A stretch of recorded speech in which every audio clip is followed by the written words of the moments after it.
For those of you that haven't met me already, my name's Jeff Salter. I'm a Chartered Town Planner, and I've been appointed by the Secretary of State to hold the examination and to make a binding report to the Council. Today with us, I'm assisted by our Programme Officer Claire Jones-Hughes, who's also got Sue Banks with her.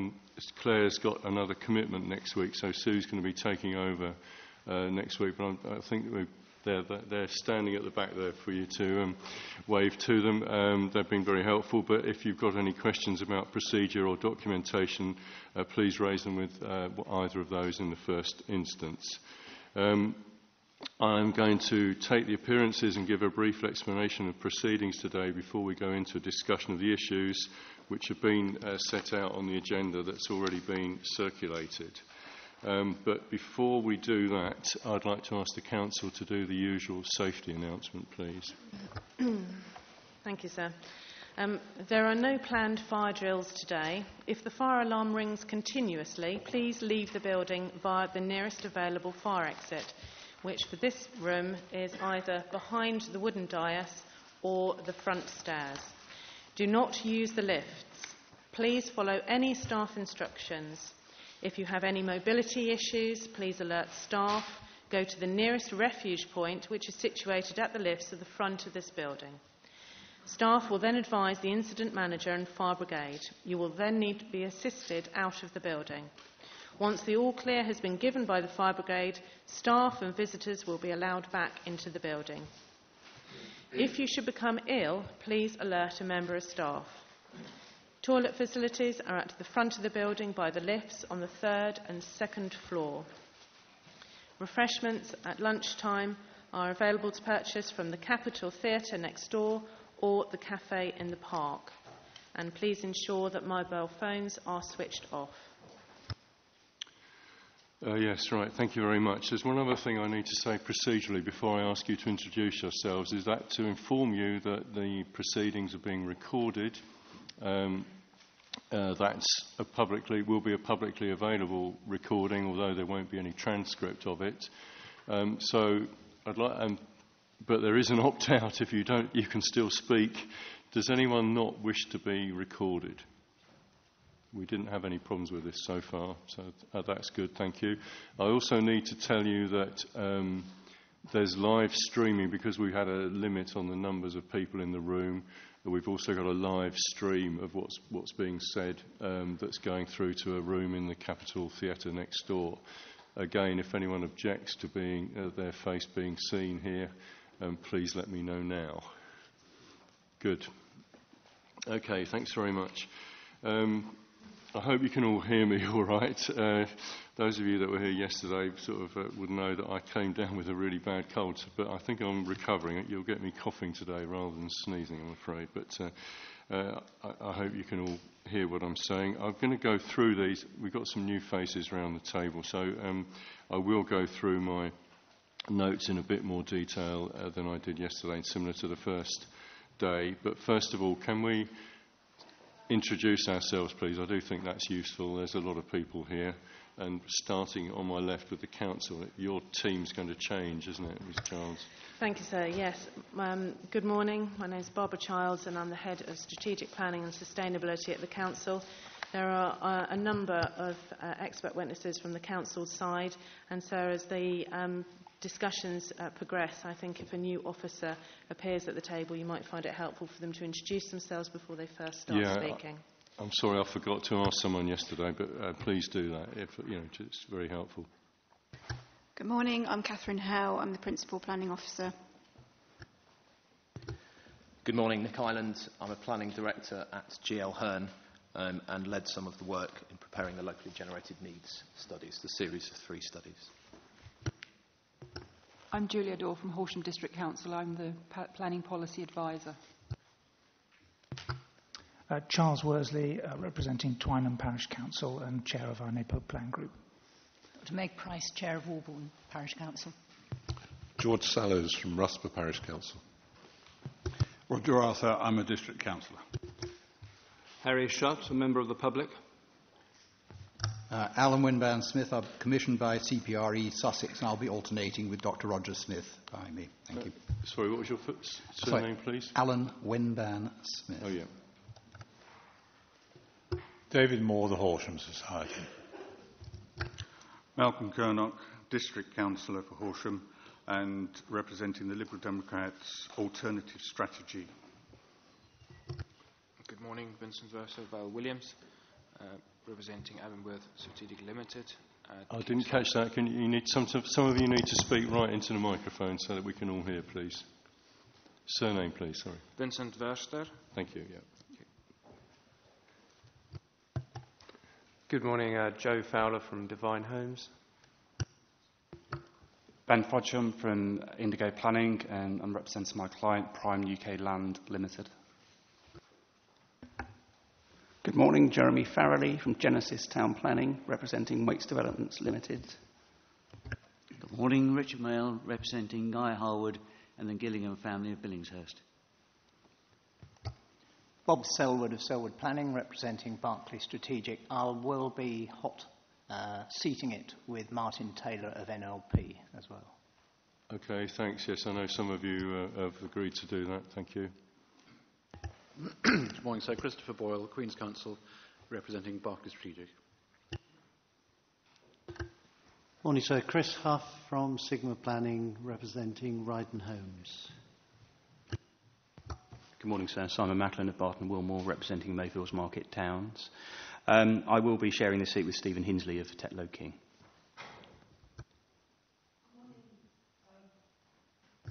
Christina Howick of Peter Brett Associates, representing Welbeck Land and others. Good morning, sir. Asher Ross from Boyer Planning, representing Thacum Homes. Good morning, Richard Cutler, representing Mr. and Mrs. Fisher. Good morning, Catherine Munro from Savills, representing Bovis Homes. Morning, sir. Charlie Collins from Savills, representing Crest Strategic Projects. James Stevens, Home Builders Federation. Morning, sir. Andy Wilford from Barton Wilmore, representing Gleeson Homes in Broadbridge Heath. Morning, sir. Ian Painting at Barton Wilmore on behalf of Bellway Homes. Morning, sir. James Donnett from Barton Wilmore, representing Gladman Developments. Morning, sir. Laurie Lane, Gladman Developments. Morning, James Cogan for EC Planning, represent Eastlands Farm Limited.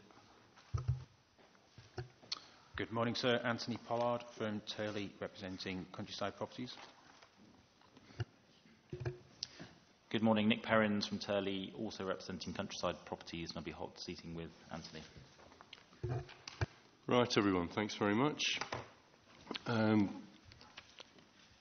Quick explanation of procedures. There was no pre-hearing meeting, but we did set out a note explaining what the procedures to be followed. In summary, my role here is to assess the soundness of the framework against the tests set out in the National Planning Policy Framework, which I'm going to call the NPPF, and those are that it must be positively prepared, justified, effective and consistent with national policy. I think most of you have been here before, but I think there are a couple of people who haven't, so just a reminder that these hearings aren't like a planning appeal or inquiry into objections to a local plan. The purpose is to test the soundness of the various parts of the framework, not to make minor improvements. So the agenda, which I already circulated, focuses on matters that I wish to hear more about. I've amplified slightly the list of conditions, so we've actually got quite a lot of business to get through today. But I hope that's all clear from there in the way that we're going to try and approach this subject. I've got a catch-all. I mean, hopefully we'll cover everything with any other points at the end if we've run out of time, if people feel they haven't actually had a chance to say one of the key things they want to say. But I would, this is going to be more important in this one. I think, obviously, I'd like to try and avoid repetition. I know many of you on the same, on one side, feel that there's not enough housing, and on the other side, maybe there's too much. But if someone says something you agree with, please you don't need to say it again. It doesn't gather any more weight as a point if you just repeat it to me. In line with national policy, my starting point for the examination is that the Council submitted what they consider to be a sound plan. So those wishing to change the plan must demonstrate why it's unsound by the tests of soundness and the precise wording of any changes that might be required to make it sound. We've already had some changes from the Council in 2 batches. I'm going through those as there are a couple of those that I think they're minor changes. Many of them are typos and other sort of reference changes. There are a couple of things in there that I think I might come back on and ask for comments on, but they're available for comment. Where more significant changes are likely to be made, possibly as a result of something I find or the Council decides to change themselves, I need to ensure the rights of third parties are not prejudiced by any such changes or recommendations that I make, and such changes might need to be covered by a revised sustainability assessment to make sure that the regulations are met. So in that event, there would be main modifications advertised for a period of 6 weeks of public comment. I've tried to read the sort of large amounts of documentation that I've had on this subject, and I think I've covered most of the main points. And I've got them there. But sometimes it's useful just to give a reference to me, please, if there's something you particularly want me to take note of in the representations and further statements that you've already submitted. It's going to be quite hard to manage this, but I'm sure you'll all want to have a chance to comment. If you want to speak, please place your name tag on end so that I can get an idea that you want to speak. Obviously, I welcome comments from all of you as the discussion progresses. There's no cross-examination in the way that one as used to have in public inquiries, but I will allow questions, obviously, of the other side. And I hope that we can get through the business in today. Apologies, I gathered my sort of hardcore approach to going straight through to lunch has not met with approval by some people. I did that because I just felt we had an awful lot to get through, as we do today. But I will try and take a short comfort break midway through the morning, and we'll try and take a lunch break for about an hour at about 1 o'clock. Do we have to be out of the chamber if we need to go on beyond 5 o'clock for a bit? I think we're okay. All right. Well, we'll hope that's not an ever-expanding deadline. We'll see how we get on. Does anyone have any questions about procedures? Okay. A couple of other points on. Just before we start, what I usually do is a sort of housekeeping on documents. I've had a document from the Council, HDC 18, which those of you who were here on the first day would recall that I asked for, which sets out some of the mechanisms from the duty to cooperate. That was in response to the point about the legal requirements. So that's publicly available, you should have seen that. The other thing that I've had that arose yesterday was a request by Mayfield Market Towns to submit a statement of common ground, which is not really like a normal statement of common ground. It's a statement of common ground between 4 objectors, and that's Mayfield Indigo for Prime Land UK, Boyer Planning for Thacombe Homes, and Gladman Developments. I sort of said I'd take it as a sort of an aide-memoire to me, and I think we've had copies, the Council's had a chance to see it. I've had a look through it. It doesn't actually contain any new information as a sort of critical point. So I've had some copies made, so for the participants, I think if we might as well hand them round, because I understand you don't object to this being used almost to save me writing some things down again. But if you get a chance to, we'll go through it. There's a section on employment actually at the start, which I'm not going to consider at all, and then there's the first substantive part of it concerns meeting an objectively assessed housing need, which is probably the first item on the agenda.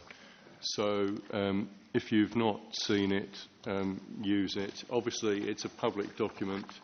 If anyone feels that by the end of today that it's unfair or that they still would like to have more time to look at it, please let me know, and I think I would just take further written representations possibly, but I hope we'll be able to cover all the main points that arise from it while we're having our discussion. If there are sort of members of the public watching and listening, some of this is going to be a bit technical, and I was wondering how to deal with this, but there are, obviously, to ensure compliance with the MPPF, there are things that I've got to look at, and there's a sort of process that we need to go through. Having thought about it, and the Council's agreed to this, I thought it might be unusually better in this instance for the Council to make a very short statement about how they've come to their housing needs figure and the policies in the plan for housing provision. And then I'm sure there might be some people who want to ask questions of the Council about that or make some points about it. So we'll start off like that with Ms. Charles. Thank you very much, sir. Horsham District Council adopted its core strategy in 2007, which included a housing target then for 622. We embarked on a locally generated needs study in 2010, which was undertaken for us by GL Hearn, and that's core document reference SS06. That was one of the earliest studies that was undertaken, and we updated it in 2011, which is core document SS07, because we were preparing a consultation document, how much housing does Horsham District need, and that core document is LP19. That particular document was our early and meaningful engagement, as is referred to by the MPPF, to look at a range of housing numbers, and it included a range of 730 plus. Consultation responses were received from members of the general public who clearly felt that the higher housing options were too high and could not be sustained by the environment in Horsham District, and others were submitted by the development industry with detailed modelling. And those alternative models that were submitted were independently reviewed by DTZ, and that is core document reference H09. That particular study concluded that caution should be applied when using economic forecasts, and that population projections and household growth are likely to be more robust. We then undertook a third study in 2012, also undertaken by GL Hearn, and that's core document reference H02. And the reason for undertaking that study was threefold. Firstly, that it took into account the new census data from July 2012, which the other studies did not. It also took account of the designation of the South Downs National Park, which had been removed from our planning area. And thirdly, it took into account the March 2012 ONS subnational population projections. Since that time, the PPG has been published in March 2014, which outlines that estimating future need is not an exact science, and that there is no one methodological approach or dataset which will provide a definitive assessment of need. However, it states the starting point for establishing the need for housing should be the latest DCRG populations. We believe that having commissioned 2 separate locally generated needs studies, plus undertaking the early consultation specifically on the level of housing needed in the district, a verification study of the alternative assessments and modelling of housing requirements that were put forward as a representation to that consultation document, and then the further 2012 study, which took into account the 3 new elements that I have just described. We feel that we have undertaken appropriate and proportionate evidence base for the preparation of our plan. From that point onwards, we progressed a plan which included all elements of a strategy for the future of the district in a timely way. The Horsham District Planning Framework is an overall strategy for the district and is not just a housing blueprint.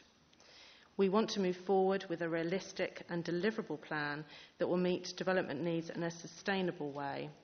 And the element of sustainability and deliverability is a key one in terms of establishing our overall target, which Catherine Howe will now explain. Thank you, Barbara. As discussed during Matter 3, to be in accordance with the NPPF, the HDPF needs to provide an economic, social and an environmental role. The sustainability appraisal process assesses how this balance has been met and has included an assessment of the impact of a range of housing numbers. This assessment draws into account a wide range of other evidence and, for example, includes the appropriate assessment, which is core reference document number CDLP06.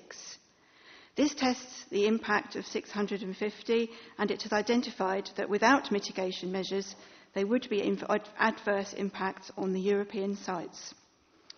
The plan has incorporated challenging measures to mitigate these impacts, for example, the significant MAT issue which has been identified, and we think that these can be achieved. There is, however, no evidence that suggests that to go beyond this level is acceptable.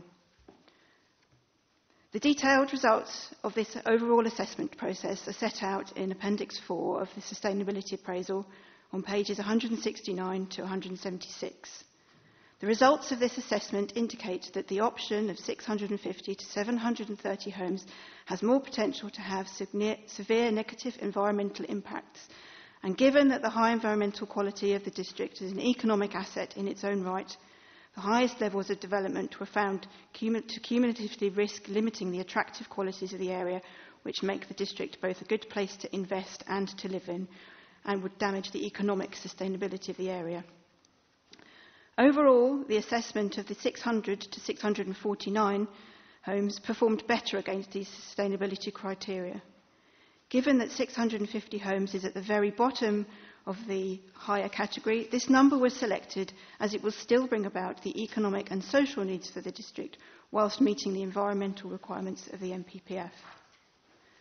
The sustainability appraisal must also assess what it considers to be reasonable alternatives. The Council is sensitive to the fact that very high levels of housing development could affect the economic balance of supply and demand for market homes. In addition, the Council is of the view that over the course of a 20-year housing delivery period, at a level of over 670 homes per year would not be realistic given the level of new infrastructure that would need to be provided to meet the increasing needs of the new population, including new roads and upgrades or provision of new sewerage water treatment facilities, and these in themselves take time to deliver, which would therefore impact on delivery rates. The feasibility constraints identified in paragraph 7.5 of the sustainability appraisal have therefore led the Council to conclude that the highest levels of housing development was not a reasonable alternative.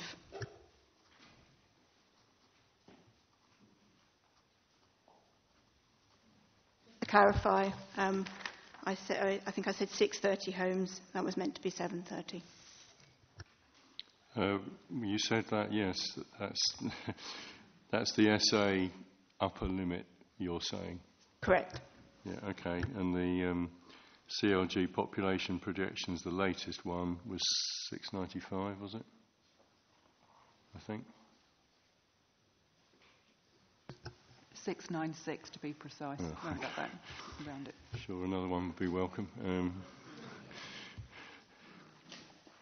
Okay.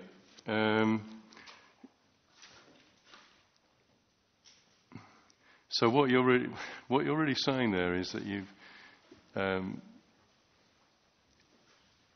What's your OAN figure? You're saying that's what I wanted to go back to. I mean, in the NPPF, the stages are, as we went into this in some detail initially on the first day, and I think Mr. Boyle made a comment about this to set things running, is that the first stage is that one assesses the objectively assessed need, which we're going to call in shorthand the OAN from now on. And then you apply the factors that you've just gone through from the sustainability appraisal to see whether whether that need, if it can't be met in full, how much of it can be met. And a lot of the comments, does anyone want to kick off on this, is that it's not really clear, or they dispute that you've actually done the first part of the process in terms of projecting the objectively assessed need, and because it doesn't take into account the latest information. Now, you haven't revised that, have you? The latest one is the 2012 document CDH02, the GL Hearn update, September 2012, right? And that doesn't take into account the latest CLG projection figure. That is correct, and then HD 17 explained why we didn't take into account that as well. The note I produced just before the hearing started.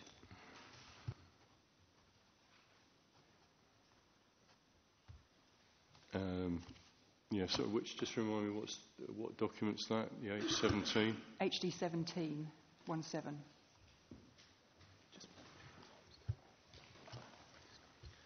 Yeah, okay.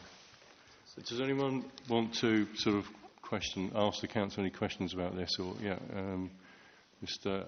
Selwood, Thank about you, this? Let's sort of start on, the first bullet point of my technical discussion agenda is natural increase based on sub-national household projections. So it's the first, where we're starting off. Can I make just a prior comment on the council's opening statement? Yeah, if you wish. Yeah. Well, it was just your point, sir, that it's not for the council to ignore the advice, the new advice in the PPG. The starting point, as you said, has to be the most recent household projections. Then they can clearly apply what factors they think are unique and particular to Horsham. But I think it's making this public examination much more difficult to conduct and get a clear answer, because we don't have that starting point. We don't know what the full objectively assessed housing needs. And just taking your four prior questions at the start of 16, taking each in turn, are the proposed numbers justified? I still don't see any clear justification against the guidance in the PPG. Are they based on an objective assessment that needs covering the whole market housing area? Well, as we heard on Tuesday, each of the local authorities making up the housing market area is doing their own thing. So again, it's very grey area. Using up-to-date reliable evidence? No. And including the latest CLG household projections, they appear to have been dispensed with. So I think the council's methodology is flawed from this starting point. Okay. Do you want to come back on that? Yes, please. I think the first thing to recognise here is the timing of the release of the planning practice guidance relative to the time frame for the preparation of the plan. The council took the plan to members in April this year. The documents for that meeting were finalised and had to be finalised in advance of that in March. And at that point in March, when the submission version of the plan was taken to members, the planning practice guidance had not been finalised by government, and the council in effect took the decision that it was appropriate to move forward with the plan, and the government has been very clear that it expects councils to not to delay in plan making, and so that was the view that the council took. The alternative would have been, in effect, to have put everything on hold, with potentially a significant impact on the timescales for getting a plan in place, and thus the certainty which the planning system provides for supporting development. Yes, okay, well, potentially. But do you want to just elaborate on the brief reasons why you think the CLG projection figure is not appropriate from your document? Yes. And then people can ask questions about that. That's fine. What the planning practice guidance says is that... Sorry, I mean, this is retrospective, I know, but, I mean, you've come to... I presume you haven't come to any conclusions that the figure of 650 is wrong, and you're not going to come say to me today you're going to change that? No. Okay, so what's your reasons for saying that the CLG projection figure needs to be adjusted? As you appreciate, we are looking at this in a retrospective way, but we do have a number of studies that have looked at population projections for this area before the examination as it stands. What we need to remember about that specific set of population or household projections is that they were interim projections rather than official statistics. They are that because, in effect, they take pre-census assumptions about population dynamics, and the notable one is around migration. And then they apply those to the census, almost the figure given for the population in 2011 by the census.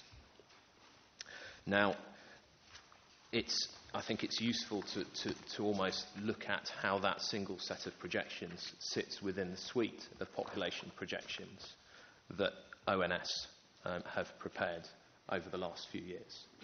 And there is, I think, a useful graph, and again I am relying on evidence presented, but in the report on housing need presented by Turley.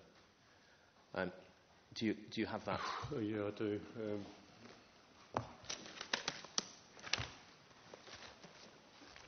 Keep talking while I find it. Well, it's a specific chart. Is this on their further statement? Yes. Okay, what page? Page 25. Yeah. So page 25 of the appendix there sets out the range of official projections that ONS has produced over the last, and this is for population, over the last few years. You can see there the 2008, 2010, 2011 and 2012 figures. And not least, there is one issue that the 2011 figures only look at a relatively short time frame to 2021. But because of some of those issues, that they affect not based on data, or it's based on taking two almost independent sets of data, assumptions that predate the census and the census figures itself. You can see the impact, I think, quite clearly in that graph, in that it projects a higher rate of population growth than both the previous set of ONS population projections and indeed the more recent set that ONS issued in May. So the May projections, the 2012-based projections, represent ONS's most recent set. They are notably better than the 2011 figures because they take full account of almost what the census has told us about recent population trends. And looking at a series of population projections as that graph does, the 2011 base figures on their own look like an anomaly.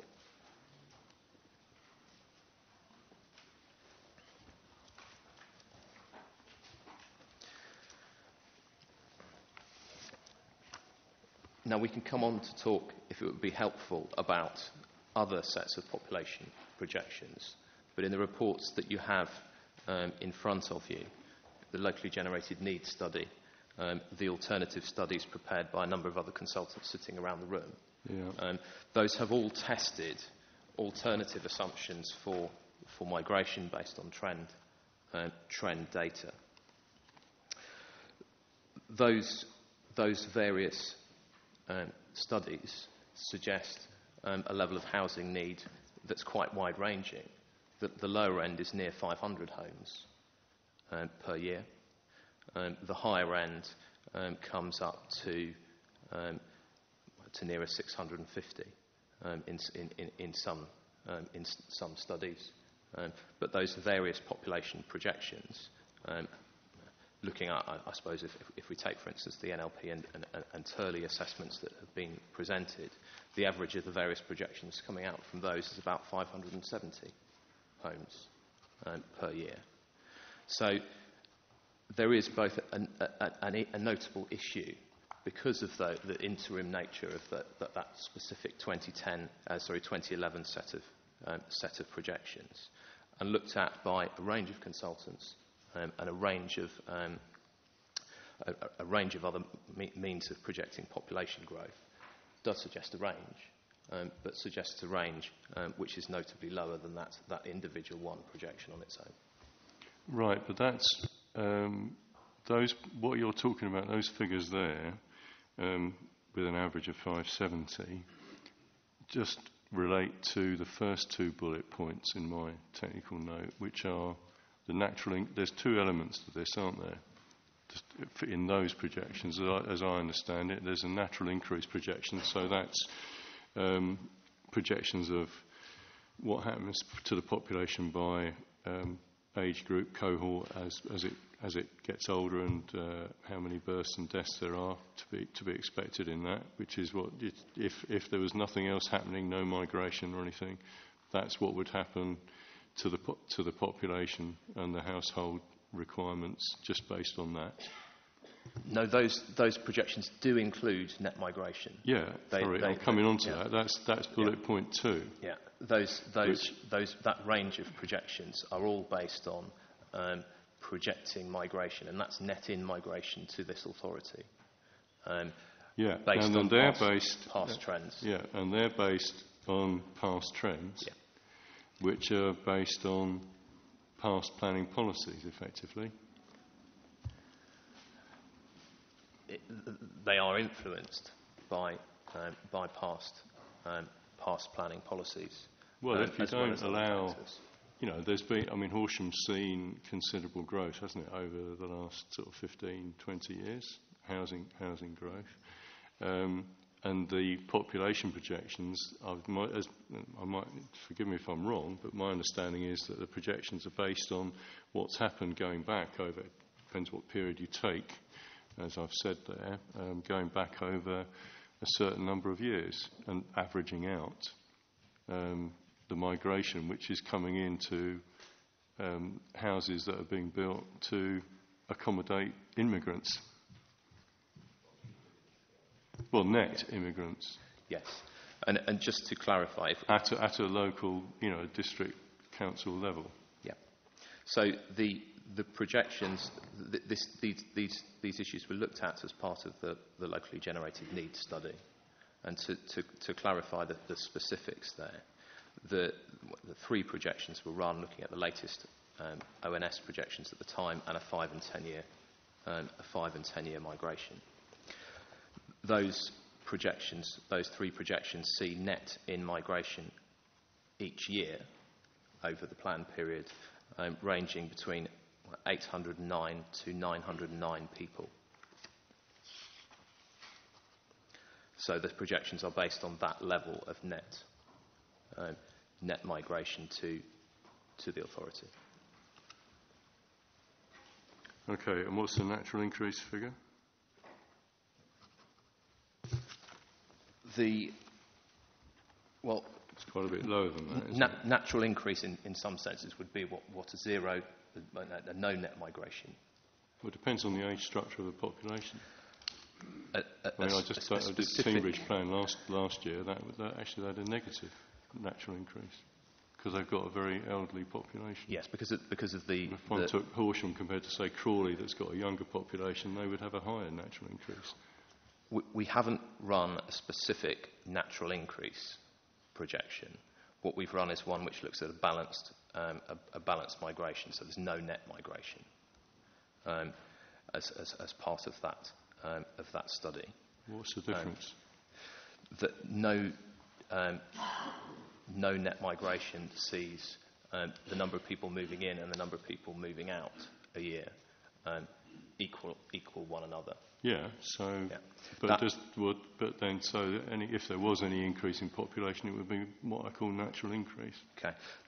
That would require 186 homes per year. Homes or population? Homes. So that's the okay. CDH02. Yeah. And figure 26 within that report. Yeah, okay. That's what I'm getting at, is to try and break it down to see whether there might be disagreement about this around the table. But so because we've got more. I know that we've got further disagreements. The headship rates is all part of this, I suppose, in terms of both applying to both natural increase and future migration, and then we've still got employment growth requirements, in terms of, which is a policy-driven, if you like, approach. But, so the starting point there in terms of a natural increase figure is on page 29 of the study in figure 26.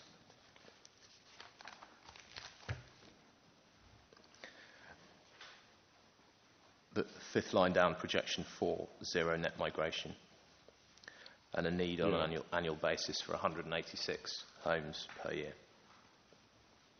And with the, what's the household figure then? You gave me a population figure for the, I just want to note down a couple of these key figures from your point of view. This is a housing figure, so it's dwellings. Yeah, that's the 186. But you gave me a population figure with a net expected migration figure. The population figures, if you flip back a page to page 27. No, I want the housing figure, the equivalent housing figure for the net migration population figure you gave me.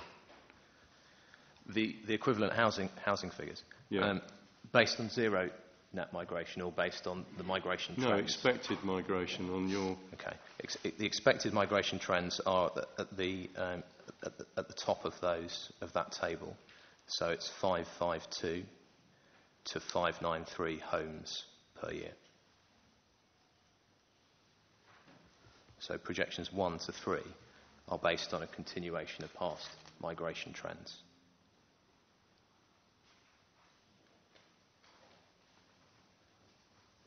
Yeah. Okay, well, let's say 590. But that includes the 186, doesn't it? It does, yes.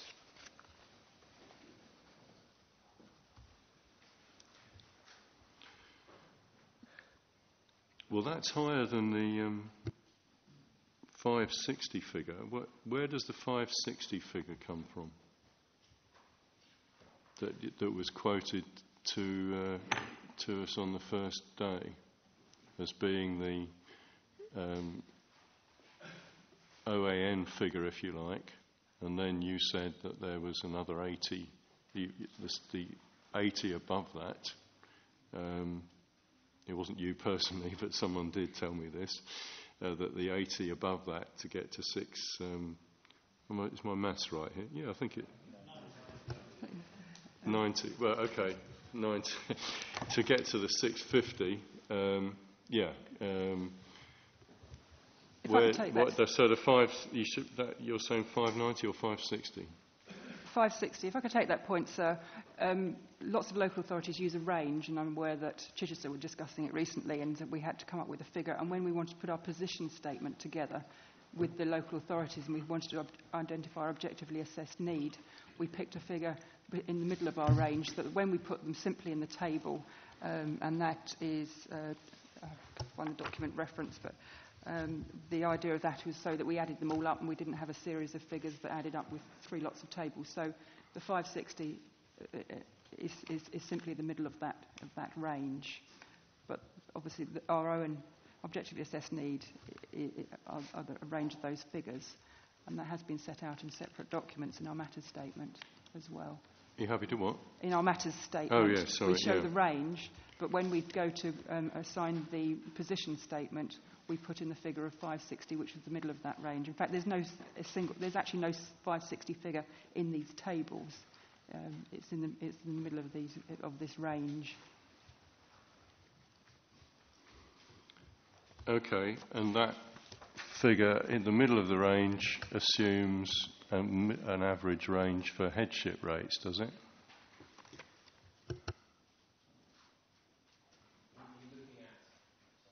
I'll turn the microphone on. In looking at headship rates, this study was published in advance of the 2011 household projections, as you're aware.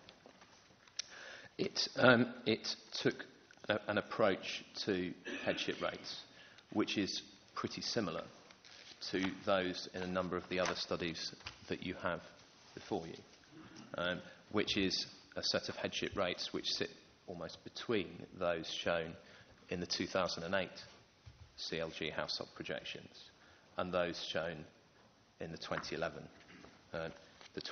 set. The relevant point in the document I shall just find. It's figure 13 in the locally generated needs study on page 19.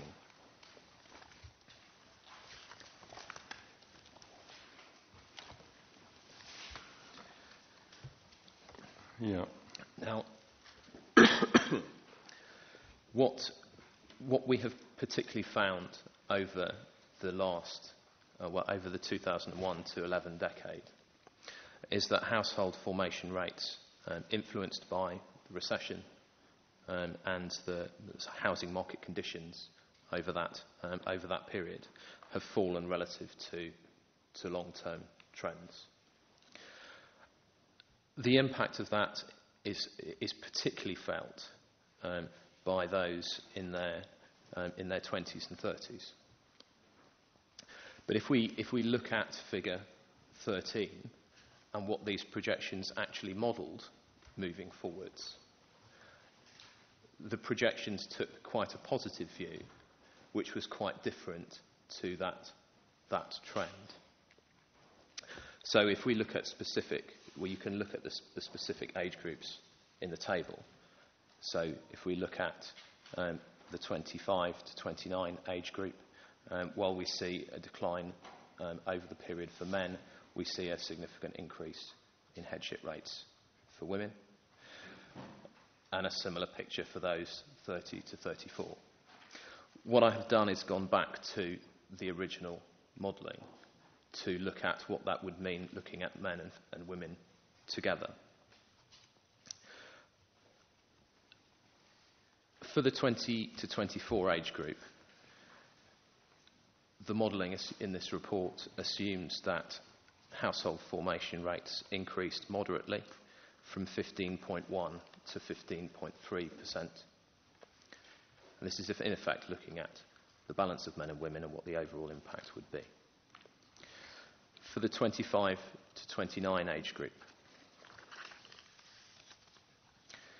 it sees household formation rates increase from a position of 38.9% in 2011 to 40.3% in 2031. Moving on to the 30 to 34 age group. I'm not going to go all the way through. I'm just going to look at these three. Please don't. I'm getting the point. I mean, but for the 30 to 34, there was a bigger improvement still. So the starting position there is 51.4% in 2011, and a position in 2031 of 54.9%. So the assumptions made within this report don't, in effect, build in any impacts of the recession in terms of an expectation that affordability would continue to deteriorate. The position is actually quite the reverse, in that the assumptions made for really what are identified by national research as the key age groups, and it's taking quite a positive view about how household formation will increase over the plan period. Yeah, okay. I mean, did you project that sort of in 5-year stages, or just take a view on what the end position would be in 2031? No, it's projected over the period. The modelling works on I think at this point it's working on a. So, what did you do for on a year-by-year basis? For the next for the 5-year period that we're currently in, and the next one? Did you take that as a sort of the same as the previous one with the recession, or have you allowed for a reduction in terms of growth? The way this was modelled was driven principally by the 2008 household projections, and so the expectation, I think, is that those household formation rates would increase throughout, or gradually at a gradual rate throughout the period. It's not one where we were effectively looking at a sort of a worsening position over the first 10 years and then an improvement. It's a gradual improvement over the 20-year period as a whole. Okay. Right. Thanks very much. There's lots of boards up already. So that's a sort of brief exposition of where the council's saying it's got to for the sort of averaged out 560. Is that right? What's your figure? 560, yes? Isn't it? Yes, yeah, 560, right. Taking into account the first 3 bullet points that, implying natural increase projections, including migration on certain scenarios, and assumptions about headship rates, which is explained to you how they've got to their figure. Who wants to? I'll start immediately on my right. Yes, please. Thank you very much, sir. And thank you, Mr. Ireland, as well, for highlighting our report and the charts within that. I think a useful point from that chart in terms of the alignment between the 2010-2012 population projections is a good starting point. Within our report as well, if you go forward a couple of pages to figure 5.7, that suggests the dwelling requirement associated with the latest 2012 population projections is around 600 per annum. That seems to accord quite closely to the figure quoted in the local LGNS, the 2012 study, in relation to the 2010 subnational population projections, which I think figure 24 in that document suggests is 593 per annum. So I would agree that those 2 latest population projections both suggest a level of need of around 600 per annum. That would put them very much at the top end of the range that was suggested in terms of that demographic starting point. I think that's a useful position to begin as our starting point for today, really. The point I would make on top of that is obviously it is important in terms of the migration assumptions that sit within that, and those latest 2012 migration assumptions do line up fairly closely with the 2010 ones that were in that study. So that makes, there's some alignment. Question in terms of the updating of the evidence base is a question, I guess, that we'll come on to when we get to the employment aspects, but it's quite clear from the evidence update that the economic picture was updated through the economic growth assessment, with that published in April 2014. Yeah, the EGA study. Which was obviously after the position suggested around when the documents were input into the local plan. I think it would be I'm surprised that there hasn't been that sense check or sensible sense check between that update and even the study that was done back in 2012 in terms of the levels of jobs that are identified as being able to be supported under those various scenarios. I think that's an obvious gap. Well, that's my fourth bullet point, I think. Yep. So I think the key point in the first three bullet points then is if we all seem to be in agreement to some extent that population projections have been fairly consistent, and they would suggest in the order of 600 dwellings per annum as a base starting point. Okay. I would highlight in figure 5.7 when we actually looked at some longer term projections, taking into account migration levels being slightly higher pre-recession, they actually suggested a level of need which was closer, edging up towards the 640 area. So that's the middle of that figure 5.7 row. Okay, yes, all right, but we can come back to the migration assumptions, but thank you, that's useful. Right, so there's now, so that's basically sort of saying, well, there's about 600. Anyone, it's almost like an auction, isn't it? Anyone want to comment on that figure? I'll carry on round. Do you agree with that sort of population? Was that the point you wanted to make, or do you dispute that? Sorry, I can't remember everyone's name.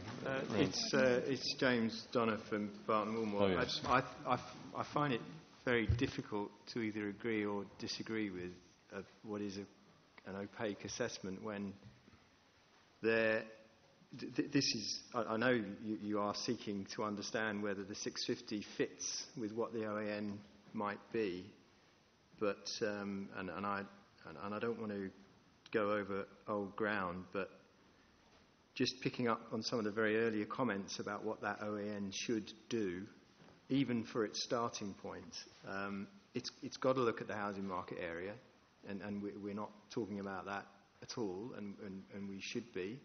The starting point are the projections at housing market area, and then the assumptions about demographic change that underpin them. And of course, that assessment has to be unconstrained and follow the guidance. Now, we heard that the guidance doesn't really specify a particular methodology. Of course it does. The PPG says you should follow that guidance unless you have a very good reason not to. And I don't think we've heard that here. And I think it is very clear about what that methodology is. It's those steps, and we're obviously concerned with the first one at the moment. Does it meet the latest demographic evidence?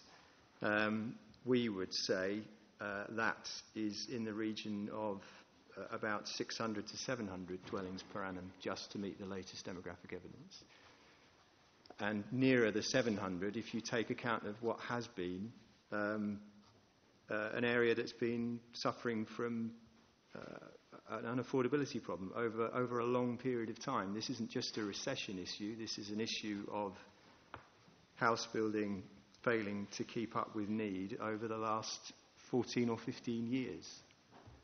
And so I think what we've heard about headship rates, I'm not sure, I can't judge whether we are looking at, in the GL Hearn report, headships rates that sit somewhere between the 2011 and the 2008 base, but I would say we should argue for a return to the 2008 base rates simply because the household need is suppressed, and that's the first stage of PPG. Paragraph 15 says, look for any evidence of suppressed need, and, as it were, seek out the unmet need that exists within them. And there's no evidence of that being done here. So it's not just that migration might be constrained by issues of pass rates of delivery and market signals. The whole headship rates are built up in that as well. People are unable to make the choices that they wish to make to form households. And if we simply accept that that's going to continue in the future, then we ignore the needs of those people. So fundamentally, we would say, as the starting point, looking at the latest evidence, then it's around 700 dwellings per annum. That's, before we start looking at employment, market signals and all the other adjustments that would need to be made. Any other comments on that particular point, Mr. Stevens? Yes, I would support what the last speaker said, and to just provide a bit of context to why I support that. It is paragraph 6.3 of the local plan, in which Horsham sets out that 560 homes per year is the lowest level of housing that would be needed to allow for population and household change, as well as economic growth. The HBF's concern is that that figure of 560 diverges quite significantly from the indications of the last two sets of household projections, the 2008, which indicated 699, so 700 households forming per year, 690, and the 2011 interim household projections, which indicate 700, 699, let's round it up to 700. What's interesting about that is that those 2011 interim projections, despite the recession, are actually indicating a slight increase in household formation. And that, sir, I think is a consequence of the exponential growth in population that we witnessed in the southeast of England.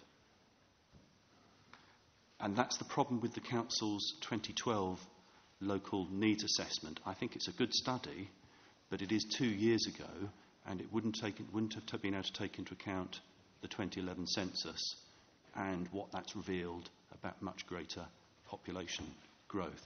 So the HBF is concerned that there seems to be quite a big deal of divergence between the indications of the official household projections, which the government in the MPPG does say should provide the starting point for the assessment of need.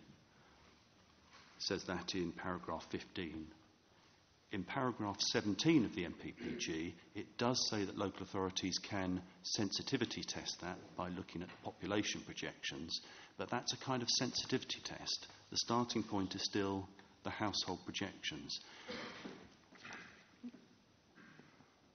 I'm therefore very concerned that the Council's objectively assessed need, which includes within that an allowance for employment, is only 560, when we've just heard that the ranges from the population projections and the household projections are indicating a range of between 600 and 700. Thank you, sir.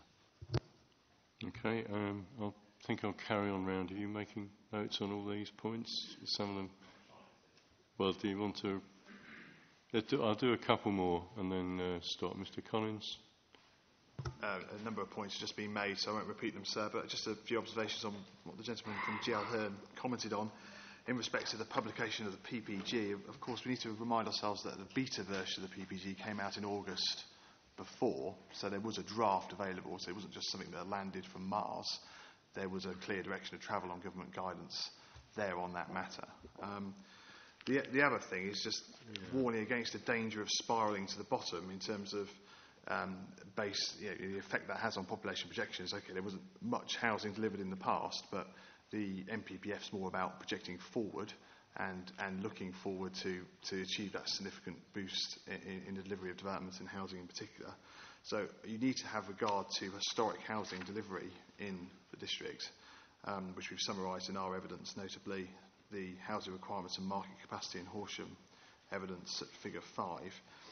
It is the case that since 2006, the average number of dwellings delivered in the district are around 360 per annum. They've had a spike this year, which is reflecting the market improvement. That's something I wish to come back to later on another point, so about 826 this year. Obviously, one of the main factors for that fall has been the economy. And I think that's had an effect on population projections. Clearly, population projections, as you've said, reflect back on what's happened previously. So you need to be mindful of that looking forward, in my mind, because, as Mr. Stevens has said already, we've got a situation here whereby the council is saying its OAN is below the population projections at 690, 699, call it 700. Well, it could well be that those population projections should have been increased on the basis of actually achieving the planned level of growth, which had stood at 620 to 650 over that period. But what's been achieved is not that for economic reasons because of the slowdown. Thank you, sir. Yes, okay. I mean, there's a couple of things we need to come back to. So, does the council want to respond to any of those points? And then I'll carry on round. Yes, yes, please. I think the council is comfortable with looking at the latest population projections, the 2012 set, and, as you said, a housing need arising from those around the 600 figure. What we do particularly take issue with is some of the assumptions that Barton Wilmore have used to inflate that figure.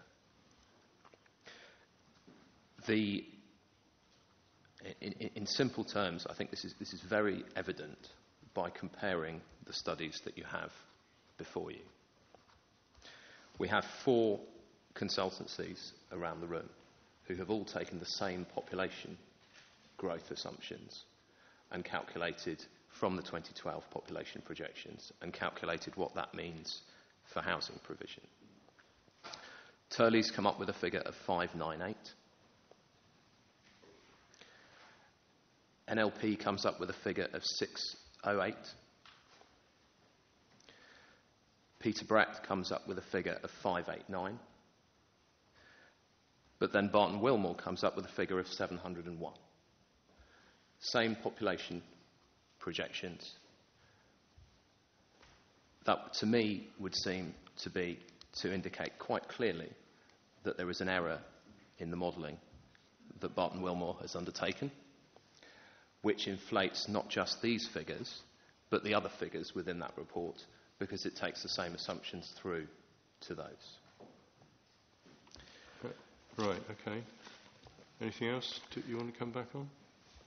I'd just I'll like allow you to to come back touch on that at some stage. I mean, I've got a lot of comments to take into account.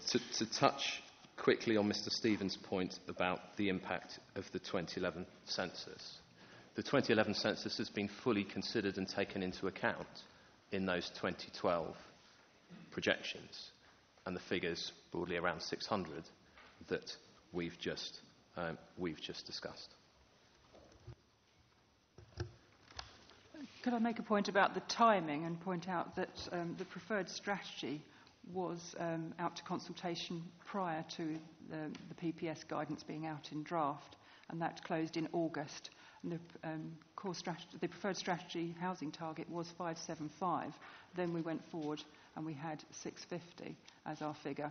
We took account of certain indications that were in the PPG guidance, and there was a change from before that to afterwards when the core strategy was published. But of course, the HDPF was ready to go in March, and when we went out to the council. Yes, but I mean but it wasn't just on household projection assumptions, was it? That, I mean, you allowed some extra headroom to meet the duty to cooperate, and after consultation with other authorities, was also part of that increase, wasn't it? That is correct. Yes, we were. Obviously, there was a decision by Mid Sussex from the inspector in December, and so all these timings in the iteration of the plan are a consideration. Okay, thanks. I'm going to come back in a minute, but I'm going to go to the other side of the room, and I'd like to hear what some of you think about this. For CPRE, for start. Mr. Memon-Smith, isn't it? Yeah. What's your view on this? Do you agree with the council that the figure's about right, or do you think it's too big? I think there's a point of clarification which I would like to put into the discussion at this point, which is what do we mean by objectively assessed need? I'm thinking of the definition that was offered in the Planning Advisory Services document on assessing housing need, which says, paragraph 2.8, and it has some official standing, semi-official standing, the housing that households are willing and able to buy or rent, either from their own resources or with assistance from the state. Now, that was a document produced by Peter Bress Associates, who must be almost the only consultancy not represented here, which is unfortunate. But I'd like to hear... sorry? Oh, they are there. Oh, they are. They here. are. Oh, I beg your pardon. Yes, I missed them. Oh, well, in that case, we might get an answer. Because what it seems to imply is that if assistance from the state is limited, so must the objectively assessed need be limited. So this is highly relevant to the question of market signals, which we'll come on to later, which I want to pursue later. But at the moment, I'm just after what is meant by objectively assessed housing need. Does it or does it not include ability to pay, whether assisted or otherwise? Well, yes. But, I'm just looking to find the right paragraph in the practice guidance, which talks about the starting point, and the areas. Sorry, it's in the... rather than Peter Brett's PAS guidance... it's in the Planning Advisory Service note on assessing housing need, and it's at paragraph 2.8 in that note. Yeah, but that's not government guidance, is it? It's not government policy, but it nevertheless has some standing, and that's what I want. All I want to know is where do the assembled ranks of house builders stand on that issue, and where will the inquiry come down, perhaps? Okay, does anyone want to comment on that? I'm looking. The trouble with this printed off, and it's an online document, so there's no paragraph numbers or page numbers or anything. Yeah, please do. Yeah. Use your microphone, please. It doesn't. Sorry. As the author of that note, I tried quite hard in the PG and NPPF to find a clear-cut definition. There isn't one. The clues that it does include ability to pay, I think there are a lot of clues that it does include ability to pay. Some of them are as follows. The word need is often used interchangeably with demand. That's one clue. And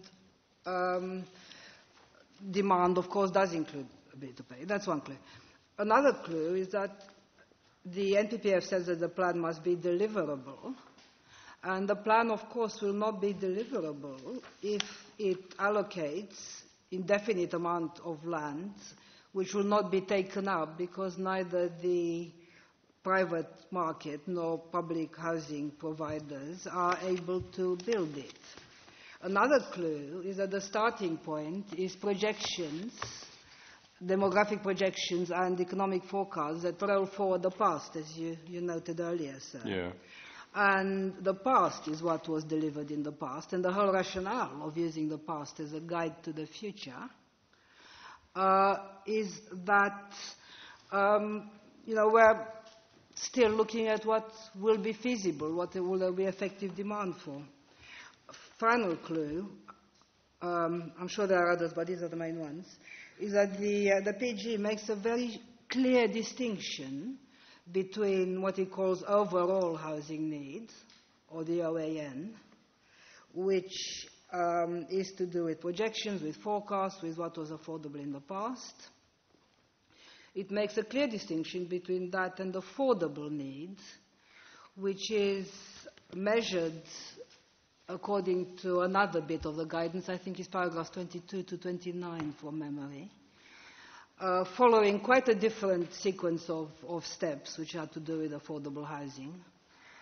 And clearly, although both are called need in the PG, which makes life a little complicated, clearly is a different consideration altogether, and indeed is one of the adjustments in your bullet points to the main story, as it were. So I think that's the answer to the question asked. May I make a point about your demographic questions? Yeah, while I'm speaking? while you've got the floor, yes. Thank you. We have no quarrel, contrary to other consultants around the table, with the Council's demographic projections. We tested them quite forensically, and as Mr. Ireland commented, we come to much the same answer. However, as you pointed out, those projections roll forward the past, the last 5 to 10 years.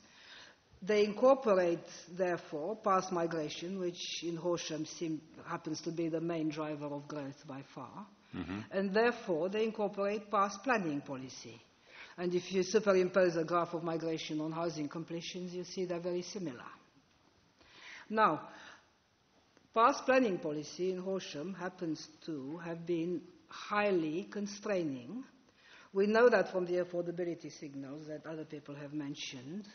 We also know that because since the turn of the millennium, there has not been a single year, I don't think, in which housing delivery in Horsham reached its targets, which were 620 and then 650. Not once. The reason is not demand or viability or anything like that.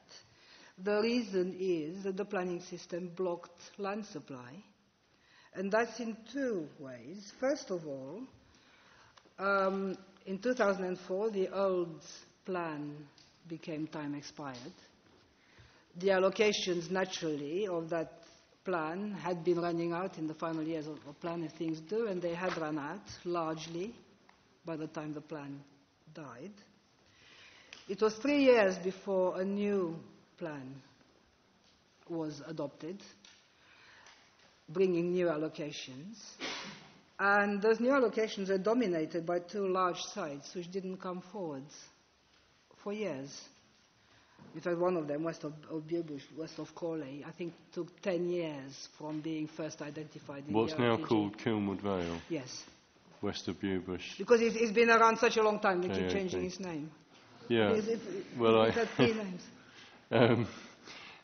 Yeah, well, I asked Mr. Collins about that, actually. I think was it the day before? The first day. Sorry? Tuesday, yes. He said that there were some infrastructure issues. Brief explanation. Can you just refresh my memory as what you said, why there was a delay there? Because I was concerned that it might have been an affordability or deliverability issue rather than in terms of market demand rather than I think physical supply it's probably constraints. fair to say, sir, that the scheme did start during the recession, but that's had an effect across everywhere. But the planning reasons were that, unlike west of Horsham, which was effectively allocated for an SPD, west of Crawley was an area of search in the 2007 core strategy, and we had to then go through an area action plan process to actually allocate sites because there were competing sites. That added a year and a half to the process, so we didn't have the JAP, the Joint Area Action Plan, in place till 2009. Then, immediately after that, a planning application was worked up, despite there being a recession, which was duly submitted and approved in about 12 months. And then initial infrastructure work included some land remediation, because part of the site is former in a landfill. But the site is now contributing to the land supply and is underway, as you can probably see from your site visits. Okay, thanks. Right. Do you want to? Yeah, no. I didn't mean. I just wanted to clarify that for those who weren't here on Tuesday. But can carry on, please. Yeah. So I think that point strengthened the point that this was a planning blockage. It wasn't to do with there being no demand or people not wanting any houses. We waited for the AAPs. The joint AAP. It took a very, very long time to come forward. I think the outcome is all that, is that we should, respectfully, sir, add a fourth bullet point to your 3 initial bullets, which is to do with past under-provision and market signals. And paraphrasing the planning guidance, it says, if in the past period which projections roll forward, planning gross heavily undersupplied housing needs, brackets demand, those projections underestimate past need, because all they are is this past. So, in simple terms, it's a self-fulfilling prophecy. If you didn't provide any housing sites in the past, your future need looks like nothing. But this is misleading. So it's hard. Well, that's yes. I mean, this is quite an interesting issue, isn't it?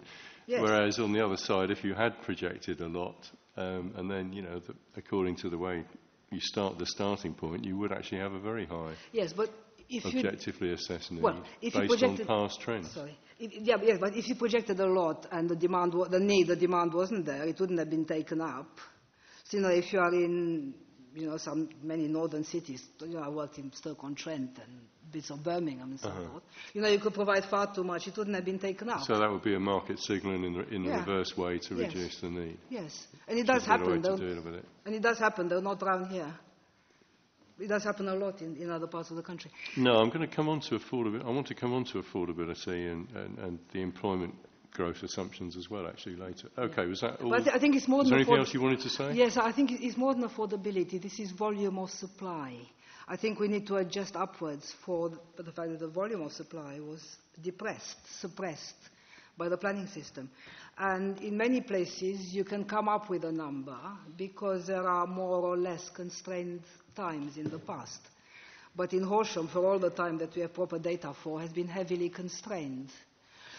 So I haven't answered that, which maybe I'll come back when we talk about employment. I just want to note this point, that there ought to be a hefty upward adjustment for market signals.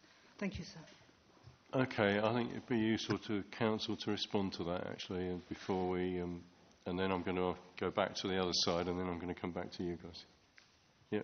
Can the Council respond to that, please? Yes, thank you, sir.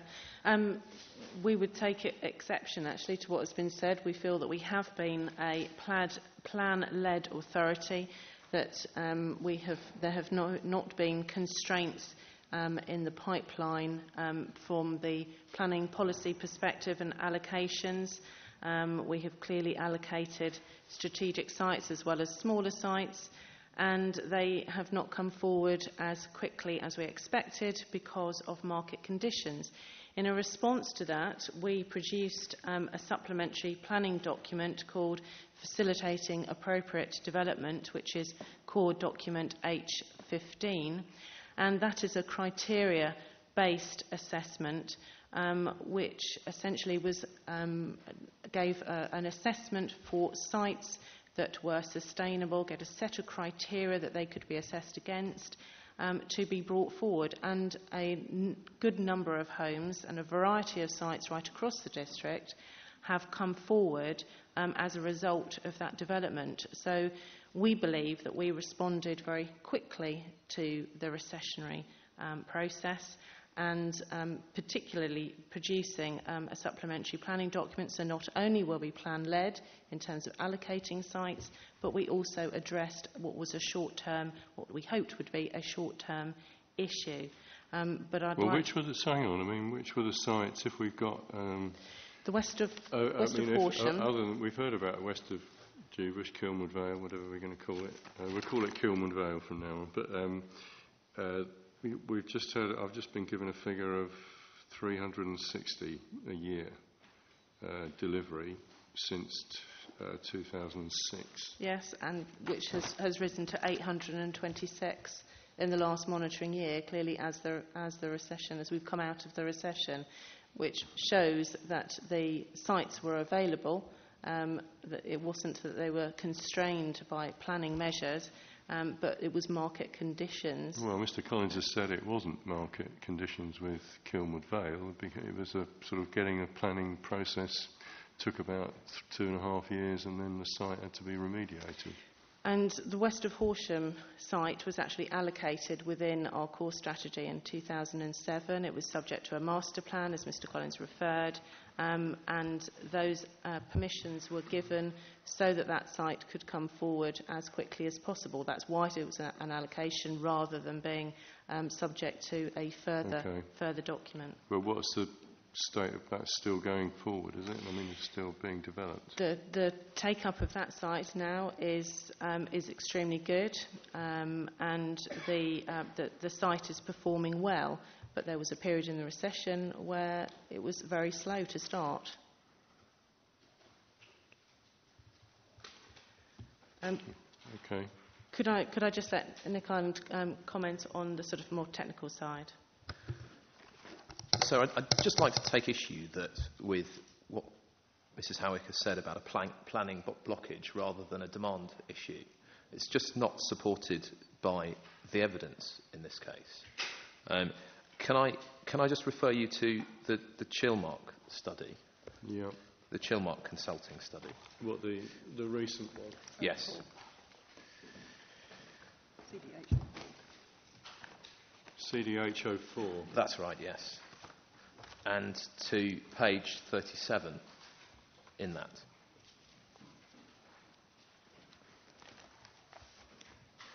So what this shows is it's not just looking at this district, it's looking at the three authorities in the housing market area.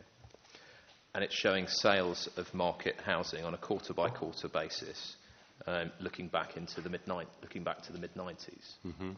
So this is an indication of effectively, this is not just new build, this includes existing housing. And we should be clear that new build is only a small component of the overall housing sold. So it's neither specifically influenced by new build and site issues, nor specifically influenced by dynamics within Horsham district. But what it broadly shows is that since 2008 and the onset of the recession, we've seen a very substantial drop in sales of housing. We've seen, if we look at some broad parameters there, before the recession... Yeah, just a quick... is Crawley on the bottom? I can't tell the difference. Yes, it's Crawley on the bottom, Horsham in the middle, and Mid Sussex on the top.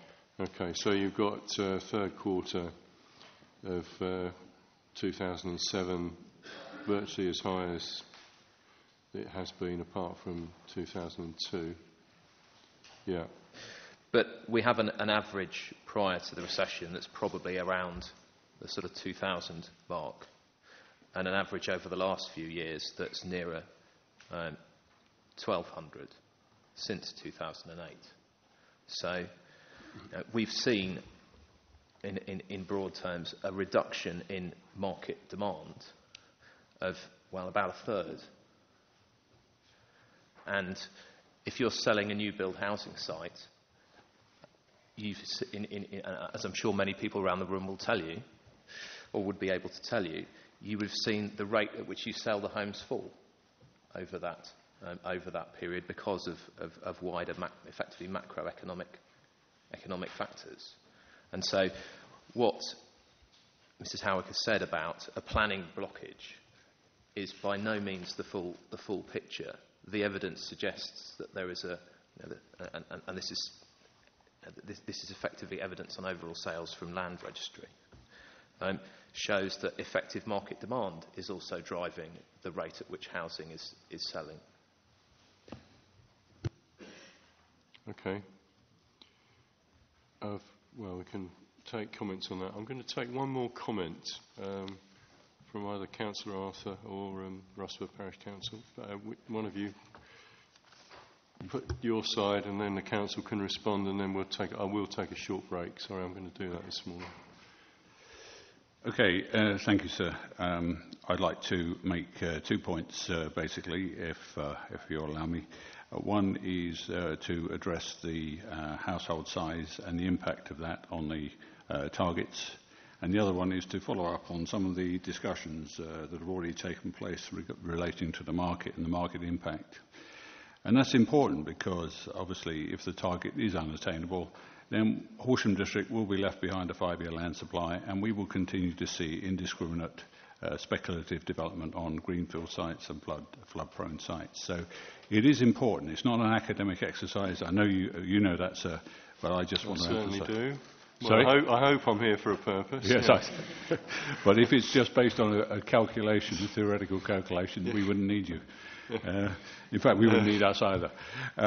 So if I start with the household size first, the page 18 of the locally generated house needs study, that's the one that shows the curves. If you assume a slower fall-off in the household size from 2.346 ending at, say, 2.24, it's quite a small difference. Instead of 2.16, then only 10,470 dwellings will be needed in 2031 at a rate of 524 per annum. Now, I make that point because clearly it's not a question of accuracy.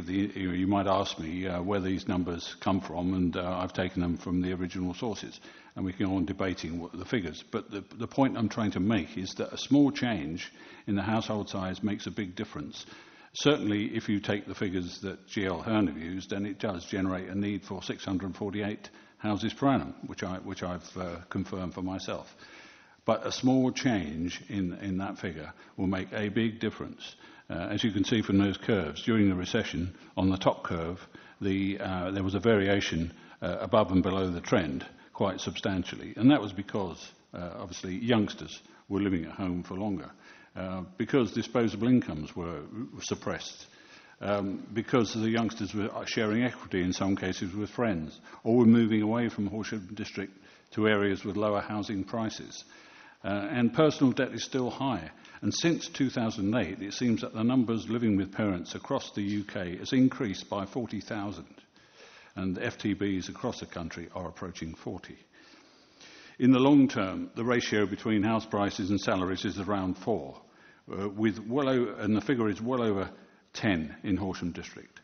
It's clearly unsustainable as far as the market is concerned, and we know that developers will not build if they can't sell. Mortgage numbers have fallen and interest rates are expected to rise next year. And to set housing targets without allowing for the economic factors is clearly unrealistic. So as advised by the Planning Minister, I believe you have a copy of his letter, adjustment is needed for market influences taking account of building delivery rates before and after a market downturn. That should recognise that only 453 houses were built in Horsham district in the 8 years prior to recession, when GDP was increasing at about 3% per annum. There has been a spike this year, but it should be clear that house building has peaked, and it's unrealistic for the HDPF to anticipate that 966, i.e. over twice the above 8-year average, will be built in Horsham district in 2014-15.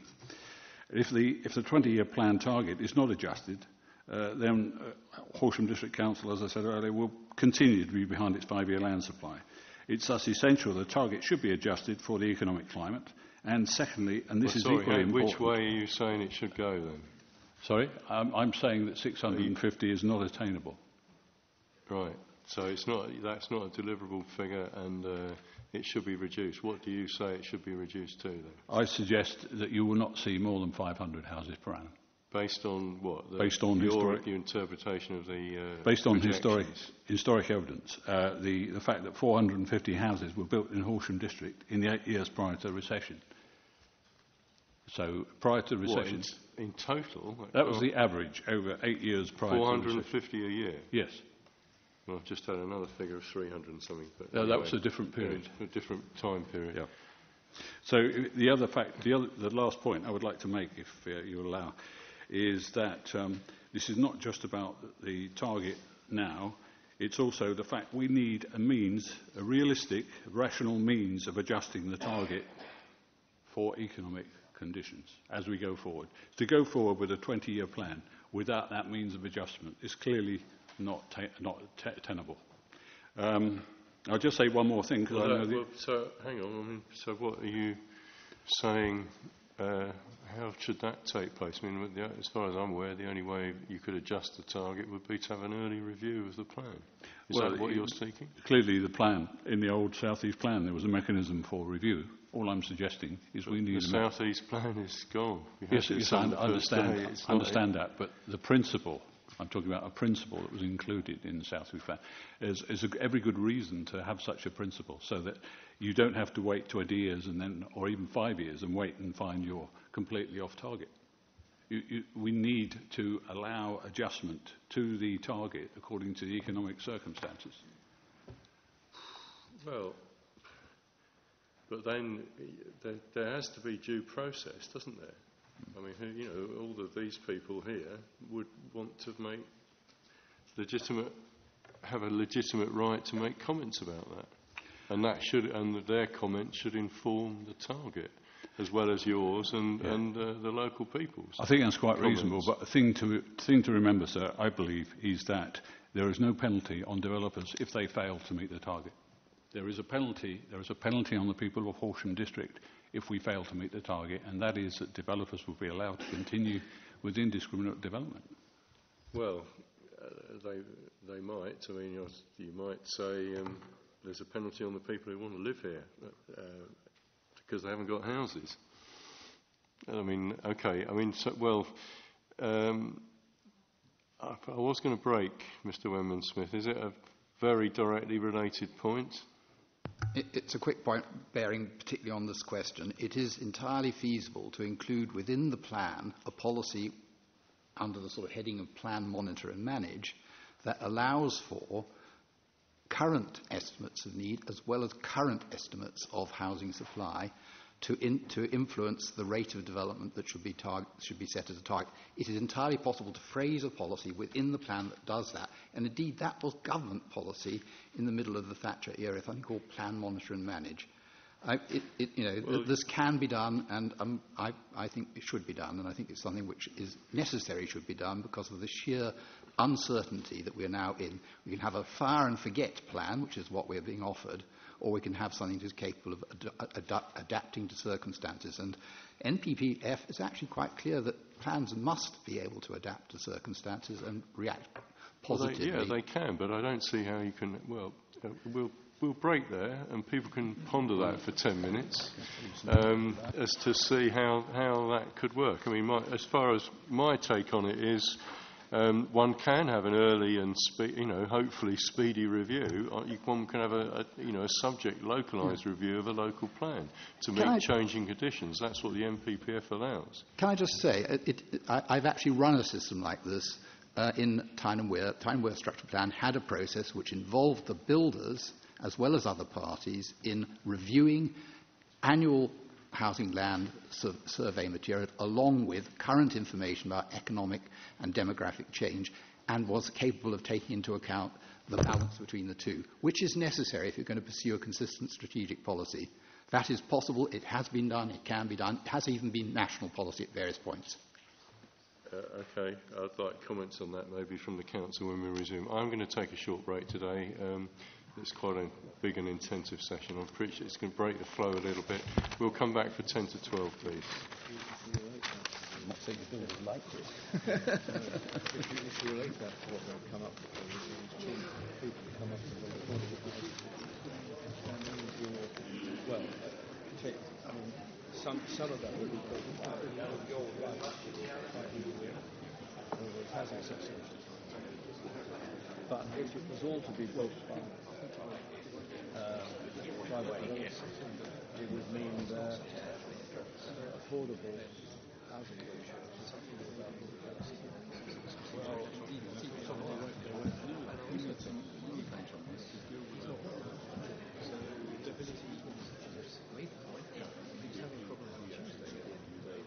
yes, I think so. No, it's good. It's good. Actually, I came together. It's not fair to have it so I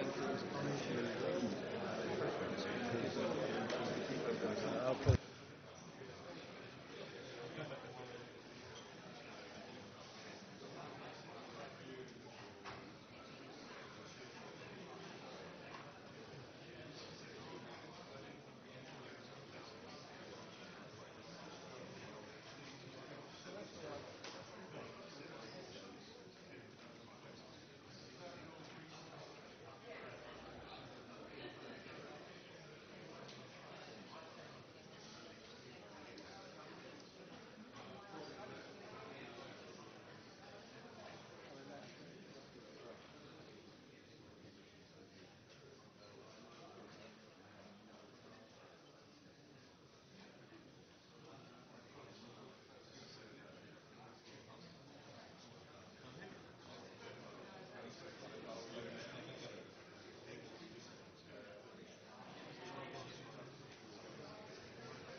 Okay, everybody, can you take your seats, please?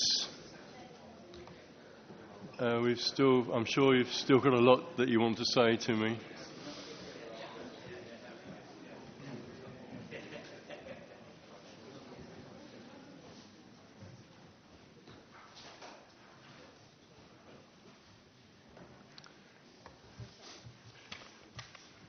Okay, just to be fair and open about this, you might have seen the council giving me documents. They're just coloured copies of documents that I've already had, so I can actually read them properly.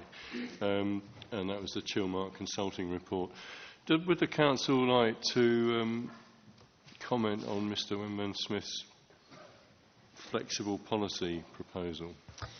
Yeah, absolutely. Thank you. I think it's important to note that when the previous core strategy was written, it was in a rising market, and then when the implementation stage came, that was when the recession hit. And therefore, plan, monitor and manage clearly has been important to us, and I'll bring you back to the Facilitating Appropriate Development SPD, which was our response to the changing market to ensure that we minimised any blockages to the planning system as it had been referred to.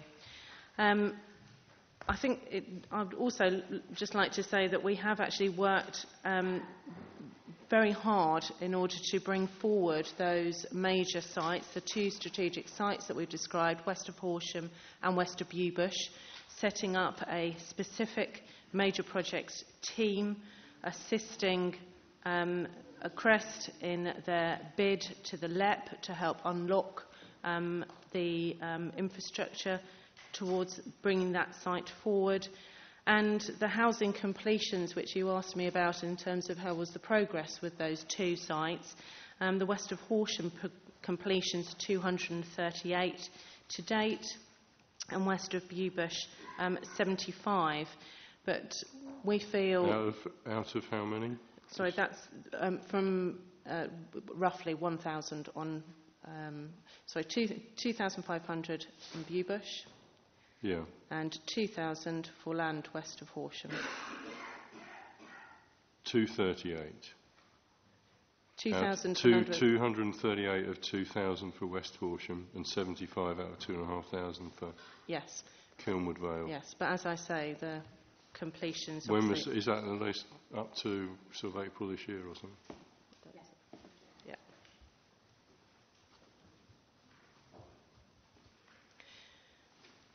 Okay. So in terms of drafting the policies of this plan, we have sought flexibility. Having had that experience in the past of the last core strategy, that was precisely what we've been mindful of in terms of looking at a variety of ways that sites can come forward and a variety of sizes and scales of development within this plan. Okay, well, I'll come back to that, and I'm certainly going to come back to the economic issues and how we should try and project forward. Okay, a couple of boards. Yeah, the gentleman there. Sorry. You were dying to get in before the break. So. Thank you, sir. Simon Macklin from Barton Wilmore. It was the first point is really a point of correction on a point that Mr. Ireland was making earlier. Mr. Ireland was comparing the 2012 subnational projection forecast output of a number of different consultants, ourselves included, referring to them all as being around the 600 mark and ourselves 700. And on that basis claiming that there was an error in our work. If Mr. Ireland had looked at our hearing statement, he would see that we prepared a range of forecasts applying the 2012 subnational projections and testing two different household formation rate theories. The first, an indexed approach, post-2021. And we can talk about this in more detail now or later if you like. And on indexed approach, we get to a figure of 595. This is in table 1.1 of the Mayfield's hearing statement. Okay. Right. When we then test a full return to the 2008-based household formation rate in 2031, which we believe is the most appropriate approach, that is when we get to a figure of 701 dwellings per annum. Now, I believe and suspect that the other consultants around the room have applied an indexed approach. And on that basis, we are consistent and aligned, and there is no error in our output. But it is our view, and I believe the Inspectorate's view as well, from recent examination decisions, particularly Mr. Keith Holland in Derbyshire Dales, that post-2021 you seek a return to the 2008-based rates. It's only by doing that that you alleviate the suppression in household formation, particularly in the younger age groups, that's occurred in recent years and borne out in the 2011 rates over the period to 2021. And I think the other point to note here is if... Yeah, OK. I'll take just a point of clarification from me.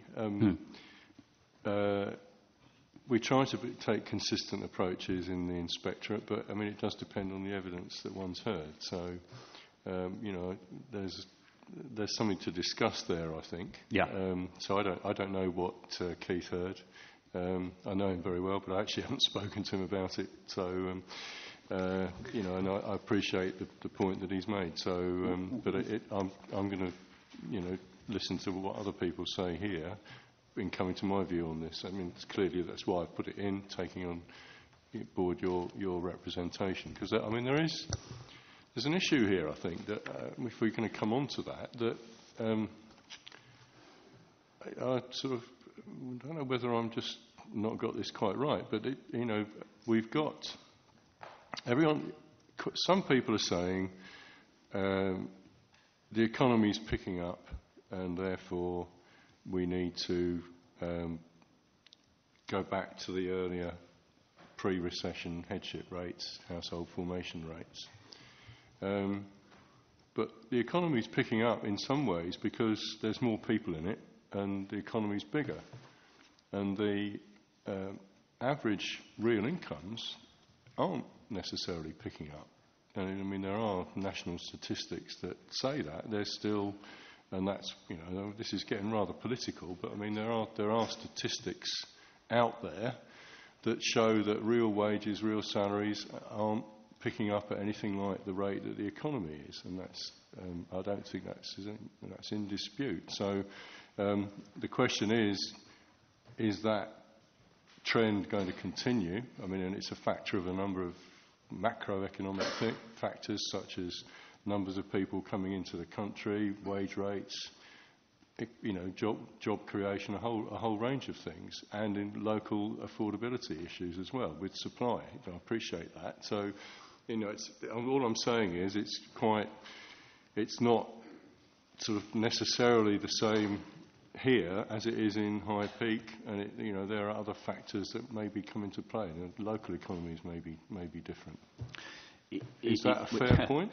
Or potentially, would you like I would to comment on it? I would argue it's potentially worse here, and there is a housing crisis UK-wide, and I think if you plan for suppression, you will get suppression. It's self-fulfilling in that respect. We know that in the 2001 census there is a considerably higher number of the household type, couples and one another adults. There is an obvious increase, or there has been an obvious increase in the number of people living, family groups living together in the one dwelling, and more so than seen in previous years.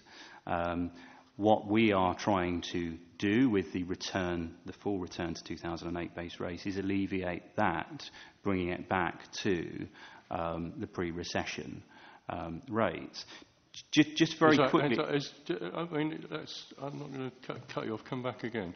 I mean, I can understand that. So you're saying that there's an argument to say, but the suppression's planned because of, you know, there's undersupply, which forces prices up, which means that houses are less affordable, so that affects the headship rates. Yes? Is that the argument? So that if you increase supply, there's, you know, that maybe prices should come down in real terms, or houses should become more affordable, and therefore you should go back to a different headship rate to try and recoup some of the lost ground that you say has occurred over the last decade or so. This is why the PPG has a market signals section is that your within the ON. Whether you address it in this demographic element of ON, or whether you address it as part of market signals, it is the reason why we are looking to make that return to 2008 base rates. Yes, it's about increasing supply to alleviate pressures on demand. Okay, and so just to be clear, I mean, I welcome any other comments on this. Your rates are indexed, are they, in the way that Mr. Holland's... There are two figures in Table 1.1. I don't know if you've got our hearing statement there, sir. I've got Mayfield's statement. Yeah, so it's page 5 of that. Yeah, I'm looking at it now. Yeah. It's section A, row 4, projected dwelling requirement. Now, what we've done is we've looked at Horsham's forecast, but we've also looked at the housing market area. We mustn't forget that. You're saying full... Okay, yeah. Yeah? I've got all those figures. So you're saying full return to pre-2008 rates, 701 per annum. And index 595. Index 595. Yeah. And, of course, the housing market area, we're between 1,800 and 2,100.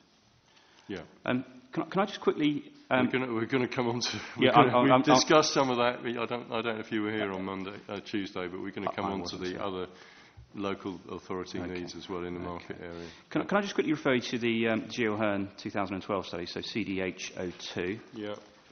And this is figure 26. This is page 29. Yeah.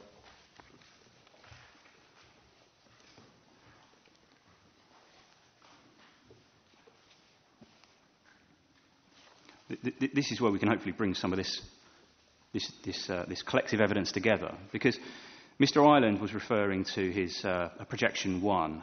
This is the ONS 2010 based subnational figure.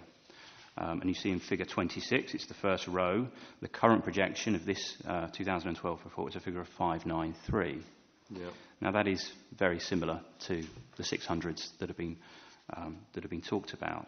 If we just quickly refer back to the previous page, figure 24, on page 27,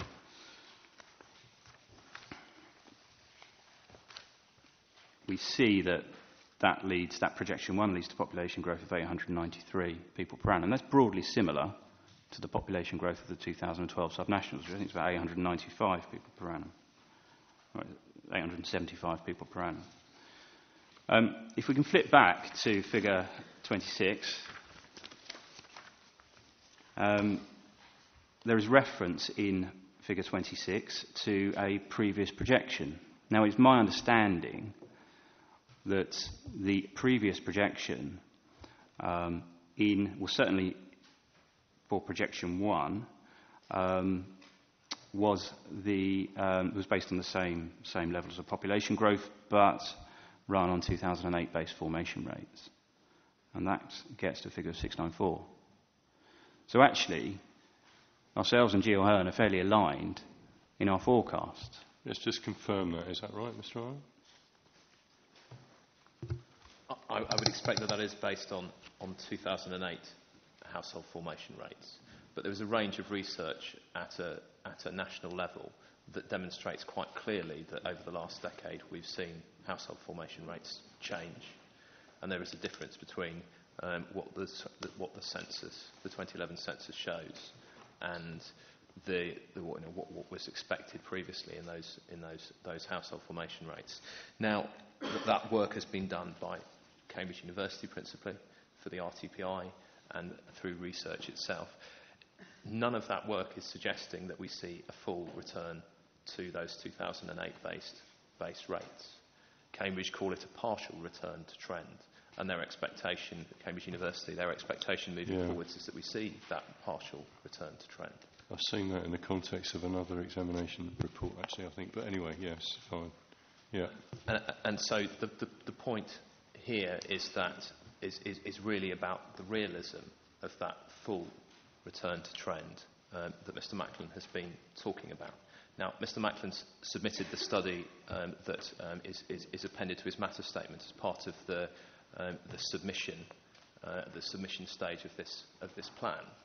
Yeah. At that stage, it only included that full return to trend scenario. Since that point, he's modelled 2 other scenarios that look at lower household formation rates. And so his own evidence would suggest that he thinks there is some risk about the realism of achieving that full return to trend.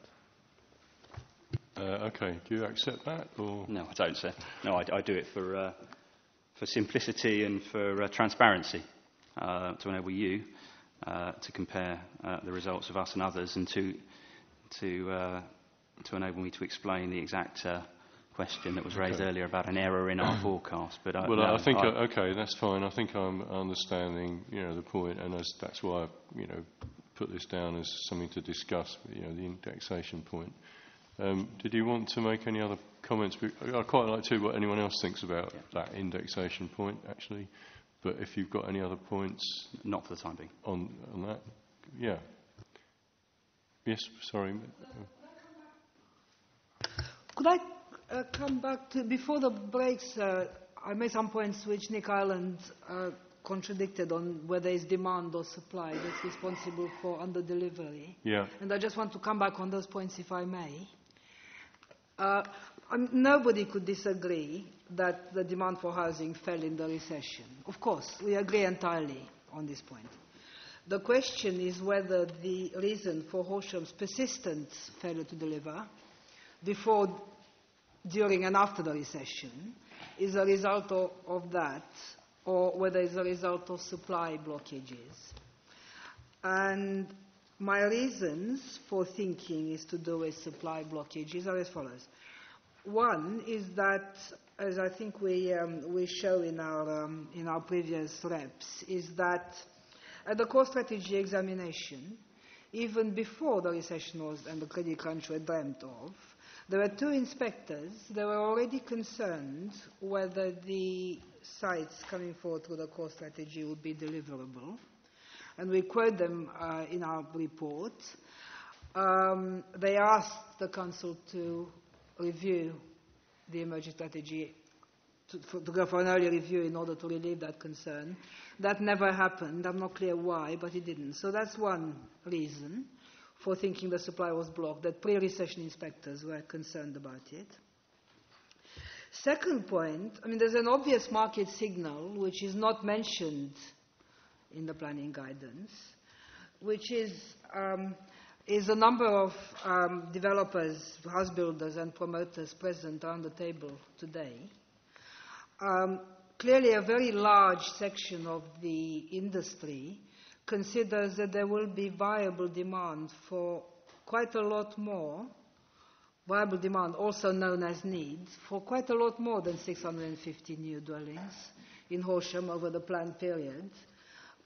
This is why we are all here, I would suggest, and that's one market signal of the viability and the demand for housing that the industry expects. Another point, I think, is that I think it is common ground that Horsham does not at present have a 5-year land supply. I believe it came up at the Section 78 inquiry. I think there's no disagreement about it. I don't have the details to hand. I think Horsham claim they do have a 5-year land supply. We don't have a current 5-year land supply. Oh, right, sorry. No. Right. And the other point is a question of the Council, because, again, I don't have the details, but one indication of whether supply is constrained is whether the land coming forward for development is allocations or whether it's windfalls.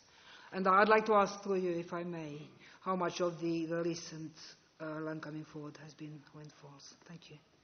Has been what? Windfalls as opposed to allocated sites. Because the less allocated land it comes forward and the more that has jumped on a bit from where I was. We'll park that. Can you come back to that when we talk about windfall? Anyone else want to talk about indexation, and then we can also go on to economic points on this side first, and then I'll go back. Then I'll go over to the other side. Yeah.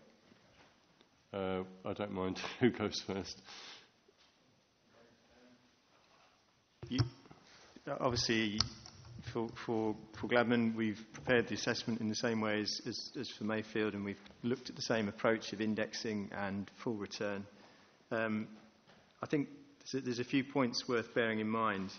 You talked about incomes and whether or not they would rise at a particularly fast rate, and how the economic growth is playing out. But, of course, that actually reinforces the need to increase supply, because the problem we face is I talked about that as well. It's an affordability ratio that's more than doubled since 1997, is well in excess of the national average. So the way that this plan can address that is to enable an increase in supply. And it isn't just a question of what is realistic, because based on what's happened in the past 10 years, you might say, of course, the return isn't realistic, but that's because we're not building enough homes, that's because prices are out of control for that reason, and so on. So there's a self-fulfilling prophecy to being realistic that is undesirable, that NPPF is explicitly seeking to root out. When it talks about taking your starting point as the household projections, it says they might be influenced or reflect past undersupply and the impact of affordability problems. It encourages you to look at those issues. So that is what we have done. We've looked at evidence. We've looked at evidence produced by Professor Neil MacDonald, for example, who provides a toolkit that allows local authorities to understand the extent to which headship rates have been influenced by enforced large household sizes, forced inability to move. Hidden households, yeah. And the evidence that they produce suggests, particularly in the 25 to 34-year-old age group, that is indeed the case.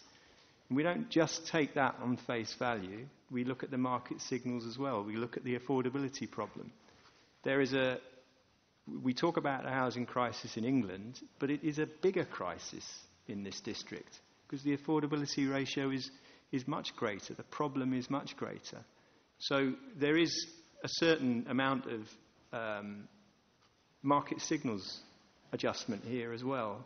We're looking at what could reasonably be expected to improve affordability, and boosting supply to the level implied by returning to the 2008 base headship rates gives us that greater ability to improve affordability. There's no doubt about that. And of course, these are at this time, the only published headship rates consistent across the country past 2021 that are available to us. And when Cambridge did their work, they did it in the context of a slow economic recovery. And the fact of the matter is, the recovery has been pretty rapid in the last 12 months. So I would suggest that we shouldn't place too much reliance on what that study found. And I don't think there is any suggestion that they said it won't or it shouldn't. These are academic exercises. They don't concern themselves with national policy and the practice guidance as we must. So there's compelling reasons to look back at those headship rates, to remind ourselves that they reflect a trend going back to 1960. So through the censuses, 60 to 70, 70 to 80, 80 to 90, 90 to 2001, that trend is the one that we're seeing in the 2008 base headship rates. So to say it's wholly unrealistic is simply not a fair reflection of what they present us with. They present us with an opportunity to understand what the world would look like if supply was back at the levels it needs to be. And the economy is as well. I think it's not just about supply, is it? Well, but the two go hand in hand, because that's all I'm saying. Yeah, that's all I'm saying. Over this side, do you want to comment on this? Yes, Mr. Selhurst, isn't it? Yes. There's a couple of points from the last speaker. I think overall we can talk about rates and considerations, and there'll be arguments for and against different rates and projections.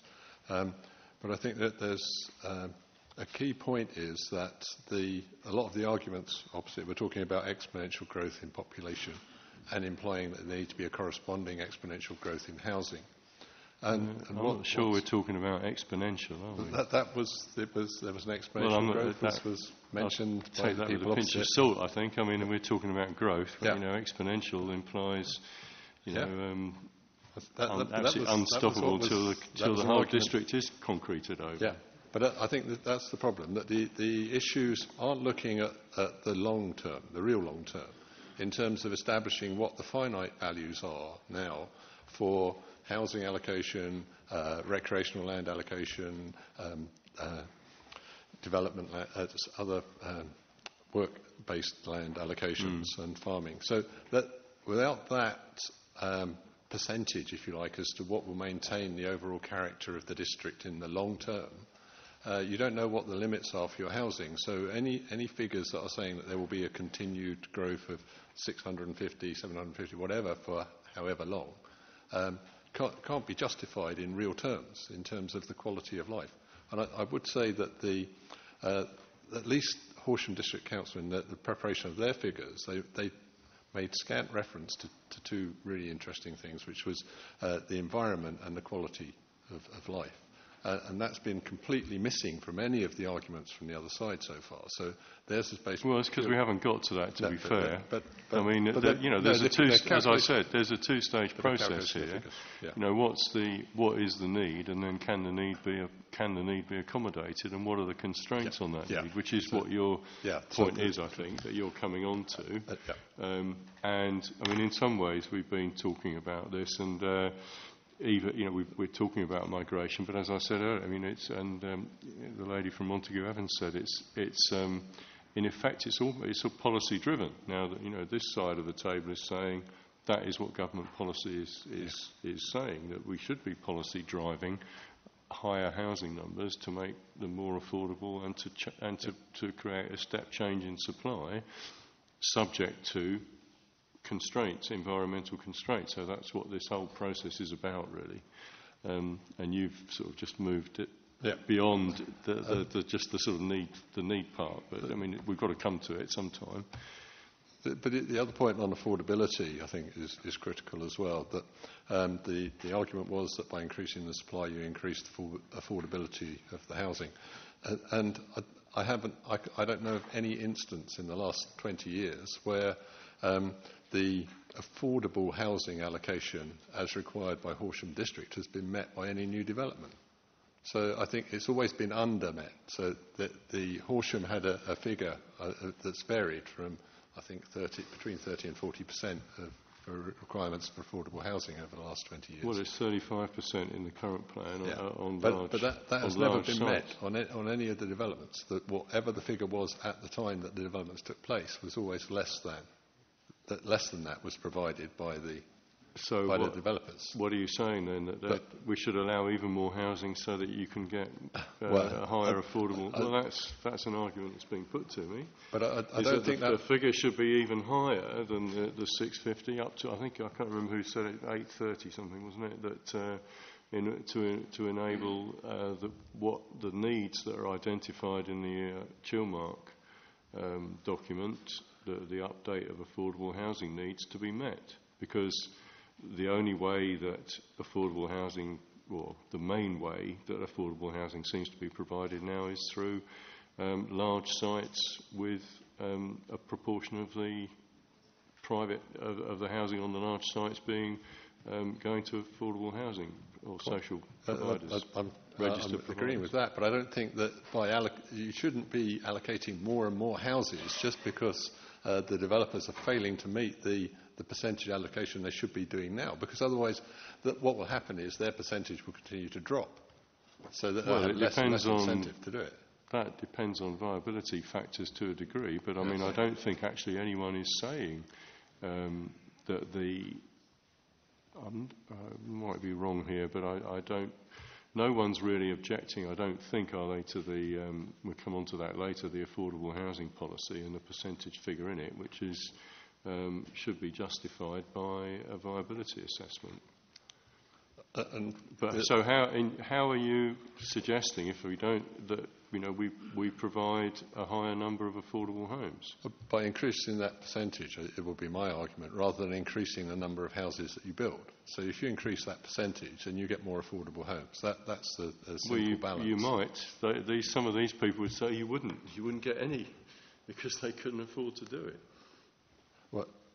Well, other people it's will. It's not backed up by the evidence. That's the point. And we're talking anyway, about evidence. Okay. Well, the other thing was on the. Anything else you wanted to say? On the constraints, because they've talked about that the constraints on housing development over the past 10 years has been because of the planning authority. And I'd argue that, and the instance they gave was the fact that Kilnwood Vale took so long to come to fruition. But to be fair, that wasn't a strategically allocated site. That was something that came up from the developers as a preferred option site. The strategic sites were to the west of Horsham, and they haven't been developed at the rate they should have been. Whereas the Kilnwood Vale took longer because it's in the strategic gap between Crawley and Horsham, which is something that the planners have rightly been trying to defend. So that was why it would take longer to bring those sorts of sites to fruition. Well, maybe it sort of at cross purposes with definitions here. I mean, I can't see from my point of view it's not a strategically allocated site because it was allocated by the council and there was a due process of examination before it became adopted. But part of the delays with that in the process of approving the site were because it's in the strategic gap between Crawley and Horsham, and I was arguing, in fact, that it shouldn't have gone ahead on that basis. But the council's view was that it wasn't part of their initial allocation of land because that was to the west of Horsham at the time. So that it was an additional site. All right. Well, okay, I take your point, but I mean, it's been through a planning process though, and now it is a strategically allocated site. I don't disagree with that. I was arguing why the delays occurred rather than that it is now a strategic site. Okay. Right, we've got a bit sort of off the direction I don't know whether we quite finished with the sort of OAN point before we go on to the balancing that against the constraints point, because we still haven't even talked about needs elsewhere. And we've started there talking about providing affordable housing, which is why I put that in as a bullet point. And we haven't talked about employment growth. But I'll take a couple more comments from that side and then we'll go back round to start talking about the rest of those points and hopefully conclude some of that by lunch before we go on to the other matters. All right, Councillor Arthur, I'll just go around the table, 4 people. I think I'd like to follow up on a couple of points that were made there. One on affordable houses. Clearly, there is a limit to what the percentage of affordable houses that you can squeeze out of a developer. We've got officers who are quite good at that, but there is nevertheless a limit. And that limit has been pushed up by infrastructure costs in recent years. And if anyone thinks that you can get the developer to pick up the difference, then you've got another thing coming. So I agree with your comment about affordable housing. Just very briefly on that, I would say the only way we're going to get that is by finding some more money. I won't go any further on that for now. The issue of unit price is what I believe that developers look at. And in fact, your point, sir, was that the disposable incomes have been suppressed and they remain suppressed and they're projected to continue to be suppressed. Bearing that in mind... Well, I wasn't sure about... I just said I was just talking about figures that I'd seen in the national press about that. I didn't say anything about projections. Well, okay. That's for discussion. Sorry if I misquoted you there, but I've certainly seen suggestions that they will be suppressed for some time, but I haven't got the information about it. The point I was going to make is that if the long-term ratio between salaries and house prices is 4, the suggestion here is that we can build in Horsham District at much higher figure than that. So what is the ratio? Please, could somebody tell me? Is it 4? Is it 10? Is it 15?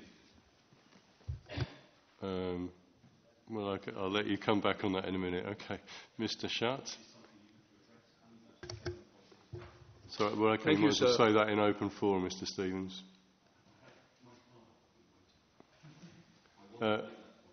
Okay, well, we'll come to that in a minute. I've got to try and structure this somehow. Mr. Sharp, what did you want to say? I wanted to challenge the point which has been raised by more than one person, and I know it's in line with government policy, that building more houses... I'm tempted to stop you there because I can't...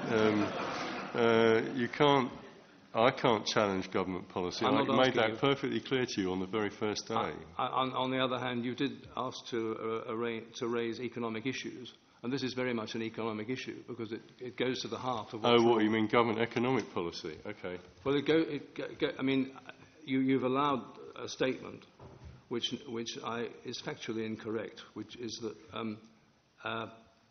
building more houses, empowering private developers to build more houses without obliging them to, will actually raise the number of houses and thereby suppress prices, which have risen beyond the level of affordability, which everyone here concedes.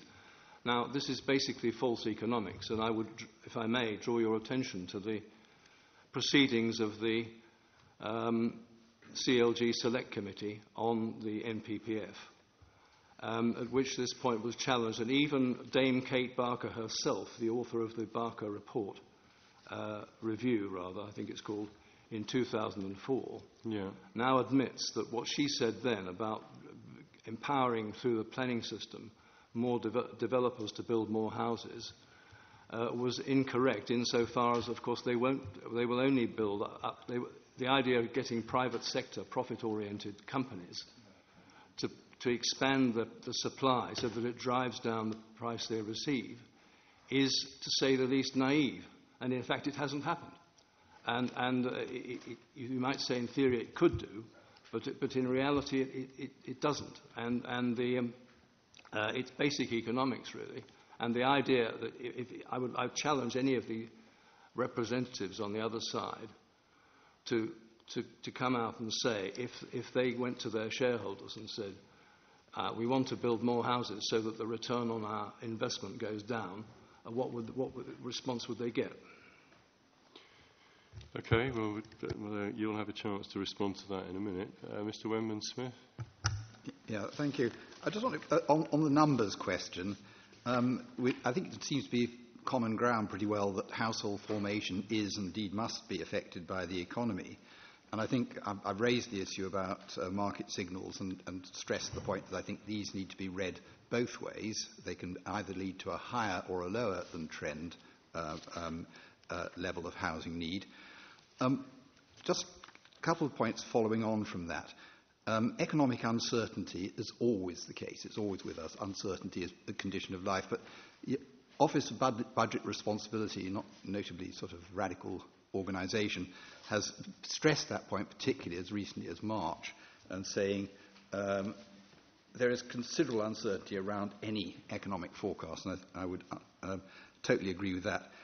It's therefore, I think, critical to understand whether under-delivery or underperformance relative to targets, which has been stressed greatly on the other side, particularly by the Peter Brett Associates representative, is down to a lack of land or down to wider economic circumstances, because the response needs to be completely different in each case.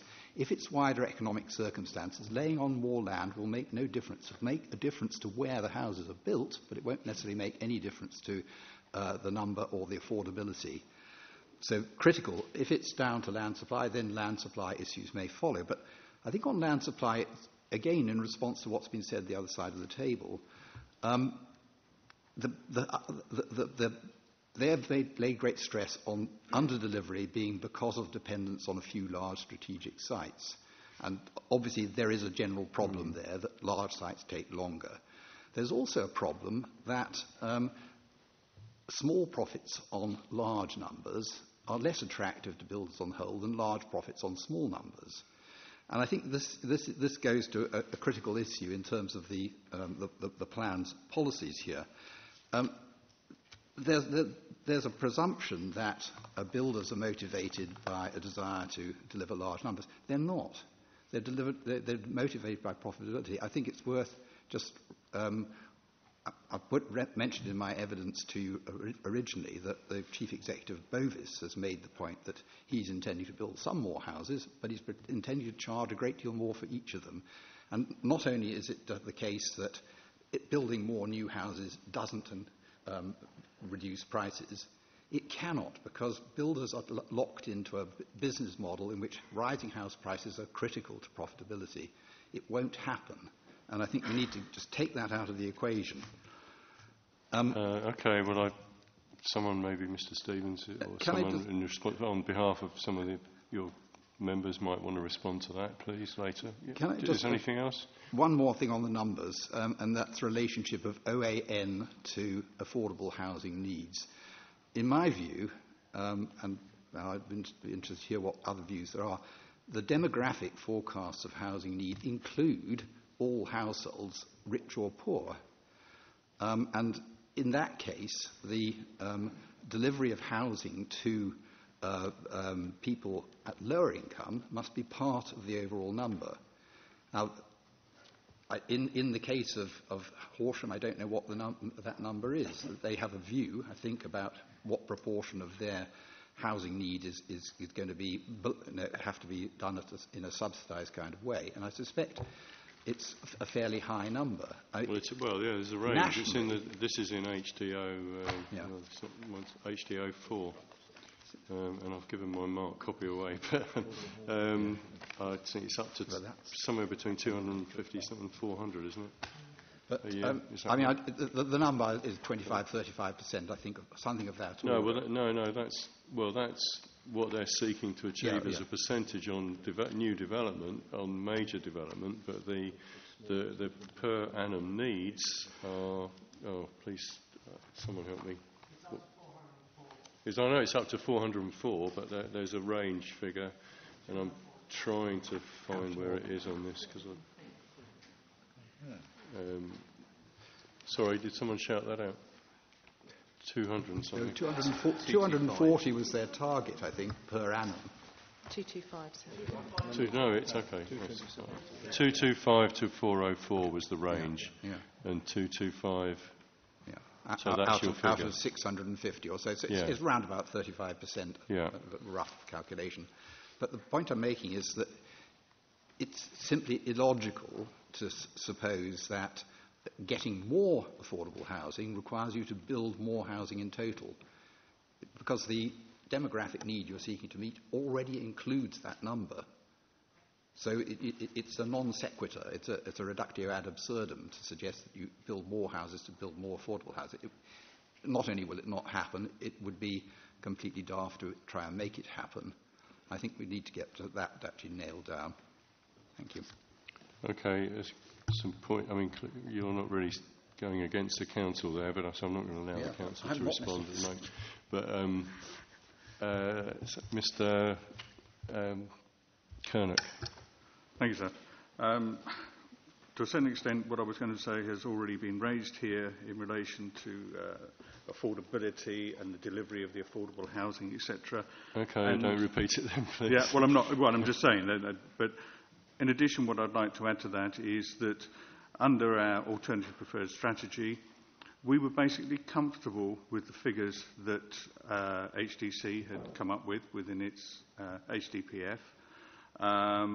We were more concerned about the way that the numbers were distributed, which is something which is later on in this debate. But I wanted to make the point that, yes, we're talking about the numbers here, and I don't want to get into an argument about statistics and so forth.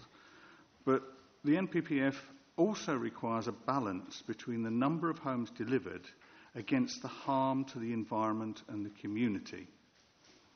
And that is something which is very difficult to quantify, but I think it is something which this council has attempted to do.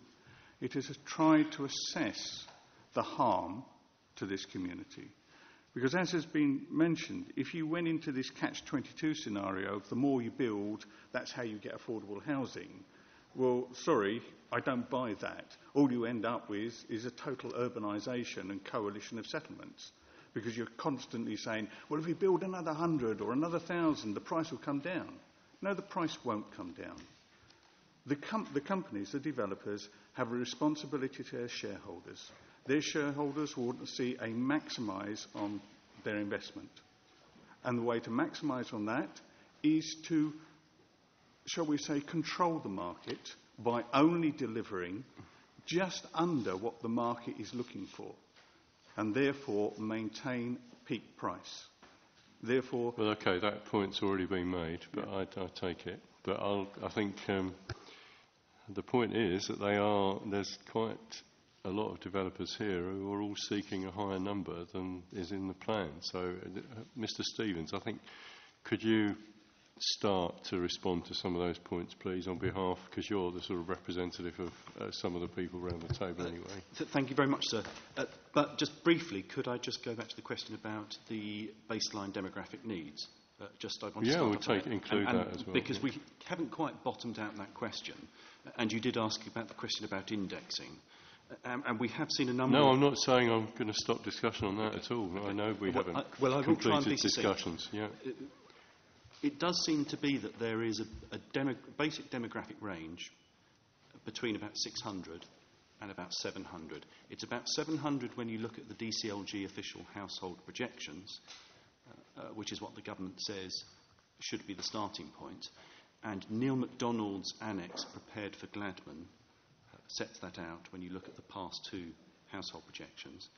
And then when you look at the 2012 subnational population projections, we come up with a range of figures. Turley says 598, NLP says 608, Peter Brett says 589, Barton Wilmore at its lower end is saying 595, and that does seem to be broadly consistent with GL Hearn's projection 1 of 593. So I think what I still don't understand is how the council in paragraph 6.3 of the local plan can say that 560 homes per year is the lowest level of housing that would be needed to allow for population and household change as well as economic growth. And I don't quite know where that figure of 560's come from. I think the council said that it was a mid of those ranges in J.L. Hearn's projections, but I still don't know quite how they've got to that figure of 560. So I think we still need to bottom that out. And then that leads on to the question about... Well, right, let's wait there then. Let's just see, and then I'll come straight back to you.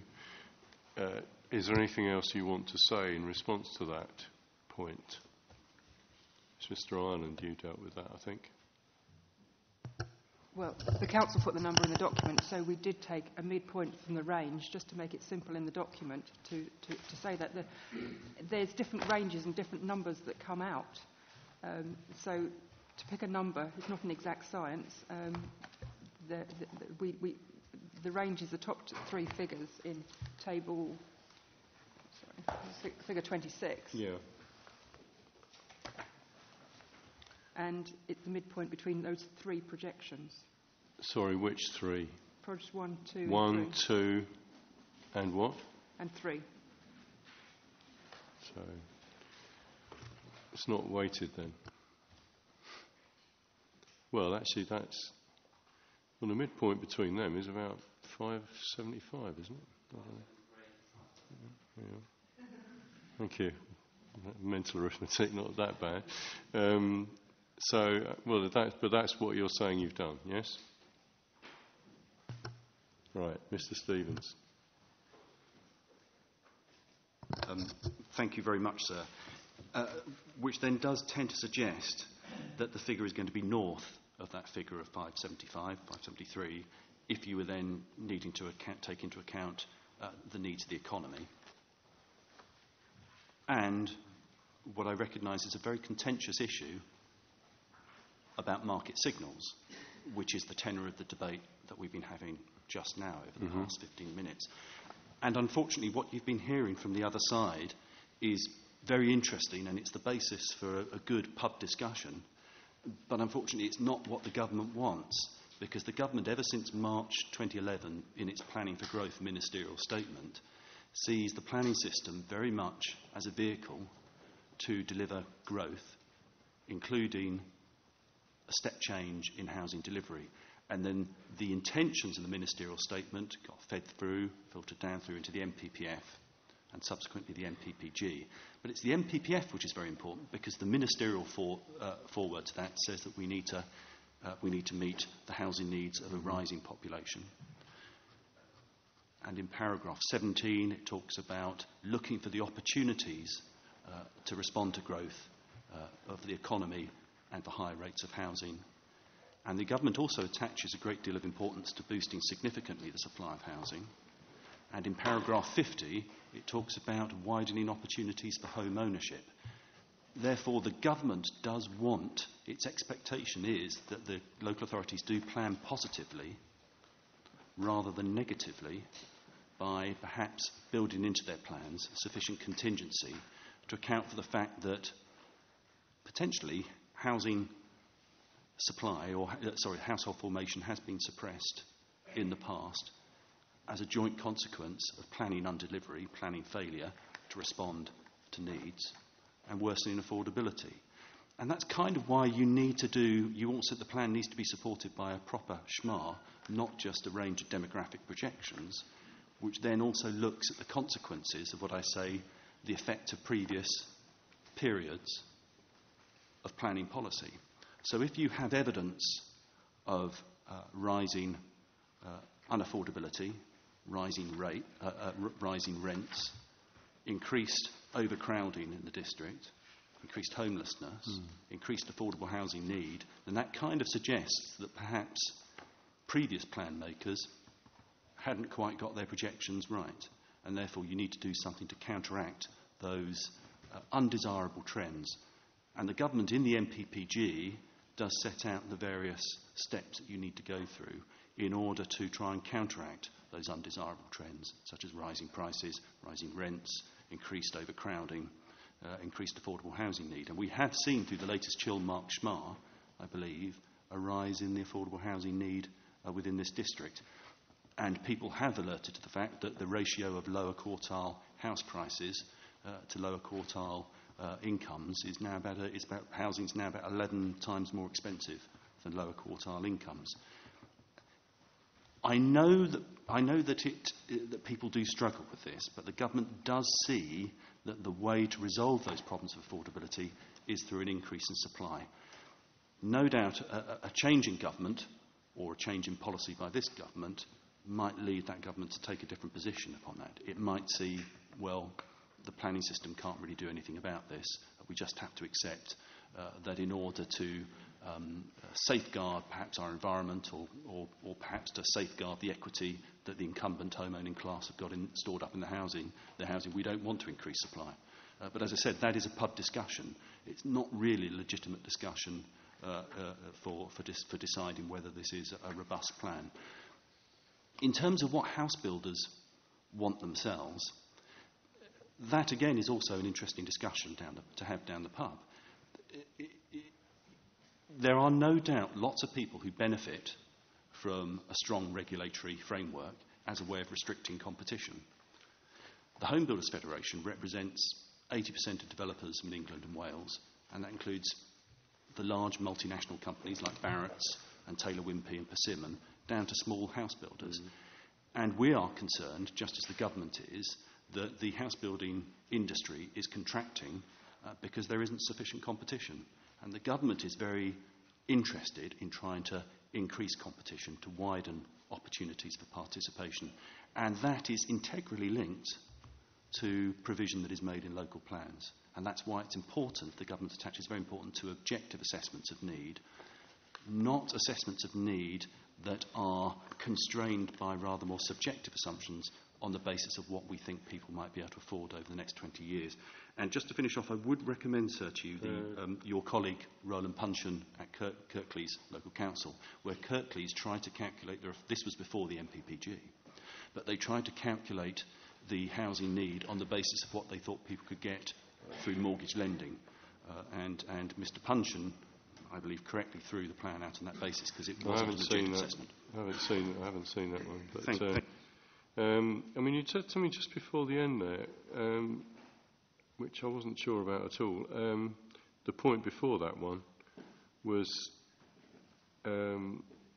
not be constrained by affordability. I mean, let's go back to the process. Is to assess.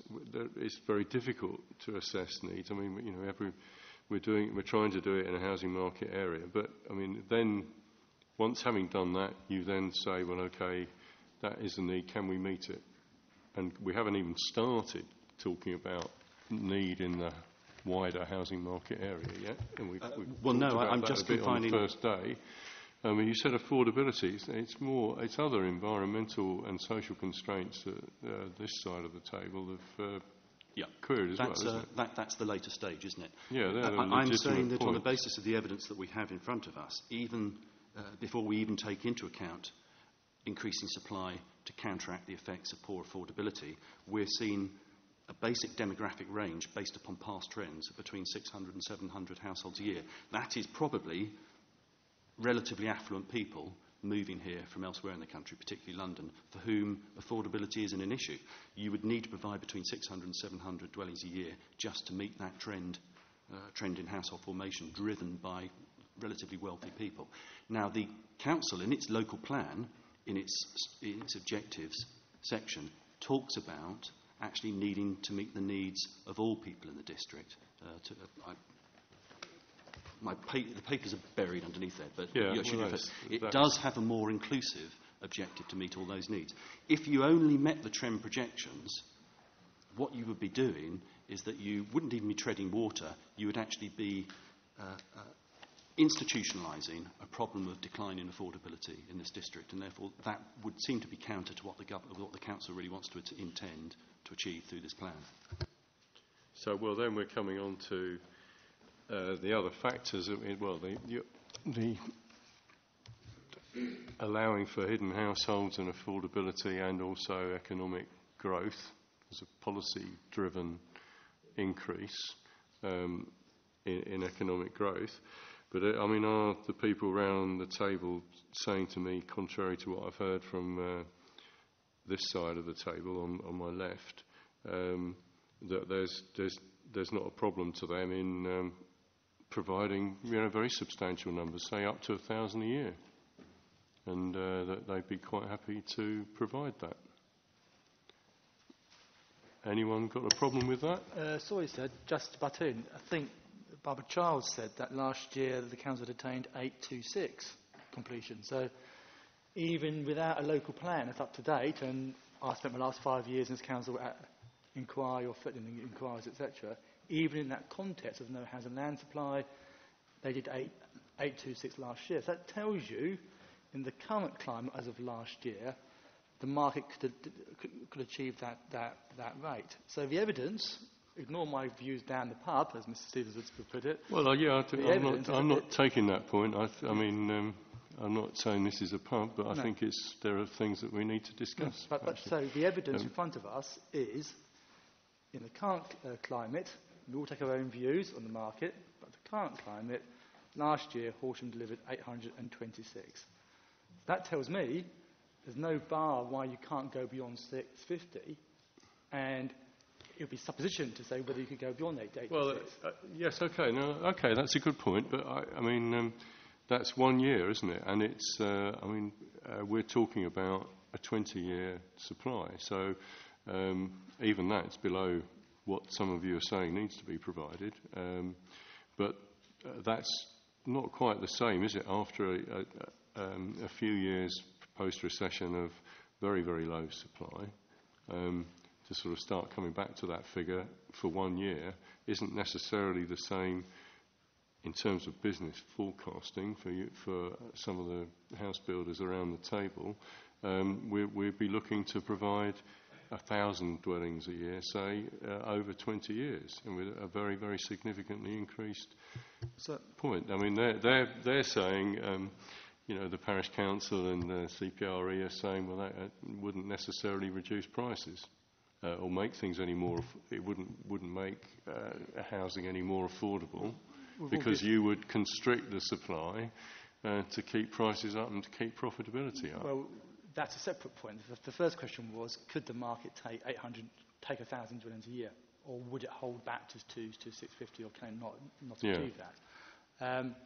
I travel the country at local planning inquiries, as many of my colleagues around the table do, and I go to places in Northamptonshire, Derbyshire, where you do grapple with the issue of revenue per plot, price of land per plot, and there is a minimum level of value per plot, and Mr Stevens will help me on this, which you have to achieve just to make it worthwhile the farmer selling his land. And there's build costs around the country, which my clients will measure per square foot, per square metre build cost. We're not in that area in Horsham where the difference between land value and sales revenues is at the tipping point, where we have sites, and Christian Houck and I will know those sites, where whatever you do, the site isn't going to come forward. What will drive demand in Horsham, and always has done all days of the last 25 years of my career, is the London factor. Because what you have in the southeast, anywhere away an hour train ride away from London, is that you have affordability criteria.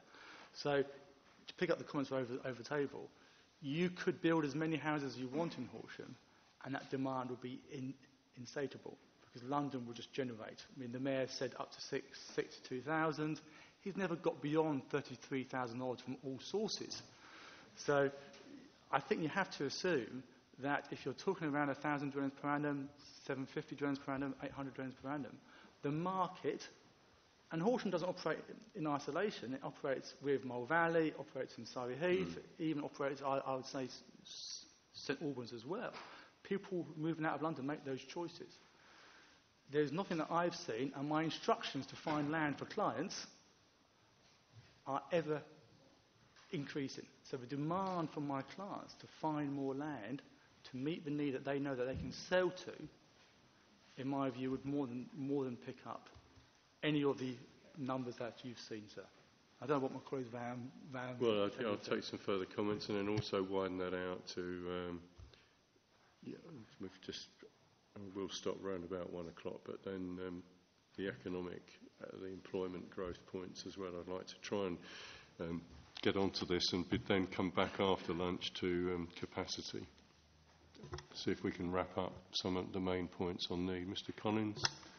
Thank you, sir. Yes, just to pick up on some of the points Mr. Painting made. In addition to the 826 of this year, I understand that planning permissions granted last year, so monitoring year 13-14 in this district, were 996 dwellings. That was a mixture of local decisions and also appeals, sir. So that further shows appetite from developers to develop in this district. Interestingly enough, if you look at some monitoring back, and this is the council's own figures in Appendix 2 of their statement, which is the updated housing trajectory, we can see that a significant proportion of housing coming forward in this district is on non-allocated sites. So, for example, in 11-12 of the 261 net completions, 200 were from non-allocated sites, which is 77%.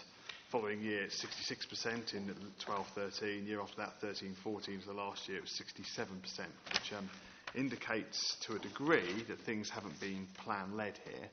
Now, except the fact they've got the FAD, Facilitating Appropriate Development document, as part of that, but there have been, and I think we'd all accept that, a number of appeals in this district to reflect the fact that there is presently no 5-year housing land supply.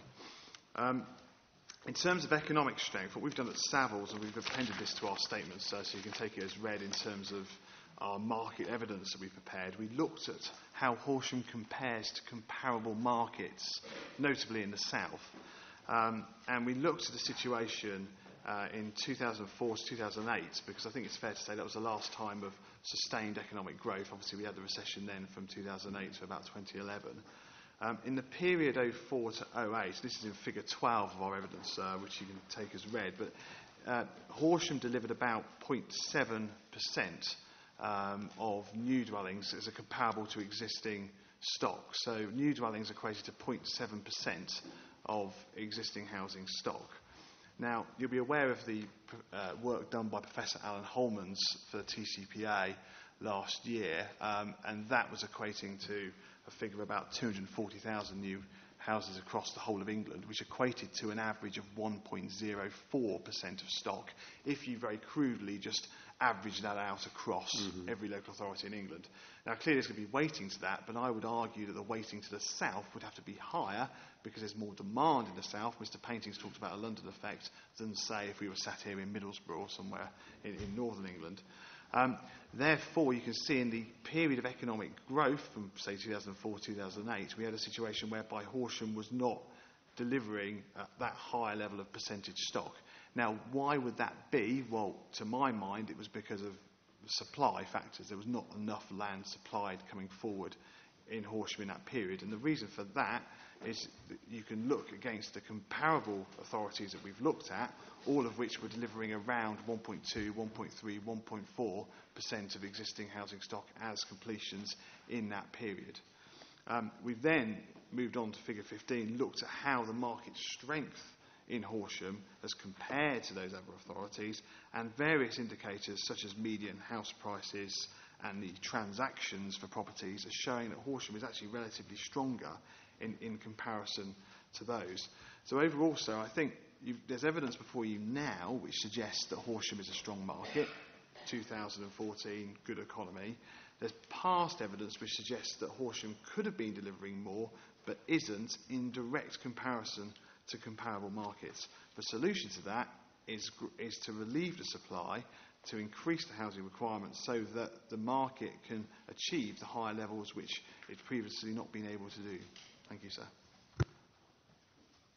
Okay, I'll take a couple more. From the two people who haven't spoken before, three people who haven't spoken before, sorry, names. Is it Mr. Taylor? Yeah.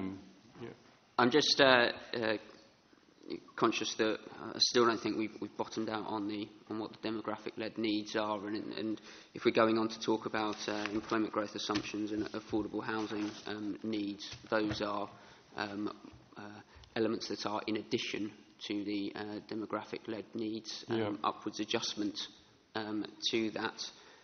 So I think it would be useful just to, I think, sum up the point that Mr. Stevens brought up. That I think there's a broad clustering of demographic-led needs that are around the 600 mark based on the 2012 SNPP, using an indexed headship projection. That's what NLP have used in our study as well to arrive at the 608 figure, broadly around the 600 figure. There's been discussions about the Holman's paper, and Mr. Ireland pointed out that the Holman's paper didn't, in respect of the headship rates, advocate a full catch-up. There was an element of structural change in household formation. That was particularly associated with BME, black and minority ethnic communities, of which have a tendency to form larger household sizes. And what the census saw was that there were more of those types of households in the country as a whole than it previously expected. Hence, some of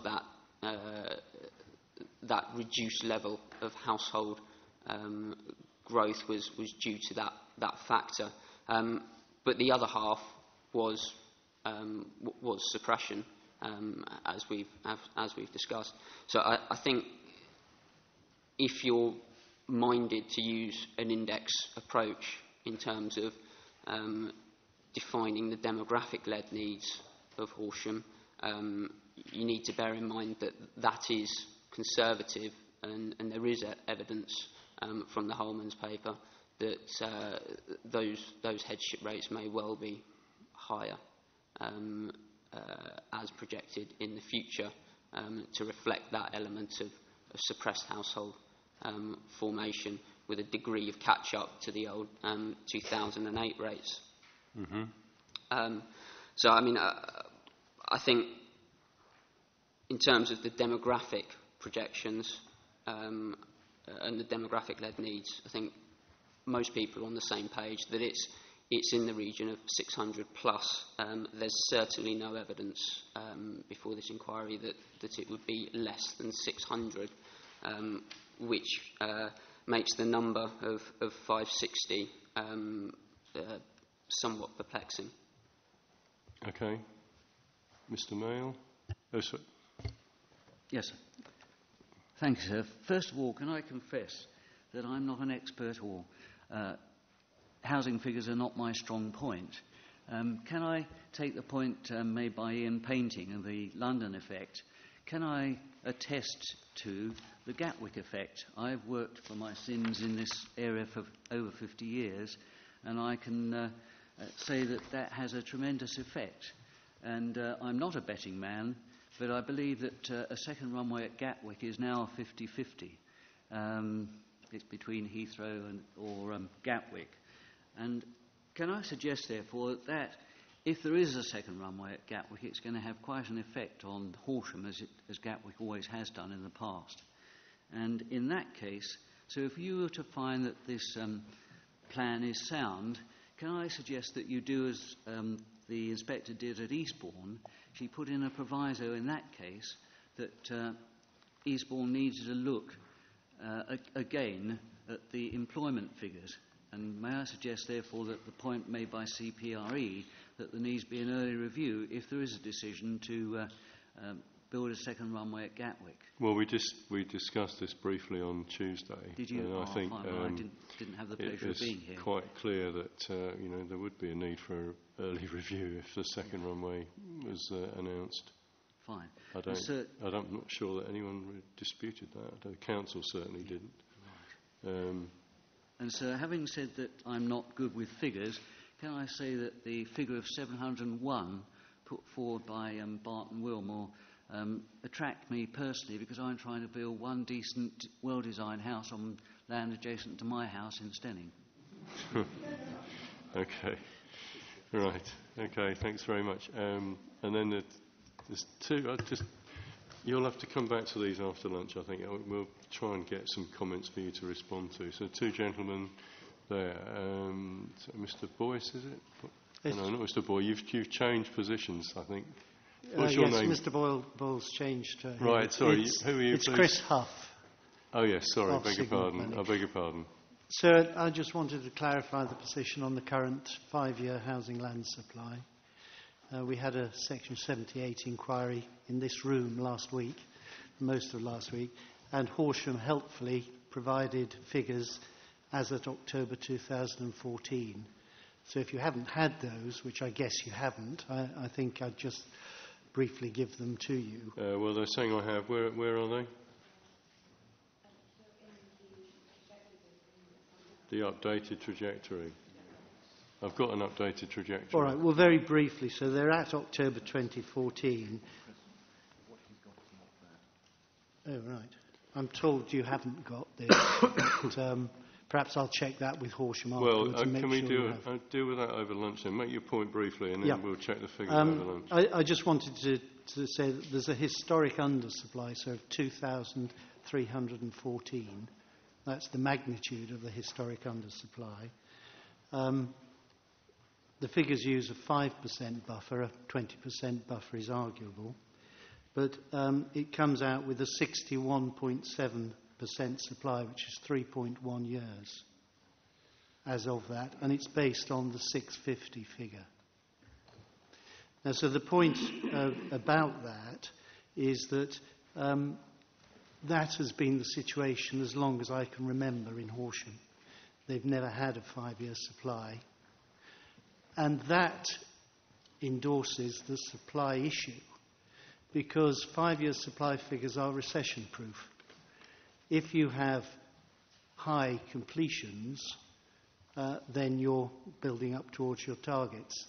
If you have low completions, your supply remains constant. It isn't denuded, and so therefore you still have the supply. The point about this, and my experience over certainly the last 15 years of working in Horsham, is that there has been a supply problem the whole time. I'm not saying it's the only problem, but it is, as far as I'm concerned, the major problem. House builders have not been able to find sufficient sites to build, and that is the big issue. Just briefly, sir, on affordable housing, our proposal was 45% affordable housing, above the 35%, which makes the point that this is a site-specific negotiation for affordable housing. And I think the point Ruspel were making is that on some of the larger sites, there have been viability arguments that have led to the reduction. In other situations where there is good viability, higher than 35% can be negotiated. Yeah. So it's an overall situation. Where was the site? This was in Partridge Green in a village. Okay, thanks. Thank you, sir. Can you try and make these really brief points? So, Simon Macklin, I wanted to move on to economic growth, but I'm tempted to do that after lunch if you'd allow me to. Yeah, I think we'll have to, really. We're not. I know. I appreciate. Don't worry. I appreciate we haven't bottomed out in your phrase. You know, some of these things. There's still a lot to talk about. Although we've had a good discussion already. Yeah, we'll break, please, and we'll come back at 2:00. So can I just raise a procedural point? Sorry, forgive me. Just so it can be dealt with over lunch.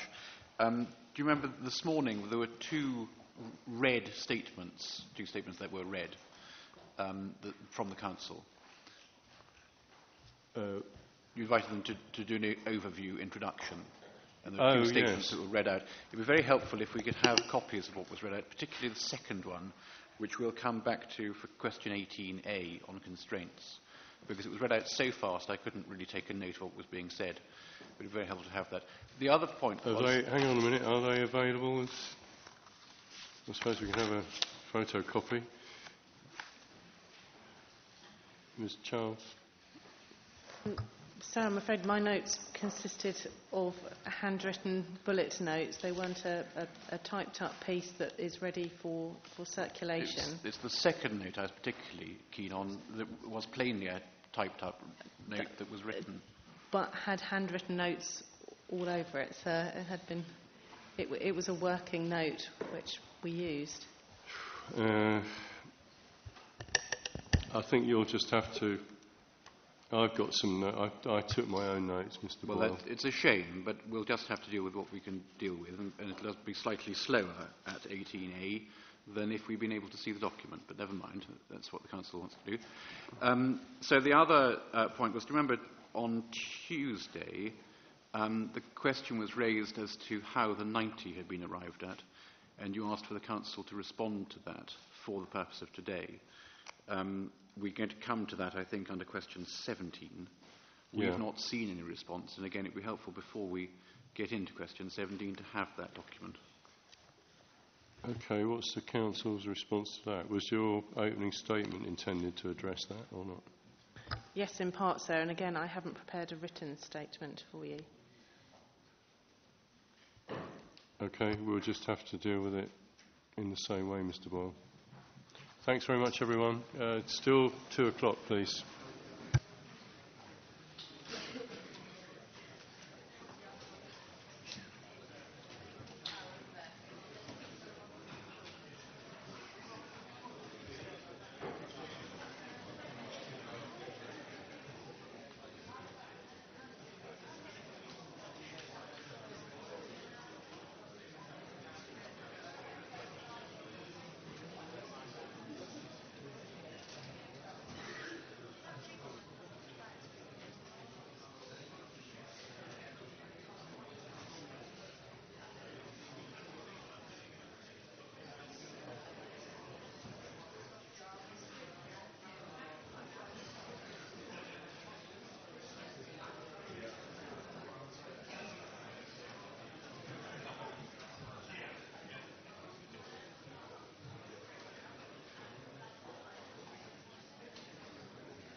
But yeah, I have, but I'm not sure it's absolutely up to date because it's one I printed off a while ago. I couldn't get it, but I can refer to it. Yeah, so. I mean, paragraph 18 refers to employment trends and forecasts and how they should be taken into account and align with future housing supply. Essentially, there is a need to balance labour supply and labour demand, without which there will be an imbalance in commuting patterns and the like.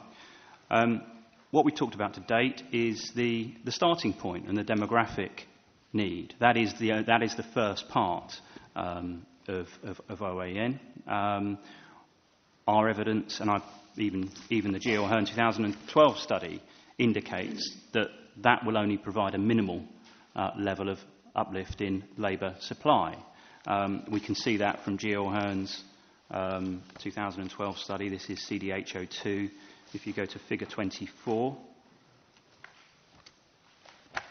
Yeah. This sets out all of the scenarios assessed in the report, with columns for population growth, housing numbers and employment growth. So projection 1, I referred to earlier as being most aligned with other numbers around the table in terms of the 2012 subnationals. That gives a housing number of 593. And you can see there that it gives employment growth of 191 people per annum. Now on our 2012 scenario, we consider it would increase labour force by 125 people per annum, so lower. And the reason for that is possibly economic activity rate assumptions, but also a change in the population profile assumed in the 2012 subnationals, which won't have been built into the Geo Hearn work. And it's probably easiest here if I can take you through table 1.1 of the Mayfield's hearing statement on page 5 now. Yeah. So I took you through the first section of this table earlier, which got us to a projected dwelling requirement based on demographic need of between 595 and 701. Yeah. Yeah. The following section of that then deals with job growth.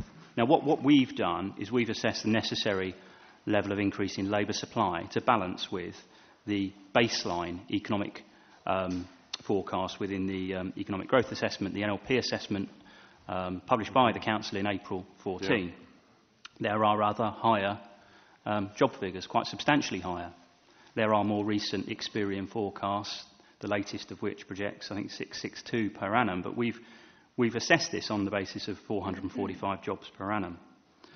It's important then to apply a commute ratio to look at the necessary increase in labour supply to balance with that job growth. And the 2011 census tells us that Horsham is a net out commuter of labour.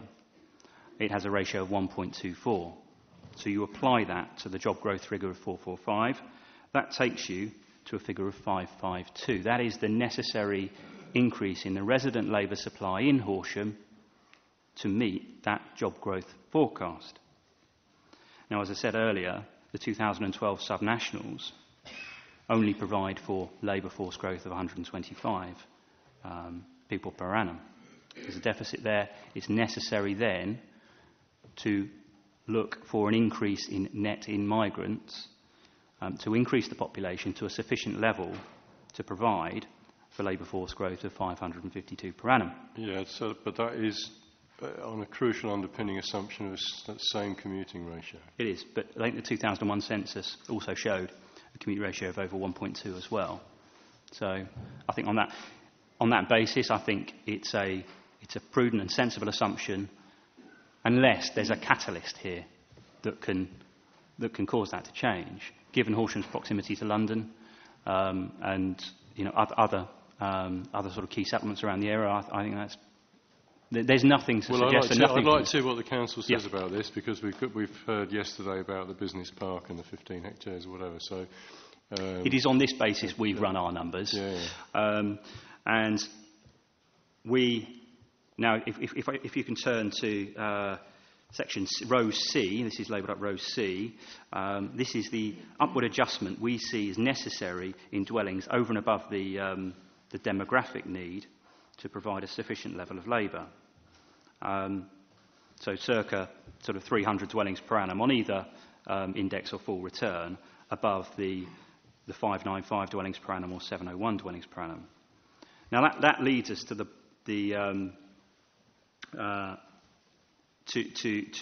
an overall figure to meet economic-led need and demographic projections of between 907 and 1,034 dwellings per annum. What's your headship rate assumption leading to row C? Is that indexed? Is that indexed or not? It's the 333 is a full return. You follow the column down from the top header there. So you've got Horsham full return requires plus 333 dwellings per annum on top of the 70. Two scenarios. Yeah, that's it. And then plus 312 on an indexed approach on top of the 595. And as I say, that takes us to between 907 and 1034 dwellings per annum.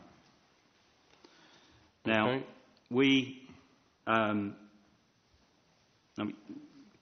it's important to take account of market signals. There is market signals issues here. We consider that the level of uplift necessary to meet economic growth is sufficient, or is sufficiently above the demographic position to address market signals issues. But for the reasons I identified earlier, I think it's important that we move towards a full return rather than the indexed approach in order to fully address that. But Mayfield's position is that we've taken a pragmatic approach here, and we've recommended a figure of 975 dwellings per annum, which is actually the midpoint, broadly the midpoint, between the top and bottom end of that range.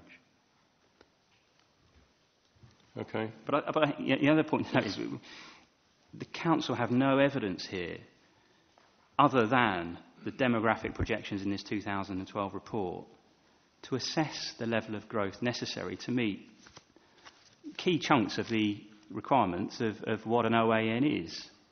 And we are still only talking about Horsham, and I know we are going to move on to the housing market area, but that's a fundamental part of an OAN as well.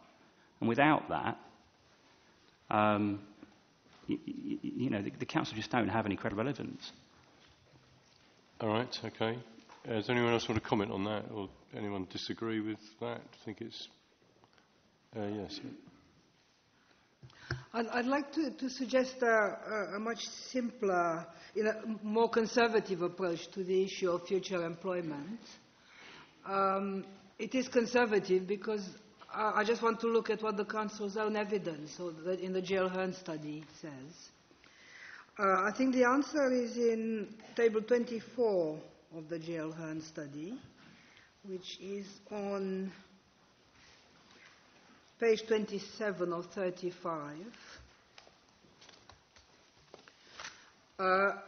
And of these different projections, 1 to 10, there is only one which takes account of forecast employment growth, both in Horsham and in other places where residents of Horsham work.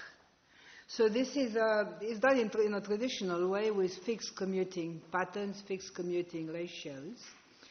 But it makes the startling assumption that the economy doesn't only grow in Horsham, it also grows in other places, like Crawley and London. And of these different job-led projections, only Proj 10 does that. The other ones ignore the outside world. It's not that Horsham is like an island, it's more like a planet, because people do commute out of islands. And on that evidence, if we look down projection 10, we see that on the Council's evidence to feed Horsham jobs and other jobs, you need 767 dwellings per annum. Now, we tried to reproduce this calculation. You can't quite get the details, so we tried to have another go using the employment forecasts in the Employment Land Review, which is sub-regional. And we got a much bigger number. It was about 970, which is in our proof. But no matter. Even if we stick with a conservative view from the Council, the answer is 767. Now, I just want to make clear, you asked previously the Council what their OAN was. I think that is a minimum OAN, because this is not imports, it's not unmet cross-boundary needs from other authorities. This is a demand-led, a job-led requirement relating to Horsham's own population. It is a demand for local labour living in Horsham.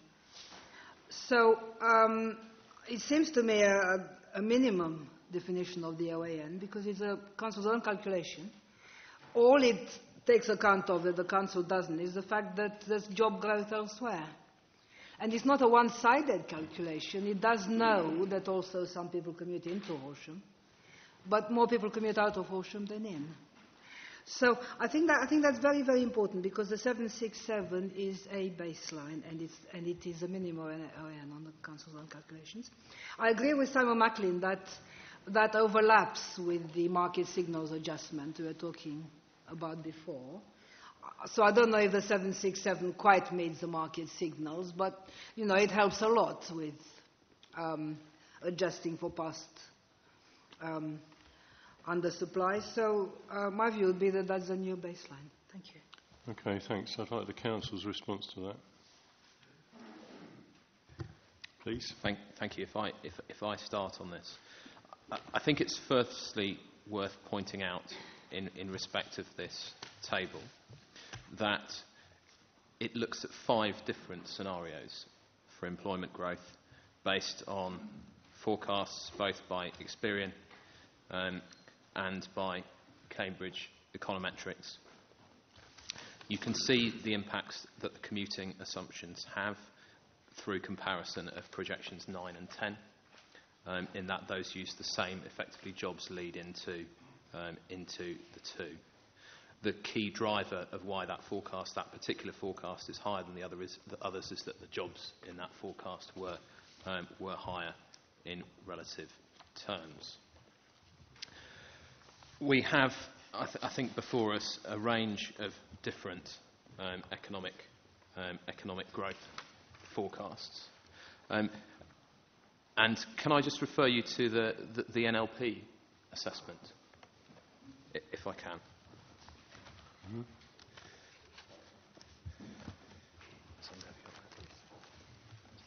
So we're just trying to find the paperwork. Sorry, not the employment land review, but the representations that they've made to this process. Not CDO2. No, it's their objective assessment of housing need from Berkeley Strategic. Okay, keep talking.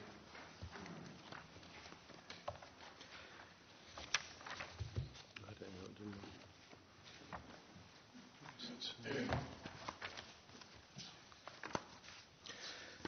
In this, they look at a set of forecasts from this year and by the 3 main forecasting houses.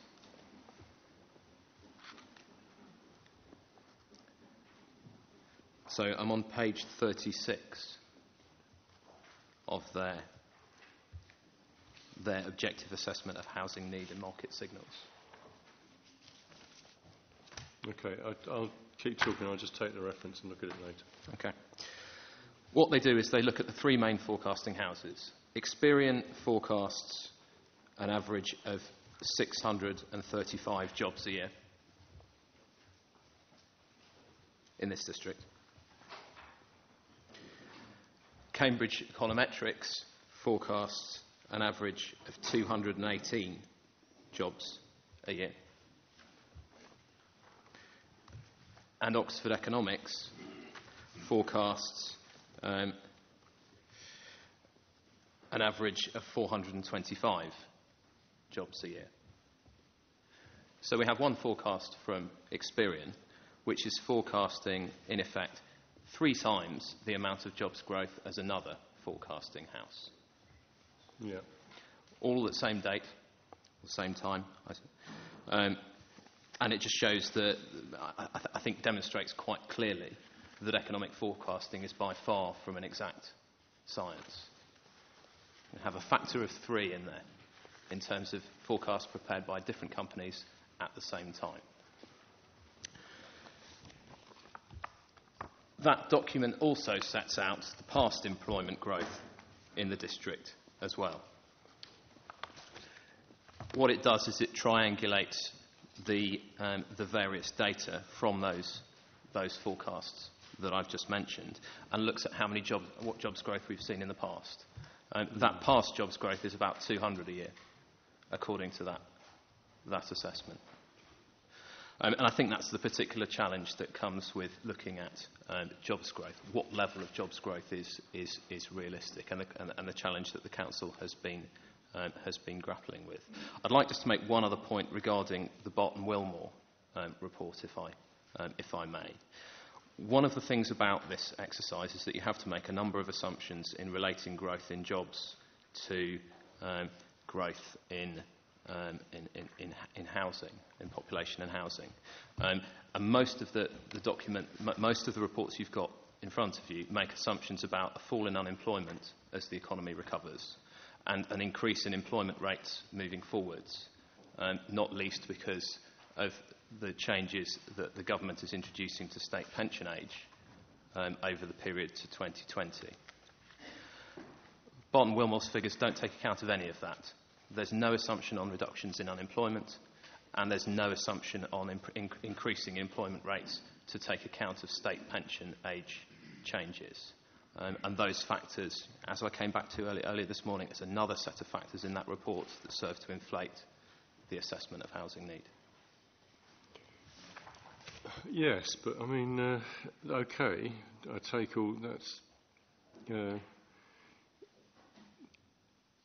I think fairly well understood that employment forecasting is, difficult and hazardous business. But I mean, where in your 560 figure that the others say is a minimum of 600, that doesn't include any employment growth in it, does it? Well, this is set out in the locally generated needs study. It would support employment growth over that. The 560 on its own would support employment growth of about 4%. I'm looking at table figure 23 within the report.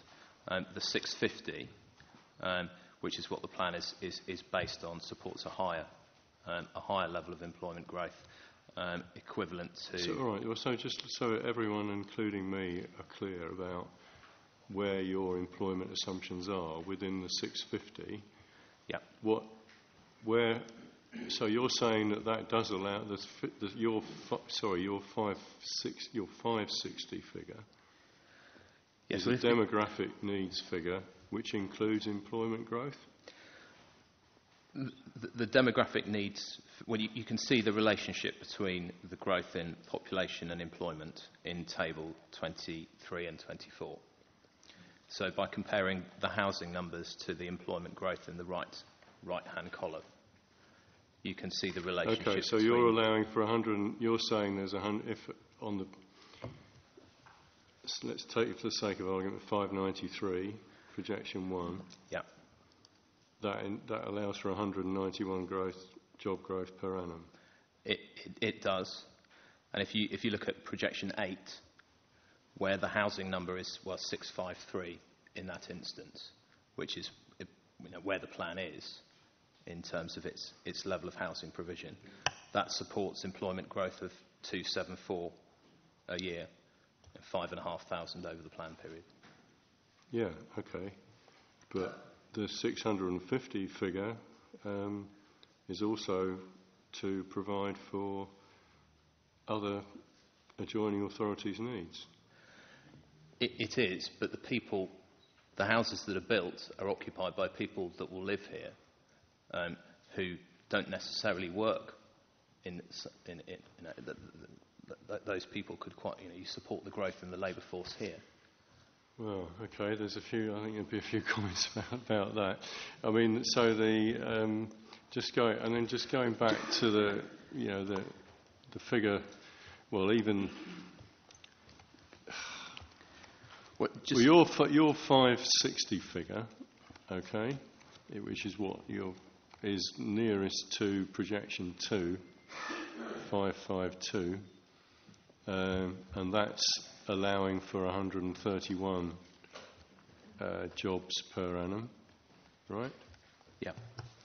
And how does that align with the economic employment strategy in the plan? As far as I'm aware, there isn't a jobs target in the plan.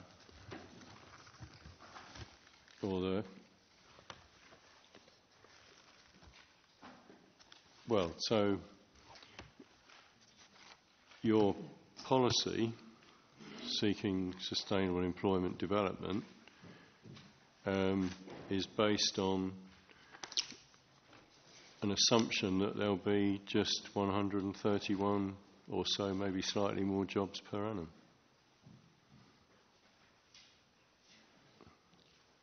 Is that right? And then you've got you're saying, you're 90 headroom above that to meet needs elsewhere. If you look at what I was going to say with projection 6, when we were talking about this, the point between the range of figures that we were discussing when we put it into the plan. Okay, that's probably the nearest. Yes, okay, 150 jobs. It wasn't a midpoint. I think the mathematicians in the room sort of took their calculators, and it was a point between those two ranges, and we needed a figure that we could, of one of those calculations, and so Proj 6 is 564, which is 560, and that delivers 150 jobs according to this study. Into these projections, okay. But that figure isn't in the plan, just to confirm. But No, that's the assumption that we make, but then we obviously have a 650 as a housing target, and if you look at Proj 8 there, 5653, that delivers 274 jobs, sorry. Yes, but okay. Then we'll come back to one further point here is with regard to this relationship between economic growth and unmet need. The statement of common ground that Tetlow King have submitted sets out in paragraph O that any identified unmet need from surrounding authorities is additional to the demographic-led need. Yeah. It doesn't say it's additional to the demographic-led need with some economic uplift or an economic-led need. Okay. Well, do you want to come back on that, please? Yeah, Mr. Macklin. Thank you, sir. Can I just pick up on another point that Mr. Ireland's misinterpreted from our assessment? We have allowed for an increase in activity rates. This is very clear. It's set out in our addendum statement to our hearing statement. It is, I think we start to talk about it on page 13 of that. On page 14, there is a graph, and that graph sets out the activity rates of females by different age bands in 2011 and 2031. And what it shows is that we've allowed for an increase in activity rates in particularly in the elderly age groups, more elderly age groups, to allow for that change in state pension age. And those assumptions have been derived from a Kent County Council technical paper on activity rates published in October 2011. So we have allowed for that. He is right that we haven't allowed for unemployment. Unemployment was running at 4% in 2011, and I think NLP's work shows that's actually now slightly lower. So we don't think it's appropriate to plan or build that into the assumptions. But I, that is an important point. We have allowed for an uplift there. The other point to note is that, yes, whilst there is fluctuation in various economic forecasts, the economic growth assessment, the baseline of that is 445. That falls midway between the three sets of forecasts that were quoted by Mr. Ireland. And the other fundamental point is that is their economic evidence base. It needs to align with their housing evidence base, and it just doesn't. Okay, yeah. Just to raise another, I think, very important point of clarification. I think that Nick Ireland is maybe I didn't make my point clear enough, and I'm getting an answer to another point. My point about figure 24 is that I'm not talking about jobs in Horsham. I'm talking about jobs in other places where people commute to out of Horsham. And these places include two powerhouses of the British economy that are the Gatwick Diamond and London. We know, it says in paragraph 2.18 of the GLH study, which is on GLH study, which is on page, I'll find the page number, 2.18, page 11 of 35. The only projection which takes account of employment growth outside Horsham is Proj 10. It says so on the bullet points on the paragraph 2.18. Everything else is driven by expected job growth in Horsham alone. Yes, employment forecasts are even more unreliable than demographic projections. One should not accept them without much more careful scrutiny. I accept all that, which is why I'm not making my own forecasts. I'm taking the Council's forecasts. And there is only one projection which takes account of Horsham's contribution to the wider economy. No one else, none of these other numbers, allows jobs to grow outside Horsham itself. And given that we are looking at a functional economic area which is one of the most dynamic in the UK, this seems a crazy way to approach it. And if we do take account of the Council's evidence on the one projection which does take account of growth outside Horsham, it's 767. And it is the OA and it is local need, because it's need for the services, the labour of local people. I hope that's clear. I don't know how to make it any clearer. Thank you. Well, I'm clear that that's what your point is. Anyone else want to? Mr. Stevens? Yeah, and Mr. Selwyn. Thank you very much, sir. Yes, it was the point that I made in my representations, that on the basis of the evidence that the Council assembled to support its plan, it is projection 10 which seems to align most favourably with the employment objectives of this area. It is that projection 10 which is indicating a need for 767 dwellings that would support employment growth of 434 jobs per annum. And so I'd refer you to the North West Sussex Economic Growth Assessment main report prepared by NLP for the housing market area for Crawley, Horsham and Mid Sussex. That's the 22nd of April 2014. CDO2. ED2, sorry. I didn't do my homework to get those numbers. I'm sorry. Thank you very much. And so if I could refer you to page 150 of that report.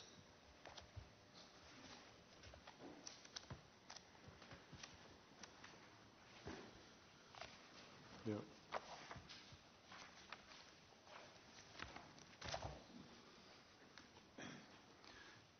The Experian baseline job growth forecast is suggesting jobs per year of 445, and to sustain that would seem to be consistent with 765 dwellings per annum. And that report, sir, on the next page, if you flip over onto paragraph 9.6, the report says that in line with the NPPF requirement to plan positively for growth, each authority's policy approach should, particularly in the aftermath of a period of economic recession, aim to at least provide for their baseline employment and employment space needs so the economy is not constrained, which would suggest that you would need to have an economic objective to create 445 jobs per year, and to enable that to happen you would need to set a dwelling requirement of 767 dwellings per year. I'm happy to round it down to 765. I think that is the baseline minimum level of supply that we should be considering. That doesn't take into account market signals, but it would account for demographic needs and for employment needs. And I understand, and it is the Council's right, that the plan doesn't include a specific objective for jobs, but I understand that those figures, the Experian 2013 baseline scenario, are the figures upon which the Coast to Capital LEP is basing its economic strategy. That's the kind of level of growth, employment growth, that it is seeking in Horsham. Thank you, sir. Okay. Turley. Thanks very much. Just building on Mr Stevens' point there, in terms of our report that we submitted, I think it's important to stress that, as Mr Stevens said, the Council has undertaken an assessment of its economy through the economic growth assessment. So whilst the forecasts identified previously were a set of forecasts, a range of three different forecasts at a point in time, there's a quite considerable piece of work there that goes through and assesses the capacity of the economy to grow and reaches some pretty clear conclusions.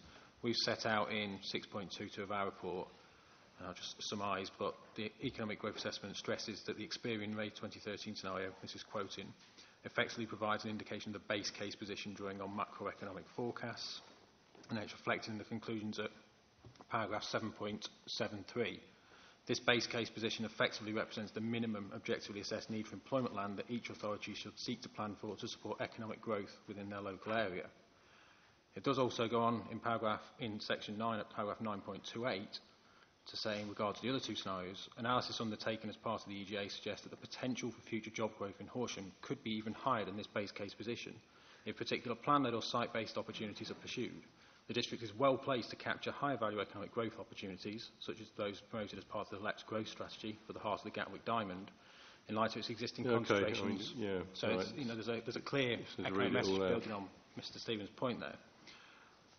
We have also set out in our study, hopefully that's helpful, at figure 6.4, the Experian forecast across the Gatwick Diamond latest at the time of the study, 2014.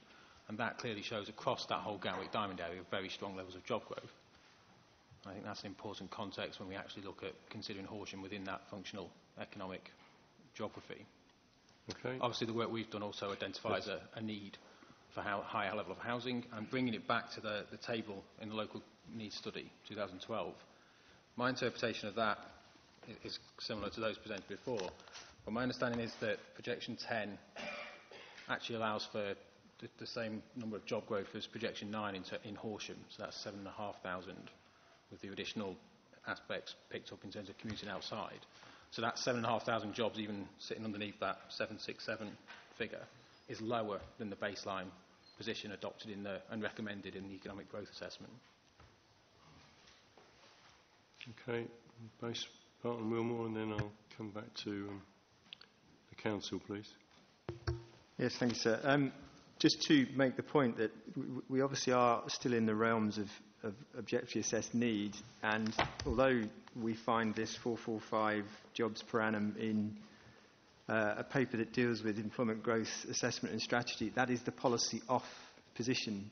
So that is the very least that we should be considering, and the Council should be considering, in terms of what policy off job growth would be. So there is therefore necessarily a significant uplift above the demographic position. We of course have looked at that housing market area where it should properly be undertaken. Council of course haven't done that. At that level the commuting ratio is 1.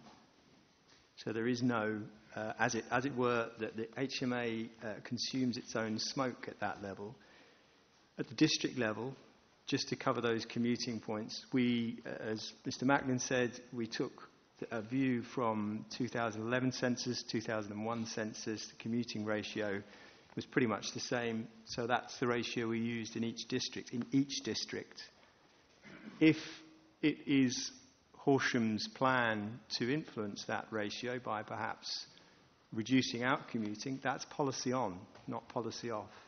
So in our opinion, the fair approach, policy off approach, is to just continue with the situation that we find ourselves in 2001, 2011. Otherwise, there's implications for other authorities in the HMA as well. If there's plans to change commuting patterns in this district, that has an impact on neighbours. So that commuting ratio that we use clearly has an impact on our numbers, and that's where we get to the mid-range of 9.7 odd.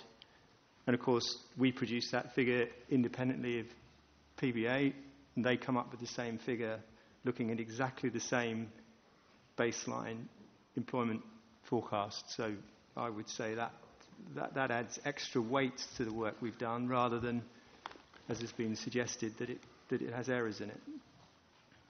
So this is just to make the point again. This is very much a policy off minimum situation of employment growth here. Yes, but I mean, I'd like the council's response to that before I maybe come back onto that. I mean, who's going to deal with that point, please? These points about the need to meet employment growth in the housing figures. I'll start off. I think we've discussed on a couple of occasions already today the fact that it isn't an exact science, and clearly the evidence base that we've looked at illustrates that. However, what I would say is that in the plan we are looking to try to influence the migration that we talked about earlier, giving people the opportunity to live closer to where they work, whilst obviously we can't impose anything. Allowing the development of a business park on land north of Horsham as part of a mixed-use development goes some way to support that. The other sort of overriding comment I'd like to make before I pass over was in terms of the LEP. And you will have noted that the LEP are strongly supporting our plan and have made no comment at all about the fact that they don't believe that the housing numbers are high enough and will not help them to deliver their aspirations for the entire area of the LEP.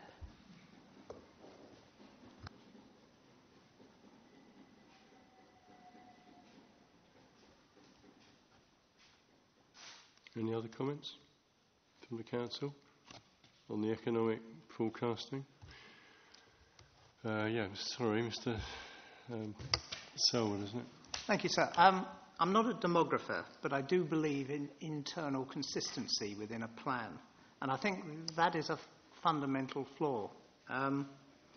We've heard that past job growth in Horsham is around, or has been around 200 jobs per year. And from what we've heard recently, it looks like the council's proposal of 650 dwellings per year will yield something like 150 jobs per year. Now, I accept it's an inexact science, but that's what we're working with.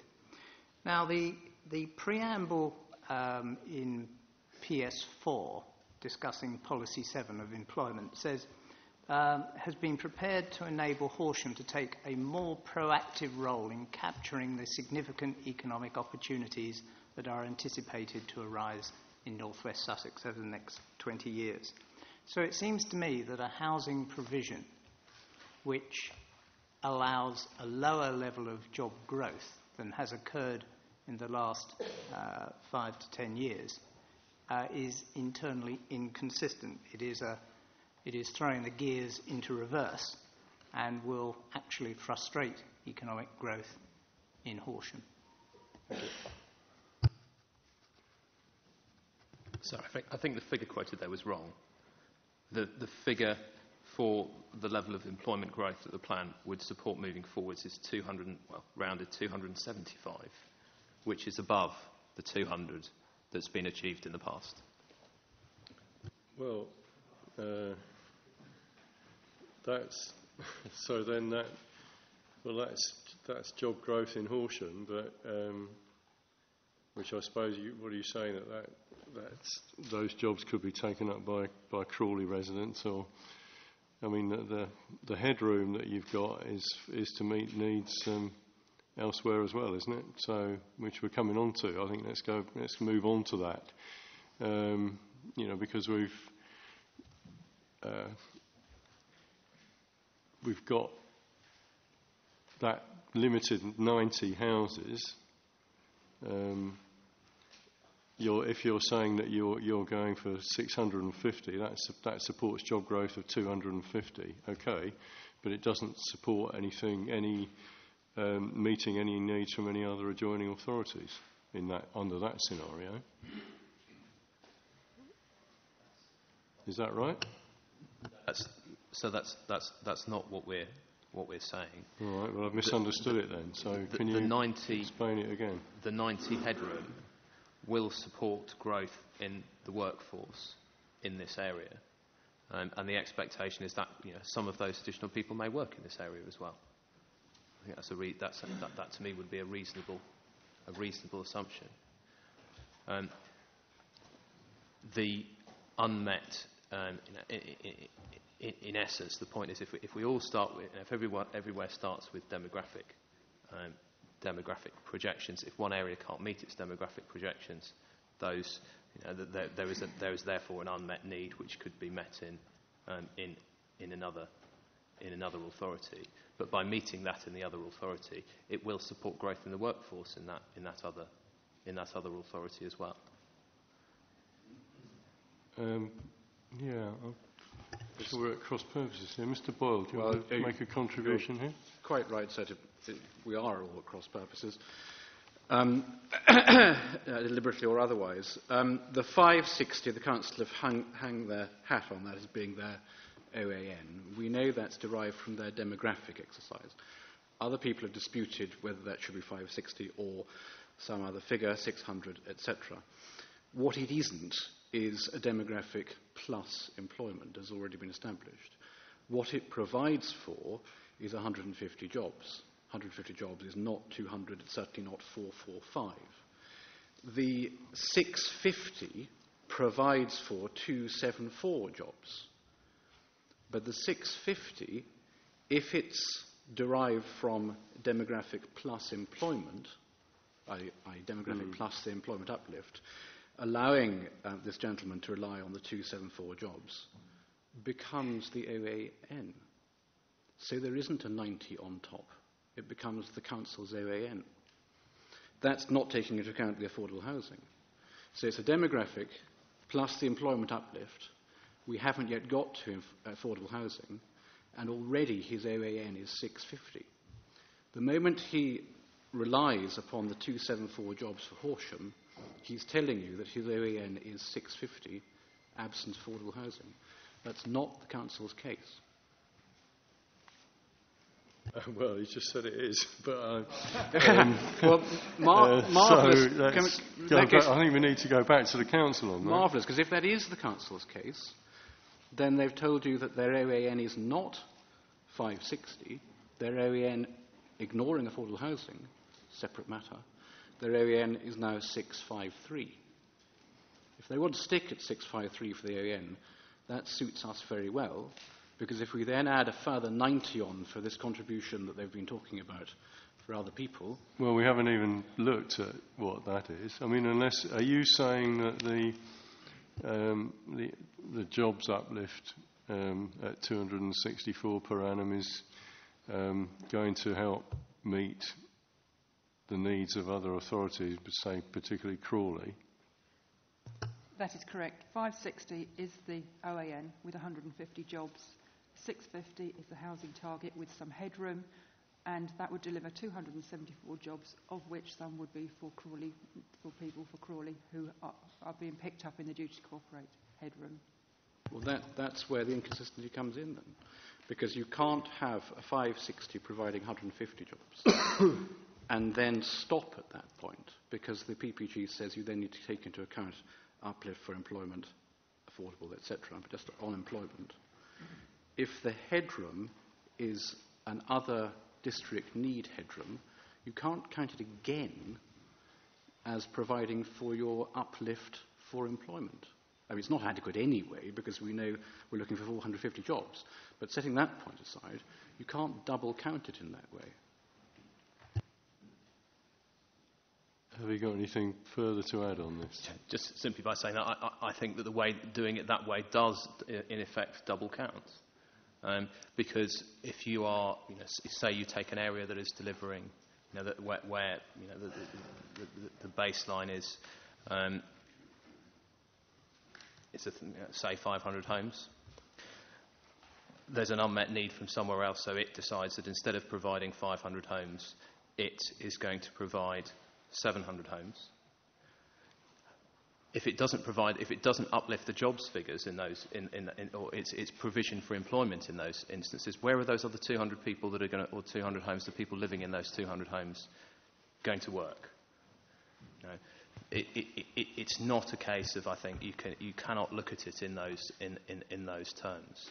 If we go back to the way that other authorities have looked at growth area policies, as well as taking housing provision from other areas, reflecting their growth area status, they have sought to increase the provision of employment land to provide opportunities for those people to work locally. It's a sustainable way of doing things.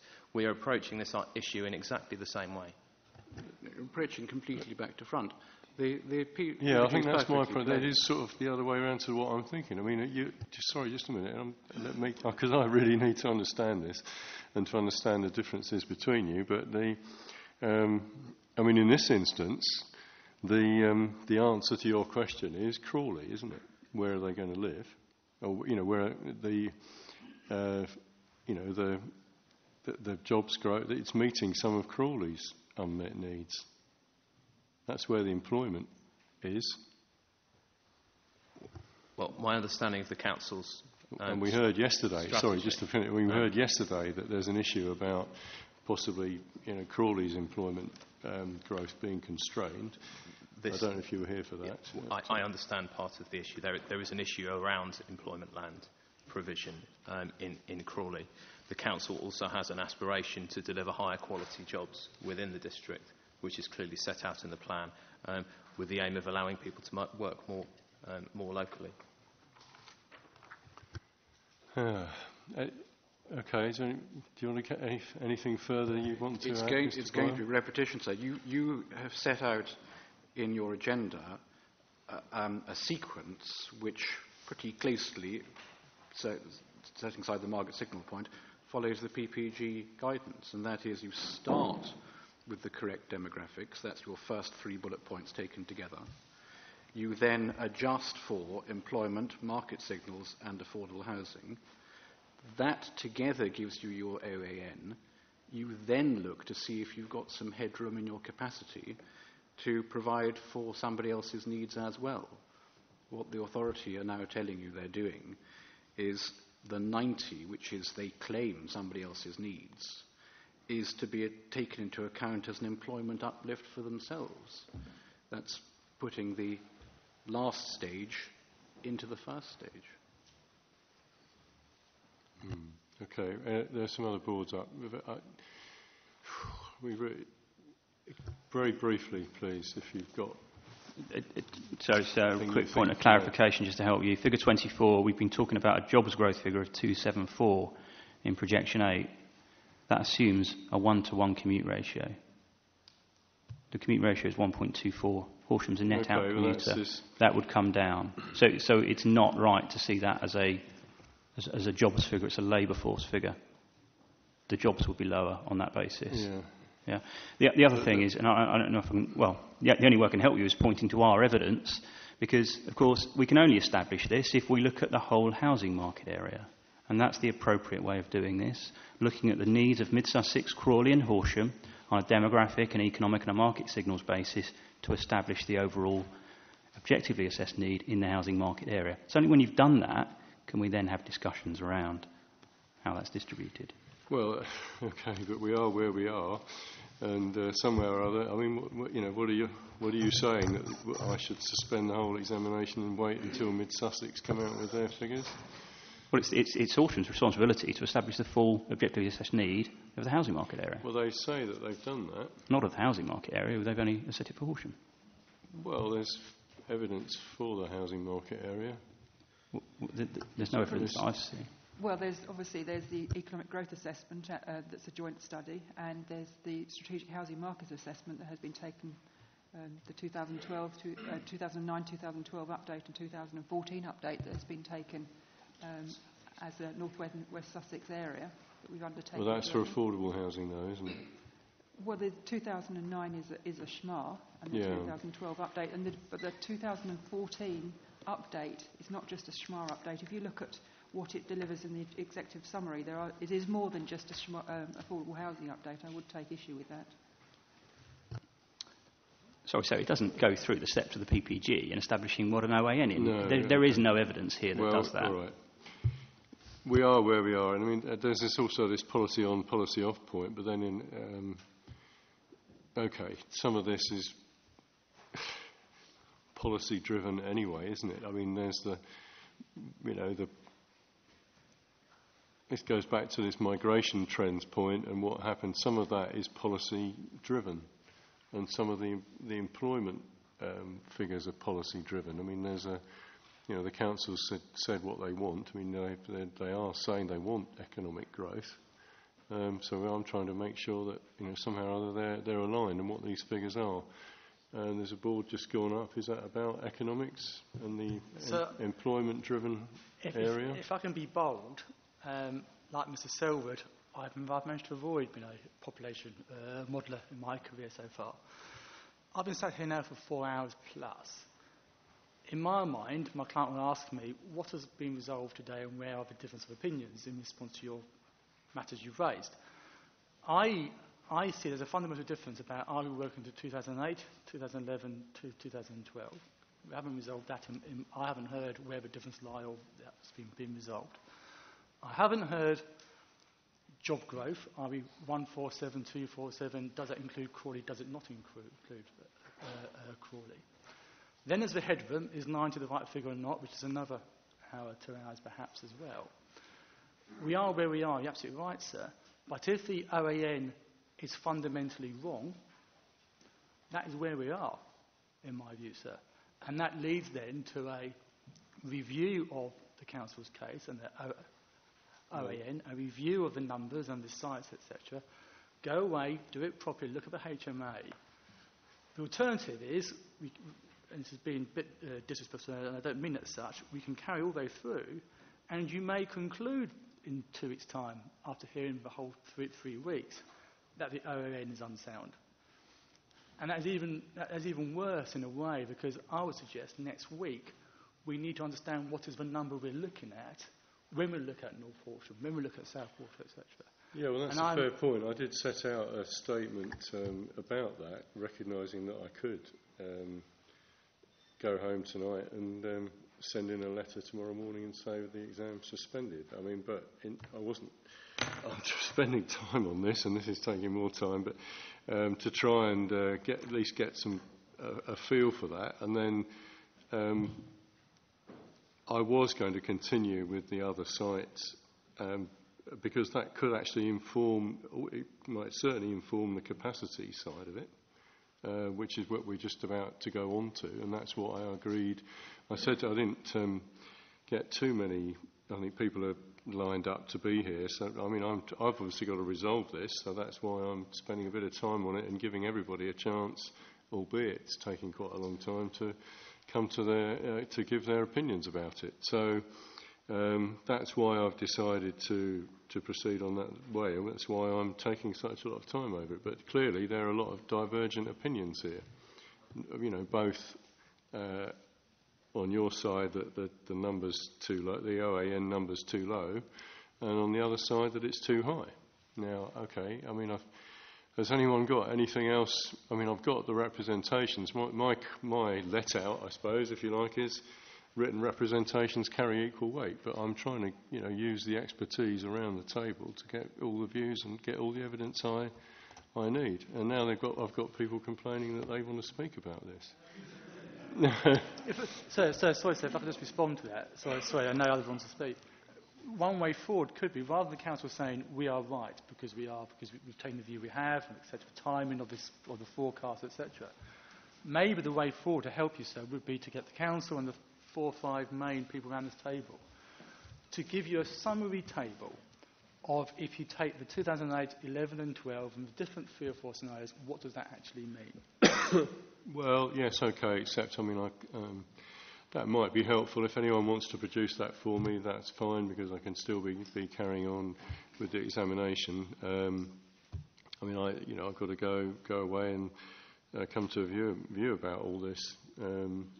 I've got, as you can see, quite a lot of documentation and a lot of different forecasts.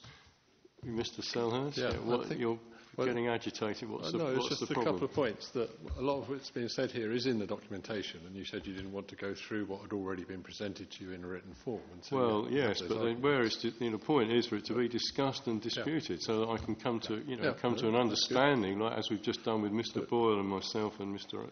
Ireland, where the differences are. Yeah, but in that discussion, it seems to be very one-sided at the moment from the people who are arguing very positively for an increase in OAN. Well, you've had your chance to have a say. But I've written down what you've said. I've got a question of logic, I think, because my background is mathematics. So what I don't understand is that the question seems to be that the high figure for job growth requirement is 445 jobs per annum. Yeah, and they're saying that to support that, they need 767 houses. So that's 1.73 houses per job.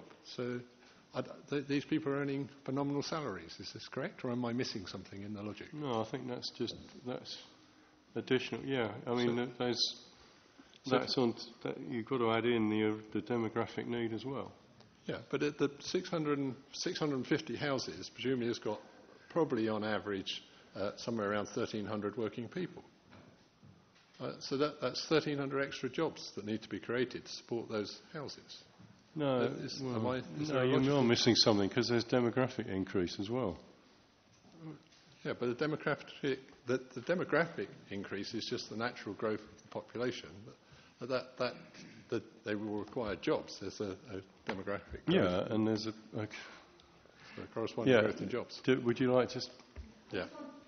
There is, I think, a simple answer to that. Even if there was no job growth, the number of households and therefore houses would increase.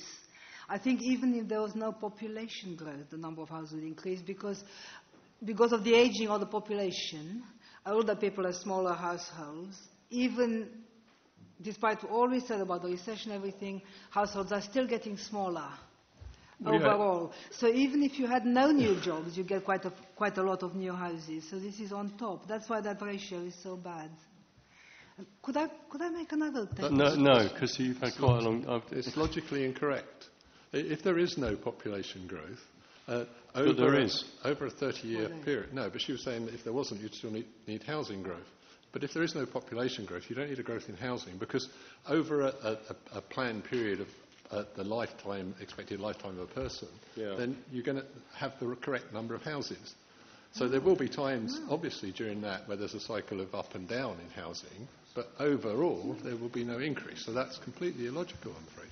No, the average household is getting smaller. So if you had a fixed number of people, you would need more houses because the average household size is getting smaller. It is, so there is an element in that, although it might, as it has done, flatten out, and it might do how long that flattening out takes place. We've been through all that, and that's with indexation or whatever. So I'm not going to go back into that. The other point is, that there's. This is my point I made earlier about the migration figures. The migration projections are extrapolations of past trends. And they're in part policy driven because it's been decided that Horsham should have more houses, even though there's quite a high out-commuting ratio to support jobs in London and Gatwick, etc. So there's no policy change there, but that's partly a policy driven objective. So Mr. Wentman-Smith, and then I do need to get on to the affordable housing we haven't even talked about. I promise this won't take very long. All right, Mr. Councillor Arthur. Thank you. Just to recap very quickly, many people work outside of the district, and a key purpose of the HDPF is to create local jobs and houses to match. And for that reason, we've got 500,000 square feet, providing 4,000 jobs in the plan. However, the need for that, we need to establish a need for that. We need to look at the Gatwick Diamond Initiative local strategic statement, which indicates little need for more business space in the area as a whole, other than for warehousing and distribution. The consultant, that is consistent with Stiles Howard Williams' report, that a recent transaction on 10 acres of prime employment land within the region generated around 100 jobs, which is not consistent with the claim that Horsham will attract other types of business other than warehousing and probably call centres. Well, sorry, Councillor Arthur, you're going back on that's what we discussed yesterday. It isn't the time to we haven't got enough time to go back I'm going on, this. just reinforcing the fact that we need to look at the fact that if it's warehousing, wages will be low and people will not be able to afford the houses. All right, but there's other jobs. I'm not going back on the economic day that we've had yesterday. Mr. Wenman-Smith, what's your point on this? Yeah, thank you. Yes, I've got 3 points. I've dealt with very briefly. First one is I think a lot of the difficulties that have been apparent in the last hour or so of discussion are because new housing is not aligned with the way in which newly arising need comes to be. HBF actually very helpfully just before lunch made this point very well. Said basically our members are selling houses to incoming commuters and retirees with plenty of money. The growth dynamic is at the other end of the income scale. It's young people and people who haven't got much money. Have exactly the same problem with employment. The new jobs are not necessarily the same as the occupants of new houses. They are a different population, and the difficulties we've been having trying to align them is a result of that simple disconnect. You're trying to it's like a sort of medieval argument about angels on the head of a pin, and I must say I've been listening, going round and round, getting no further forward. The answer, as my second point, is that both matters need to be looked at as a whole stock issue. 90% of the choices of houses are from the existing stock in any 1 year. And the same is true, if not rather more than that, in the case of employment. The whole business of how local stock, local jobs and local employment match up is hugely dynamic, and it almost, what you do in the housing and employment field has very little grip at all on how people organise themselves, that job, that home. The only way you can actually look at these things is through the missing link, which is transport. Now, it happens that recently I chaired the peer group review of the Greater London, this is London and the South East, land use transport integration modelling. And I can tell you, there are no simple answers to this, but there are some very important sort of questions that you need to be aware of. Unintended side effects are rife in this area. Like I say, there isn't a simple answer, but what is very clear is you cannot deal with it on the basis of small areas like Horsham. There must be some process of pooling decision-making on a wider basis, otherwise all these plans are unsound. And I've said that in evidence, so I won't repeat it. There needs to be... So what are you recommending me to do? I'll just come to that. What I was recommending is what I've already said, is that in order to manage the situation, and planning is about managing uncertainty. It's not about creating certainty. There's no such thing. It's about managing uncertainty within a constraint which is helpful and people can understand. And that, whatever your figure you come up with for the whole plan period, what is critical is that you manage the release of land in accordance with what is really happening in real life, in the economy and in the housing market. That's what matters. Because if you don't do that, you can produce dynamic effects which are wholly destructive in terms of sustainable development. So how does that feed through into this plan process? Sorry? How does that feed through into this plan process? The house builders will say, well, yeah, okay, that's what we want to do. We want to manage that process by building some houses. Well, what they want to do is to have a large figure for overall plan requirement. I don't think anybody would deny that, a higher figure than is provided.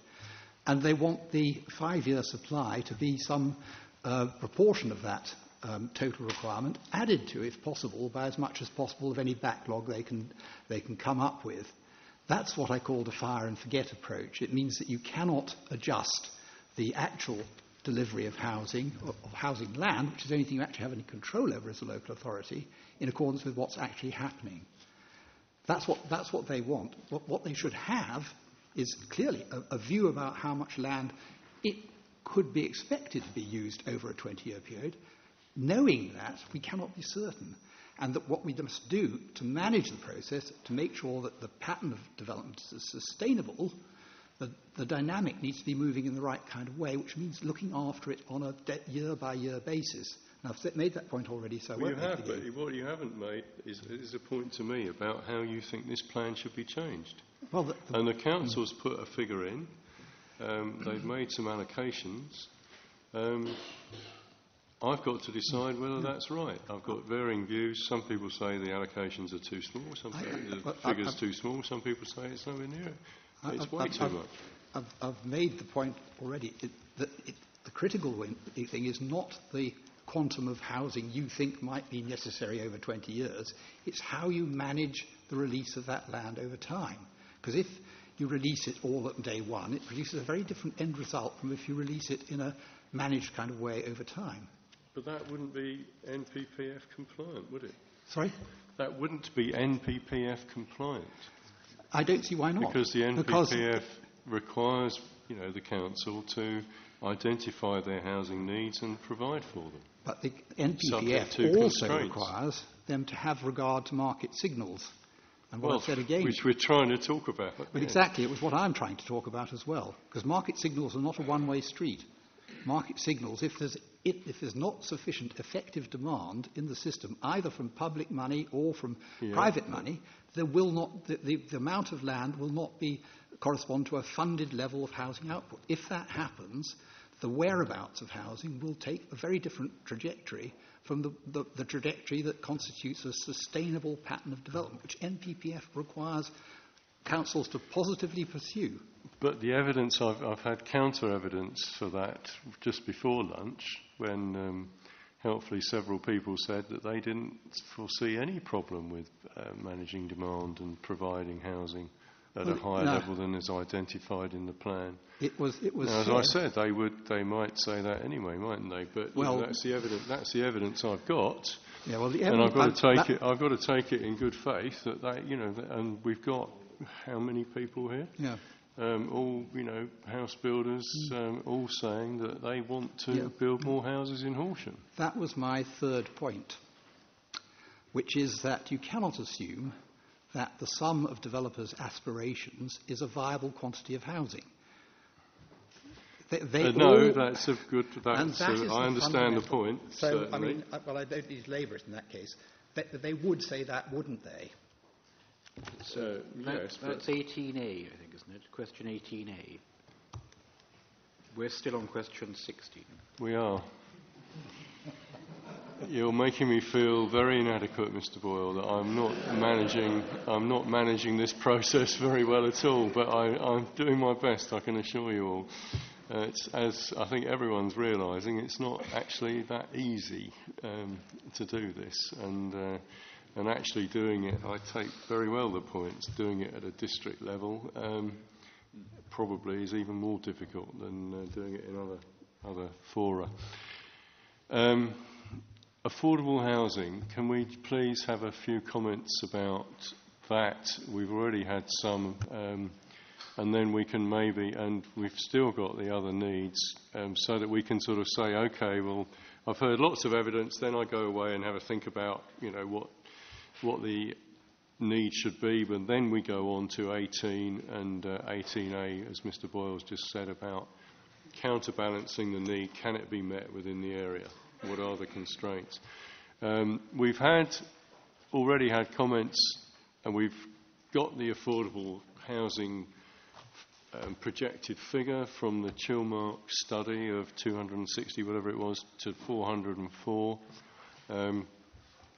Anyone want to? Some people on my right, on the house builders side, were saying, well, you need to have a higher number to justify meeting the minimum range of that at a 35% ratio of affordable housing to market housing means that if you don't provide, say, 800 dwellings a year, you're not going to meet that number.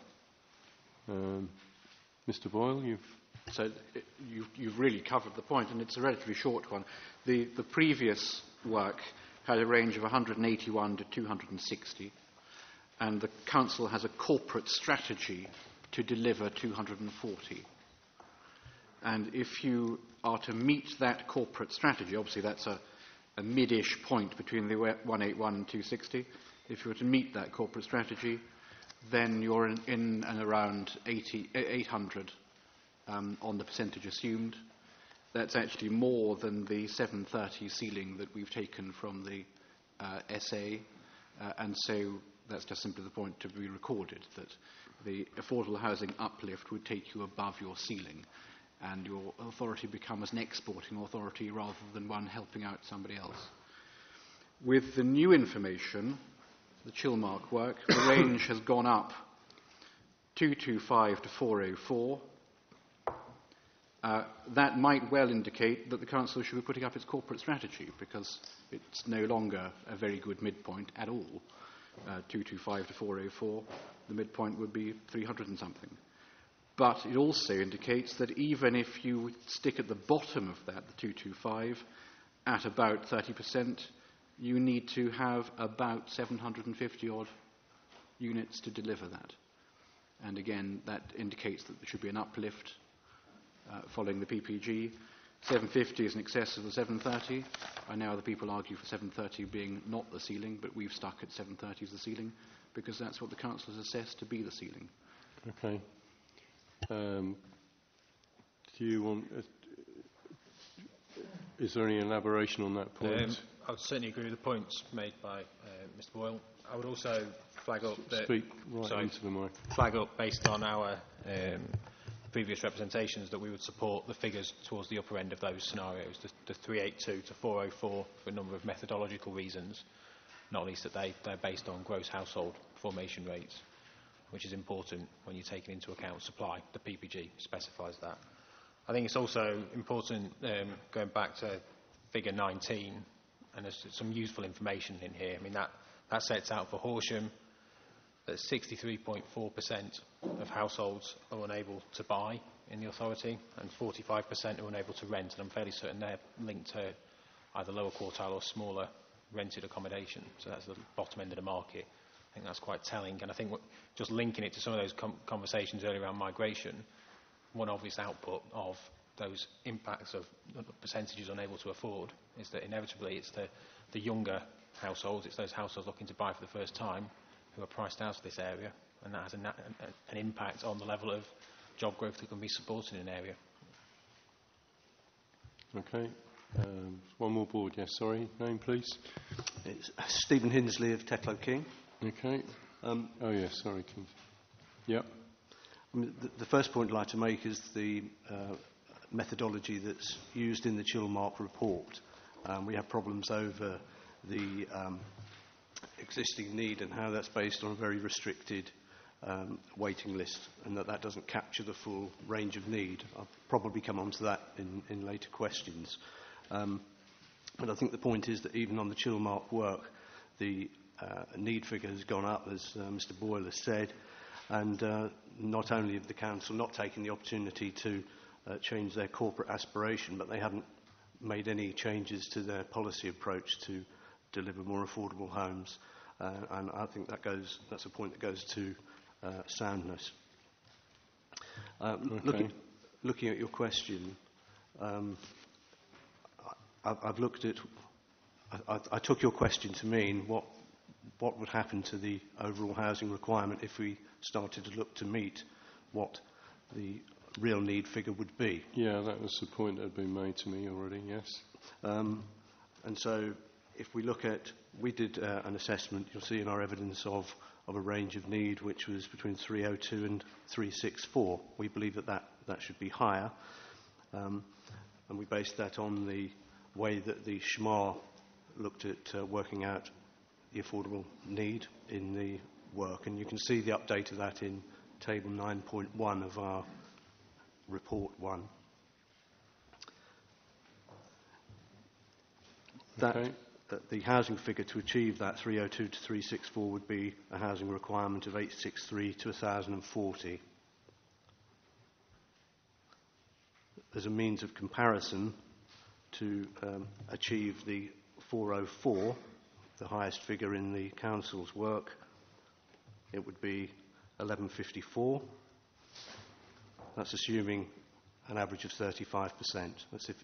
So the assessment is just based on a... Well, it's just arithmetical, isn't it? Yeah, it's a rule of thumb, 35%. Okay.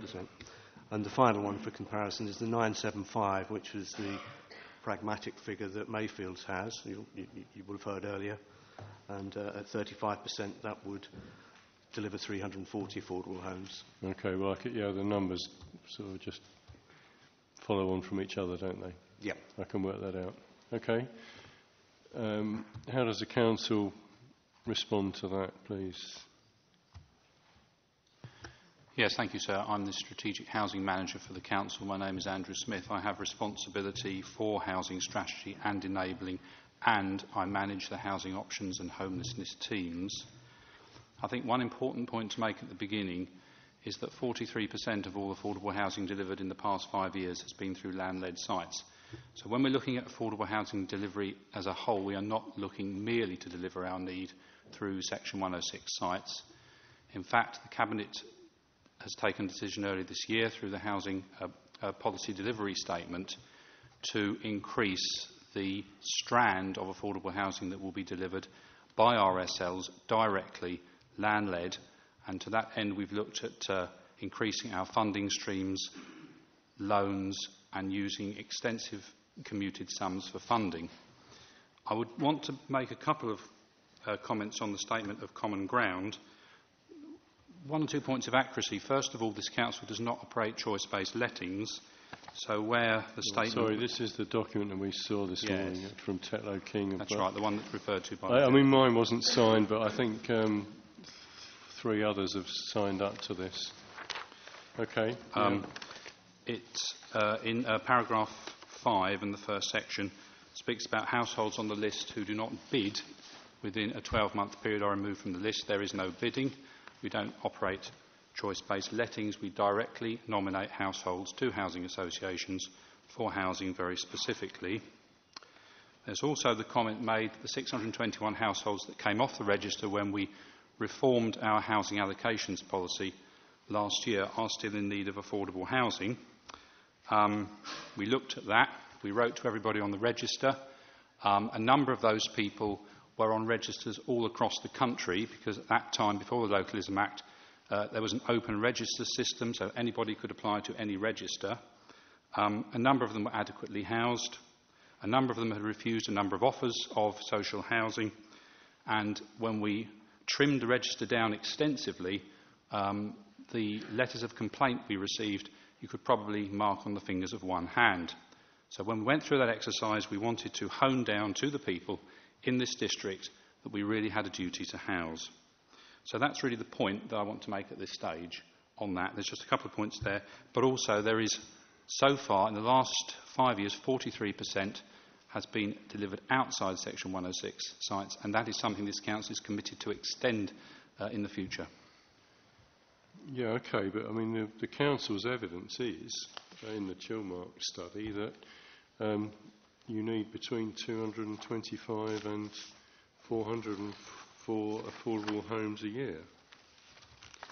That's the latest figure, and that's the evidence that we're working to, and it's been put forward. Are you saying that that's, you don't agree with that figure, or? Excuse me.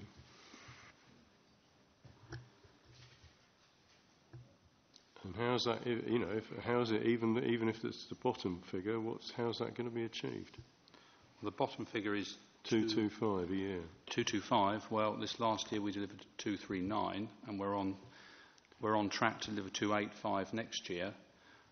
Certainly, the higher figure is high, and I would say on that it's very difficult for local authorities ever to meet their full housing need. What we are doing in the plan, I think, is to provide a set of tools that will maximise what we can do through Section 106 sites, and through the Housing Policy Delivery Statement, looking at a whole number of options, some of which are coming into play already, to maximise the delivery of affordable housing outside Section 106 sites. But the need figure, when the 2012 SHMA update was undertaken, there was a figure of around 240-ish, I can't remember the exact, homes. We did at that time a real-time analysis of the housing register. So we looked across the piece at the households most in need. We talked to the zone agent in terms of intermediate and affordable housing, shared ownership, and we did that exercise based on real people on a real registers, and we came out at about exactly the same figure. Now, before writing the housing strategy... Which figure? The 200... The 2000 and... No, the 2012 SHMAR. Yeah, so not the update. Figure for affordable housing, there was around 240. Yeah, okay, but the difference between the real-time analysis and the consultant's projection was minimal.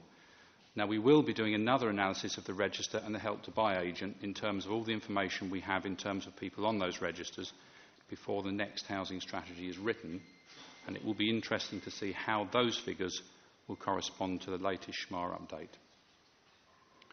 Okay, well, any comments on that? Mr. Boyle? Three things, if I may. Firstly, affordable housing need and the duty placed on the authority as a housing authority, of course, are not the same thing by a long chalk. Affordable housing need is defined by reference to what is affordable to those coming into the market and those existing within the market, compared with the statutory obligations placed on the authority to house people in particular circumstances. So we mustn't get confused between the two. The latter, of course, is significantly smaller than the former. Secondly, I'm not aware of any provision within the plan for the providing of affordable housing need, properly understood in a planning sense, through the plan in a particular way, in the line that we just heard from the authority saying, oh, we're going to do it ourselves on our own land or by raising loans or whatever else it is. We have a figure within the housing part of the local plan which is meant to be delivering affordable housing, and it's an overall figure. It doesn't then break down into different mechanisms. The third point, and I'm very happy to be corrected, but the third point is I'm not aware, until we've just heard what we've just heard, that any of those reasons form any part of the written evidence to you as to why it is the authority has not applied an uplift in accordance with the PPG to its base demographic to account for affordable housing. It's all entirely novel. Okay, that's a point for the council, please. Yes, thank you, sir. Meeting local housing needs in the policy. Although a significant amount of affordable housing will continue to be delivered through planning obligations in addition to those requirements, and in order to further increase the supply, the Council is actively pursuing alternative and innovative ways to deliver a range of housing tenures in partnership with local registered providers, including market, affordable and social rent. So it is mentioned in the plan. It's mentioned, but there's no mechanism. And there's there's no mechanism, and there's no figures. Well, there's the 35% mechanism. I mean, but that's not what this gentleman is talking about, as I understand it. He's saying, separate to the 35%, which is the 106 point, he's got some other mechanism that he can use, and that's been quantified, and it's shown to be deliverable, and you can take it into account. I think so, really, on the point that I made, where we're working with housing associations on land-led schemes, that is the mechanism. Well, I'm afraid I don't know what a land-led scheme is. If it's building on land, then it's building on land that would otherwise be going for housing. So is it being suggested that there should be an allocation for a series of pure affordable housing schemes? The authority is going to carve out otherwise of the SHLAR sites and allocate those for affordable housing through this new mechanism. If it is, that's not in the local plan. If it isn't, I don't see how it's going to operate.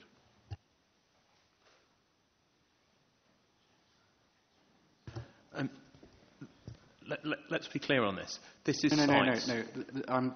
This isn't a question, Mr. Ireland, for you. You're the man who crunches the numbers.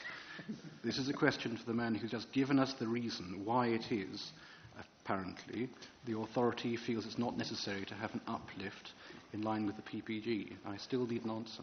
Well, it's a question for the council, Mr. Boyle. If they can answer how they want. Thank you. I'll ask you to come back if you feel it's not right. The simple question here is that some affordable housing is delivered on mixed-use development schemes, which is cross-subsidised by private housing. That is what the affordable housing policy in the plan is geared towards, and affordable housing policies in other plans are geared towards. Now, that isn't the only way that councils can deliver affordable housing, or indeed that housing associations build affordable housing. Some is built on sites that are owned by a housing association which builds the affordable housing itself. It doesn't need to sign a Section 106 agreement to do that. In some instances, it's a full affordable housing scheme. In others, it's a mixed tenure scheme that a registered provider delivers. There is no necessary need for a policy to address that. It's just how affordable housing in many circumstances is delivered. And using the council's figures, if we look back over the last 5 years, 43% of all affordable housing has been delivered through that very mechanism. And so it actually makes quite a substantial contribution to delivering affordable housing, but is quite separate from the policy as a mechanism for doing so, quite separate from the viability, the policy within the plan, which is geared at delivering through Section 106 agreements. Yes, but I mean, to take Mr. Boyle's point, are you saying then that you haven't applied an uplift because you continue to expect that ratio of affordable housing provision from other sites than mixed sites, basically private developer-funded sites, to continue throughout the plan period? And taking Mr. Boyle's point, if it is, where are the sites for that coming from? And are they included already within the SHLA figures and the commitments? Many of these, yes, will be SHLA sites. Some are commitments. Well, so will they be through neighbourhood plans, or are they, windfalls, or, where are they? Combination of those two. Yes? Right. Yes. Well, Mr. Boyle, Yes. do you have anything to come? Yes, and so if I could give examples, I mean, the Guinness Trust is just about to complete a site just to the north of the town centre, which it acquired for affordable housing, and in partnership with the council through commuted sums funding will be delivering a 100% affordable rented scheme.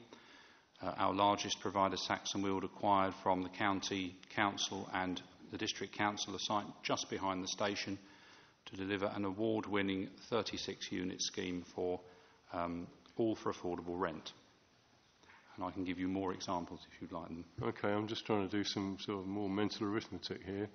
If we've, let's take the 225 figure, so you're saying about 40%, let's say 100, you're saying about 100 a year are going to come, if that ratio continues, are going to come forward through what you call land-led schemes, is that right? So that's 2,000, isn't it? That's optimistic, but in the last 5 years we've seen that happen. Also, we've formed strong new partnerships with registered providers that themselves acquire land, develop that land out, some for market sale, some for affordable housing, because they are registered providers. Then the delivery of the affordable housing is both certain and at least policy compliant. So that is another strand to this. Okay, Mr. Kingsley. Mr. Hinsley. I mean, just on that last point, well, quite clearly sites like that would be covered by the 35% approach to delivering affordable homes. The document, I don't know if it's a core document, but it was referred to earlier, the Housing to Meet Local Need Future Delivery, July 2014 Housing Policy Statement. It should be a core document. Can someone tell me the number then, so check that I've got it? I couldn't find it on the list, but... Excuse me.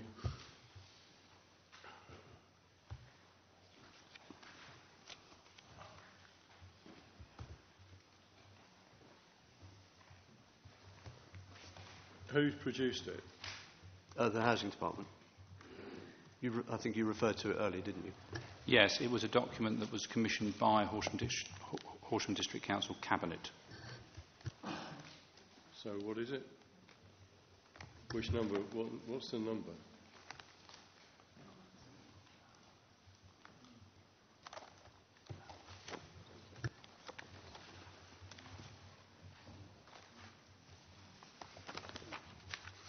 Where did you get it from? Off the council's website, but not on the well, not document list. Yeah, okay, no, serious question. Off the examination website or not? Because everything I'm looking at, as I said right at the start, it should be on the examination website. No, it wasn't. No. Well, so maybe it's something that I certainly haven't seen it. So you're introducing new evidence, effectively, there. But I mean, that's fine. But I've got to deal with it. Well, the officer referred to it in a few minutes ago. Well, I'm sorry. Maybe I should have picked him up as well then. But that's a fair point. Yeah, I should. But I mean, we should all know what it is so that we can all have a look at it, even if we have to deal with it in written reps later. Sorry, if I could just clarify. It was mentioned in the Council's Matter 6 housing paper, which is HDC 05, and it was mentioned in paragraph 22.5, but it is not included in the core document list. Okay, so paragraph 22. Point what? Just 2.5.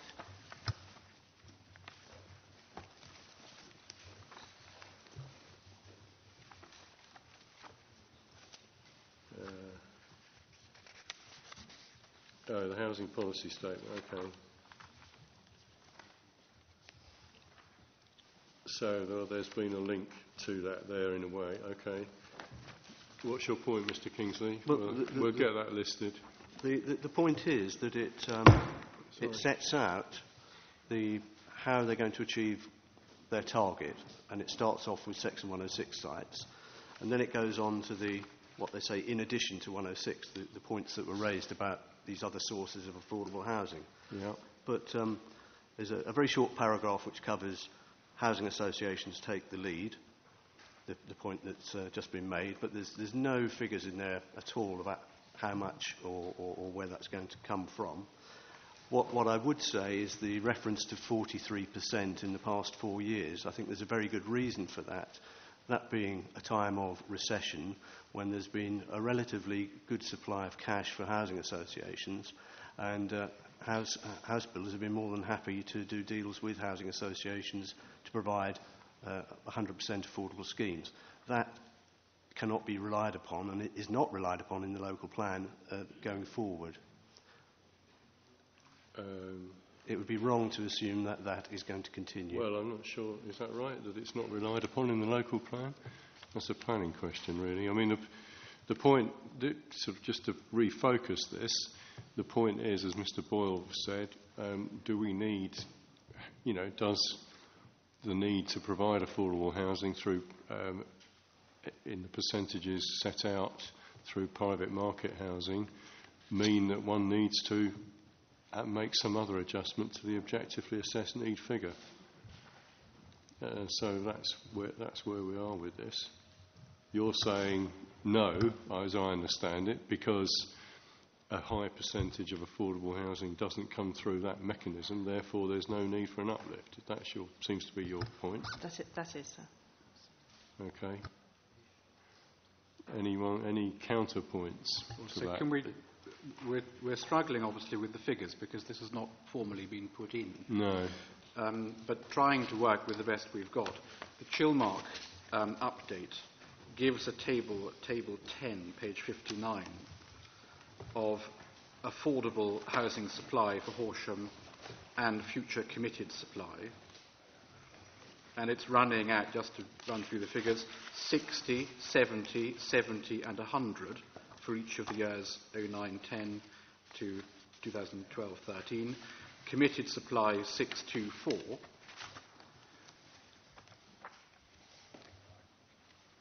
Are you there? So it's page 59, table 10. Oh, yeah. That's on the supply side. The range of need figures for Horsham, which we've looked at before, but they're picked up at page 69, table 13. They're also in the executive summary. Yeah. 225404. That, of course, is a net need. The topic paper, it's called the position statement, I think it's called, isn't it, for this topic, position statement 5 on housing,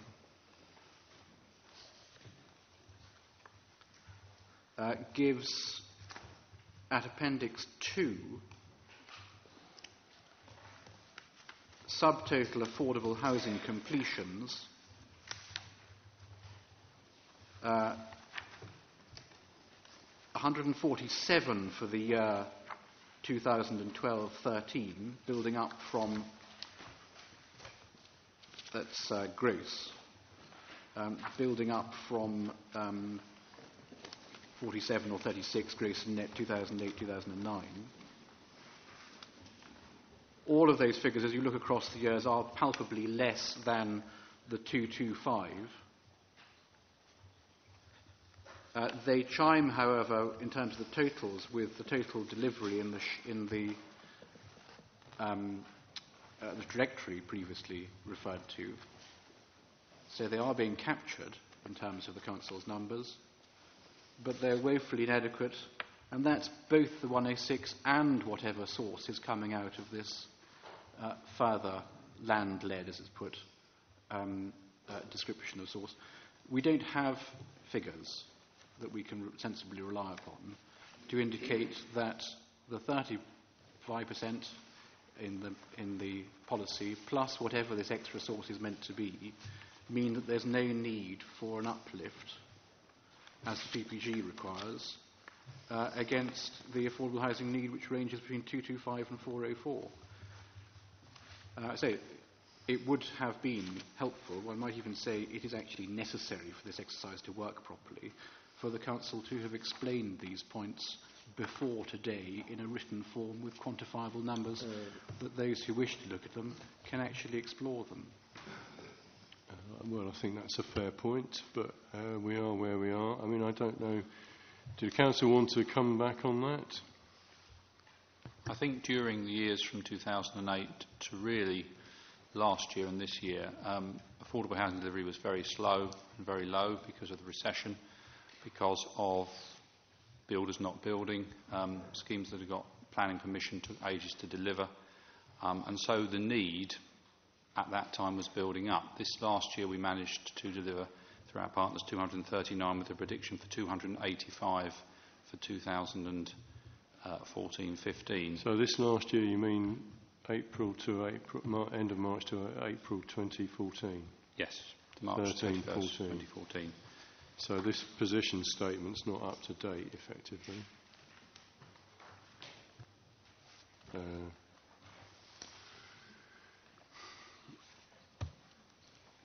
I think we need to, okay, if the Council could do a note, I think we'll have, all I can do, I think, Mr. Boyd, is to take on board your points, have a look at the figures that you've referred to, and sort of throw that into the mix, if you like, in terms of what the OAN need is. If we can leave it this way, sir, the PPG is clear as the process, that there's to be an uplift if it's required. Yeah. The Council, therefore, has the task upon them to show you it's not required. At the moment, we've talked about numbers airily. We haven't actually seen them written down on a piece of paper as to how they are derived, where they're from, etc. If the Council wish to avoid the PPG uplift, it's the Council's task to put that evidence before you so the rest of us can look at it and comment on it. Okay. If you want to submit anything else, you'll have to, and I'll have to take written representations on it. But if you are going to, I'd really like to see it really quickly, please.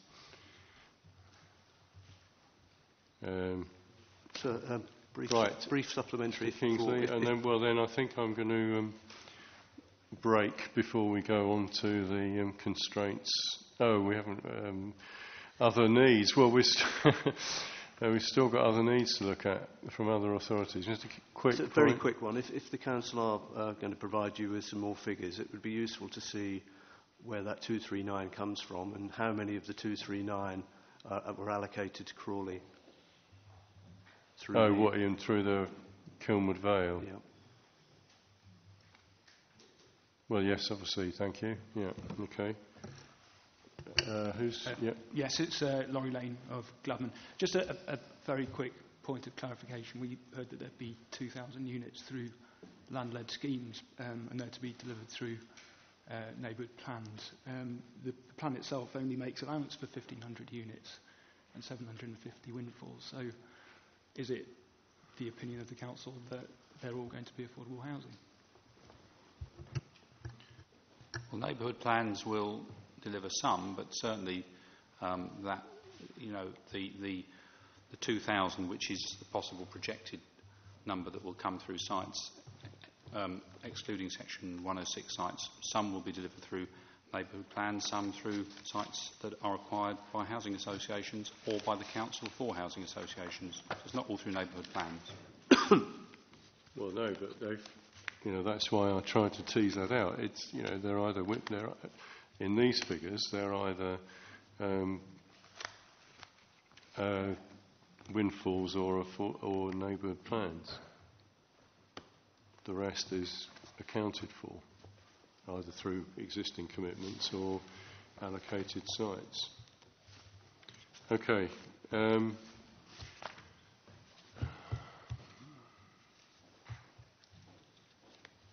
We had quite a discussion about needs elsewhere. I mean, with the council's on question 17, and because this is still the sort of, I'm going to draw a line under the OAN position. I've got lots of information about it. I'll take your comments and consider them.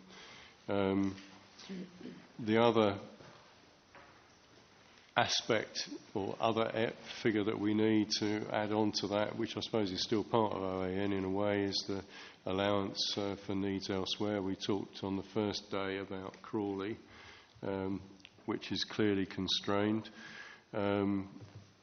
and can't meet its own needs. We've got a draft plan figure now for Crawley, which shows a shortfall. Is it 209? 209. Okay. We've talked about London on the first day, although I did say we'd come back to it, and we've talked about the South Coast authorities. I'm assuming Mid-Sussex can look after its own and doesn't need to export to Horsham. Yeah, okay. And I said that in the knowledge of what happened last December.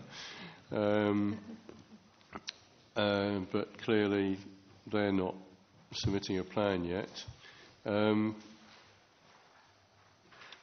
This whole London issue, I think, is difficult.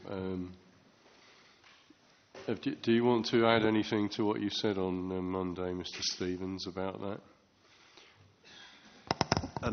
Not really, sir. But just to recapitulate what the situation is that there is potentially at least an unmet need of 7,000 dwellings each year. I understand that the council disputes that, and you've queried that because you are saying that the mayor has given reassurance to the authorities of the wider South East that London will accommodate its own needs. What I've read is that his representatives at the further alterations hearing said that he expects it to be met within London. Yes, and as I explained, but didn't agree to uplift the figure from 42 to 49,000, the target figure. Yeah.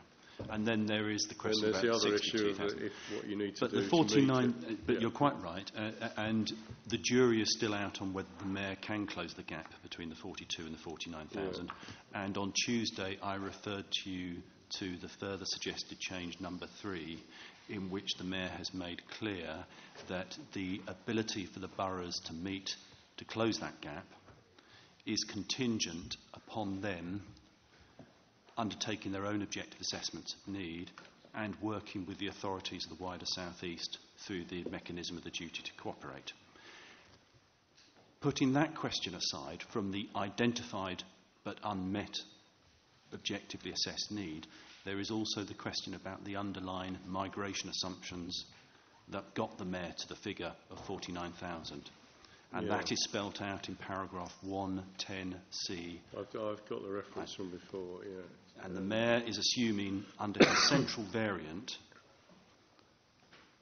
that there will be, compared to the assumptions, the official assumptions of the DCLG, that there will be an increase in outward migration as London begins to return to a trend that is more in line with the pre-recession period, pre-2008. Yeah, I've got a question about this. It occurred to me that, I mean, are you not in danger of double counting there? And because if with the migration projections already included in the Horsham figures, presumably include some allowance, some of that is going to be coming from London anyway. Yeah, but the Council is using its own methodology to the assessment of need, which is based upon the 2012 subnational population projections, or what actually underpins their locally generated needs study, which is the 2010 subnational population projections. This is the problem. The Mayor is using a different evidence base and then making the assumption that there will be increased outward migration. So we do have a problem with people using inconsistent demographic data sets. And I think the other health warning, there's another health warning with London, which is that, the as we discussed on Monday, for those that weren't here, the hearings have been held, but the report's not been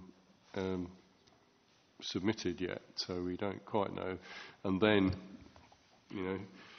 the Mayor hasn't decided what to do with the report, which happens not to be binding. So there are still some steps to go through there, but I've got your point that there might be needs. The main point is that I think this area, along with a lot of the other areas in the wider South East, are going to be subject to higher rates of inward migration than perhaps have been seen hitherto.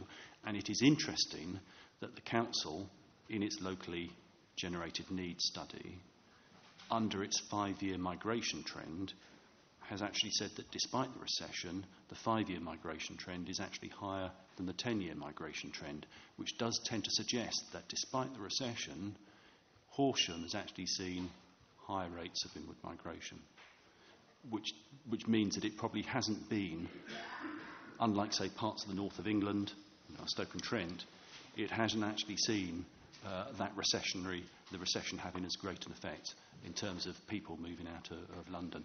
And that's why I think it is prudent to use the DCLG official household projections as the starting point. So we're talking about a figure around about 700 as your starting point. I think that is going to give you greater certainty, plus providing some sort of contingency for the potential that this area could be subject to higher levels of growth, higher levels of housing demand. Okay, does the Council want to comment on that? Well, so my only comment would be that the Mayor has made it very clear in the latest letter that I have seen, which was to Elmbridge on the 14th of April, that London is seeking to meet its own housing needs, albeit with unresolved issues which are yet to be quantified. Clearly, it's the responsibility of the London boroughs, as we discussed on Tuesday, for them to meet their unmet needs. So the duty of to cooperate is the burden that's placed upon them. And we can confirm we have received no such approach by any of the London boroughs looking to meet their needs in Horsham District.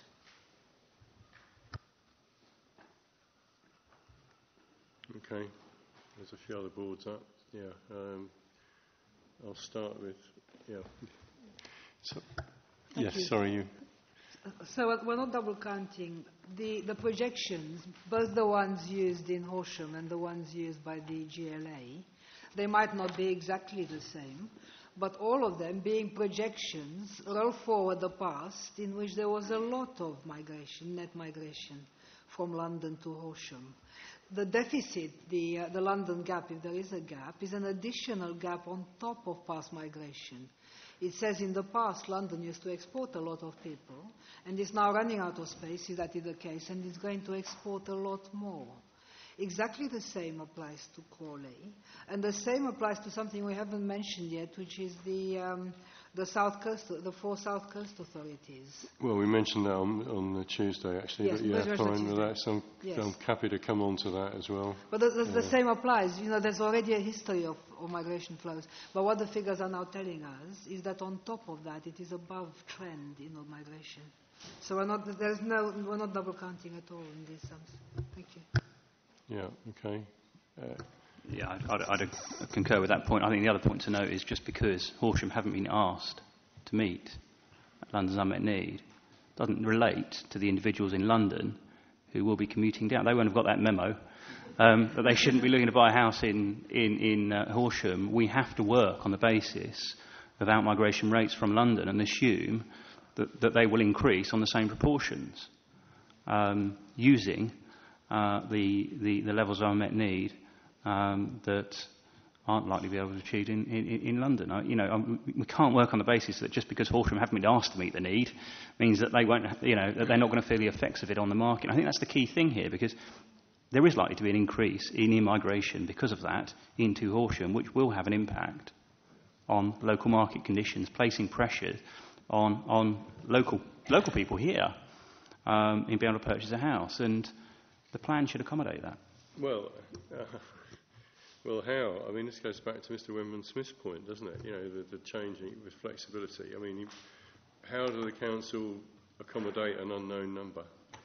Well, by pursuing the full OAN in the first instance, which allows for economic need. We consider that our figure, 975. Yeah, well, no, we've been through that. Well, yes, but that allows for an uplift in net immigration above past demographic trends. That will therefore allow for unmet need from outside of the HMA. And you have to do this at HMA level, but it will allow for further net immigration from outside of the HMA.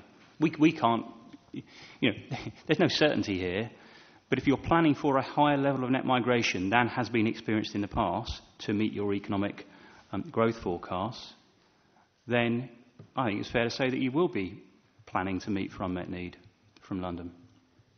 But that's the key point. We're triangulating this to get to the OAN figure. So we've got the demographic need, we've got the economic, we've got the market signals, and we've got London. And they all overlap. And the South East, and Crawley's in the area as well. But this has to be done at HMA level. Well, yeah, okay. The HMA figures, such as they are, haven't counted for London, have they?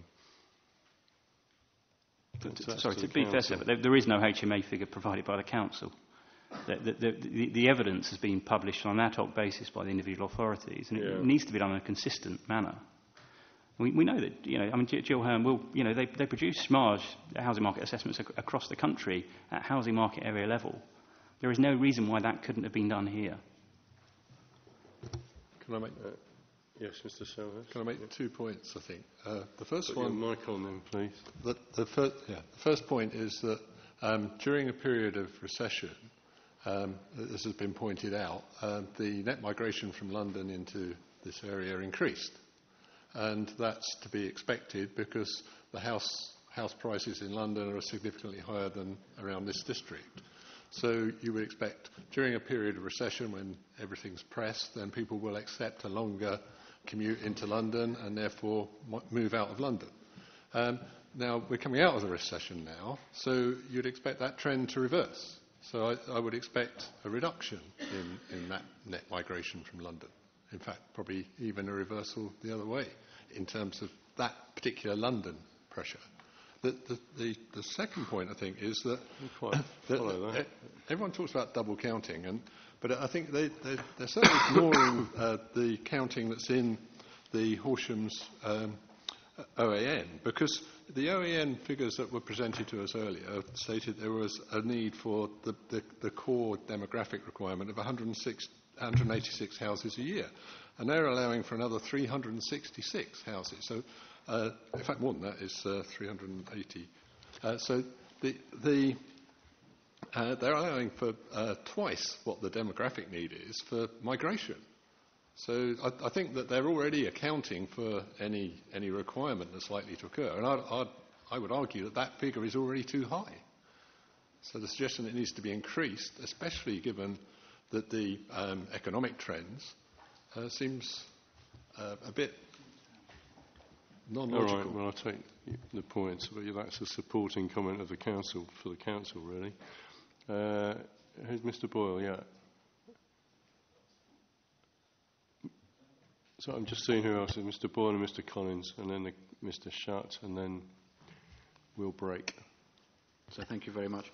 So the point that I was going to make is that I'm not sure how necessary it is at all to decide in any precise way, or indeed very closely, what the unmet needs of London and others are, once we recognise that it's significantly going to be in excess of 90 per annum, and indeed likely to be in excess of 130 per annum. Section 5 of the NLP work for Berkeley Strategic sets out a range of figures, and it is literally hundreds upon hundreds per year. What I think is important is to know, and we still haven't had an answer from the Council on this, is to know the origin of the 90. That is, what is driving the 90. And it seems to me it's one of two things. Either it's that they've established a need at 560, and they've decided, and we don't know how, the appropriate additional figure for unmet need from elsewhere is 90, and the two together add to 650. Or, and if that's right, there's a supplementary question that follows from that, obviously. Or, they've established a need at 560, they've created a ceiling for themselves at 650, and the 90 is what's left, the so-called headroom point. And if that's the approach, again, there's a supplementary question to that. But we need to know which it is in order to know how to tackle it. Okay, let's deal with that sequentially then, please. Thank you. Well, firstly, I'd like to say that there is a strategic housing market assessment which was prepared jointly. In terms of our ONN figure, the Council has stated its case at 560. I've got nothing to add to that. In terms of the headroom, the 90 homes that have been referred to, I think I said earlier that we recognise the constrained areas around us, and we have gone through a process of sustainability appraisal to establish the figure of 650, which I thought we were going to come onto under 18A when we talk about the constraints once we've established. We are. I've had a short break after this. OEM, thank you. So in order to explain that any further, really, I feel I would need to go on to the constraints. I think what that answer meant was 560 is our OAN. We have a ceiling of 650, and say the headroom is the difference between the two. It's not that they've derived 90 as an appropriate figure, it's that 90 was what was left out of the ceiling. Is that right? Yes, that's right. That's very helpful. Because okay, then we can come on to 18A after the break, Mr. Boyle. Exactly so. Thank you very much, Sam. Okay, Mr. Collins, have you got anything to add to that? A number of the points were made by Mr. Boyle. Just to refer the Council to their own statement at 17.1, I do think in this headroom of 90, if that's the figure, but obviously we dispute that, they are in fact accounting for London's unmet needs, because they seem to be saying that this includes Crawley, authorities on the Sussex coast, Ada and Brighton and Hove, and also recognises the further alterations to the London plan. The one authority that's missing from that list, which we mentioned on Tuesday, is Reigate and Banstead, so I'll throw that one back in because they do have acknowledged unmet needs as stated in the inspector's report. So there's what I would just observe, sir, is there's a lot of authorities there for a figure of 90, which is to me, my mind, not a huge figure at all. Just to draw you to a couple of paragraphs of our evidence, 17.2 onwards in our statements, take it as read. But if Daniel Littrells and partners did a representation for Gladman on the London plan, relatively comprehensive assessment, certainly one of the most comprehensive I've seen to date, seeking to reapportion London's unmet needs across the South East. Now, I appreciate your point about the fact that the London plan examination is not finished yet, but this examination won't be finished until you issue your report, sir, and therefore there may well be an overlap between the London plan reporting and the end of this examination here. And this could be a subject which we might have to revisit in the future. I don't wish to dictate an agenda or anything, sir, but the two are overlapping, and I think we're expecting. No, it's a fair point, Mr. Collins. I'm very well aware of that. November time, I think, on the London plan. We'll see. The only other point. Well, I happen to know the report will be going off if it hasn't gone off already. Oh, okay. Oh, right. There we are. So. The only other point was on a sort of wider contextual point, and you take our evidence as read, but in Table 1 of our original representations... That's the London report, not mine. I haven't written mine yet. Yeah, no. Table 1 of our original representations, we've painted the picture, which in my professional opinion is rather bleak, of housing delivery in the sort of Sussex and Surrey area. Overall, delivery in this part of the world hasn't been fantastic, and neither is emerging plan delivery in emerging post-MPPF local plans. I won't repeat the figures, there's quite a lot in the evidence, but please take a look at that, because there are pressures here, and there are pressures being created by other authorities who, to be frank, aren't planning to meet their fair share. But that will have consequences on Horsham, and particularly those such as Brighton and Crawley, who are doing, I think it's fair to say, what they can to plan for their needs, but there are a number of others who aren't taking their fair share. And we are where we are with Horsham examination, but you'll have to take that into account in the wider area. I understand Crawley felt I was a bit hard on them, or put them in a rather difficult position on Tuesday yesterday actually, about the employment needs. I didn't really mean to do that. I was just trying to.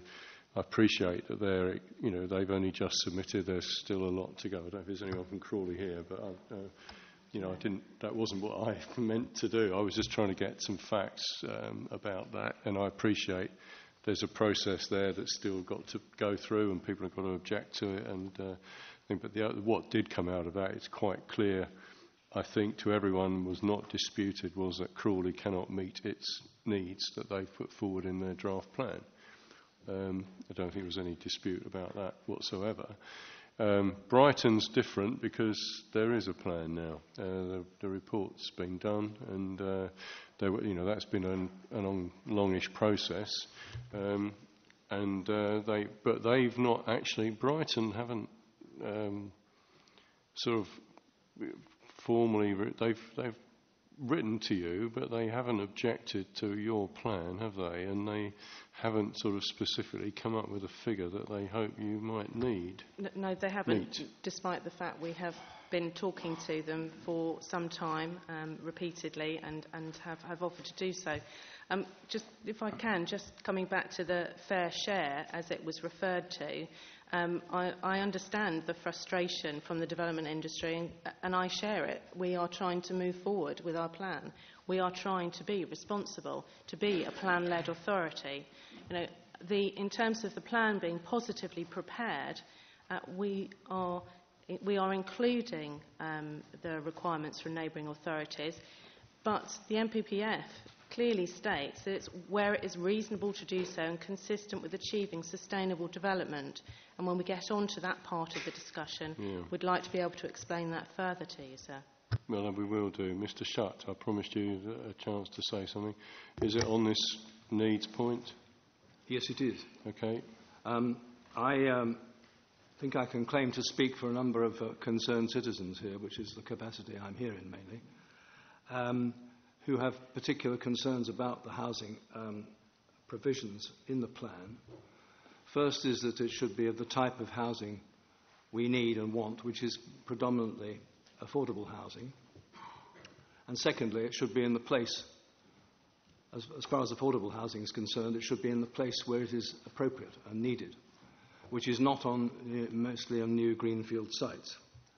Now, first of all, on affordability, I have to make the point, I think it's perhaps been already made by Councillor Arthur, is that 80% of the market rate is not affordable. I mean, I think most of this should be, in my judgment, should be for rent anyway. But in terms of affordability for first-time buyers, that is not affordable.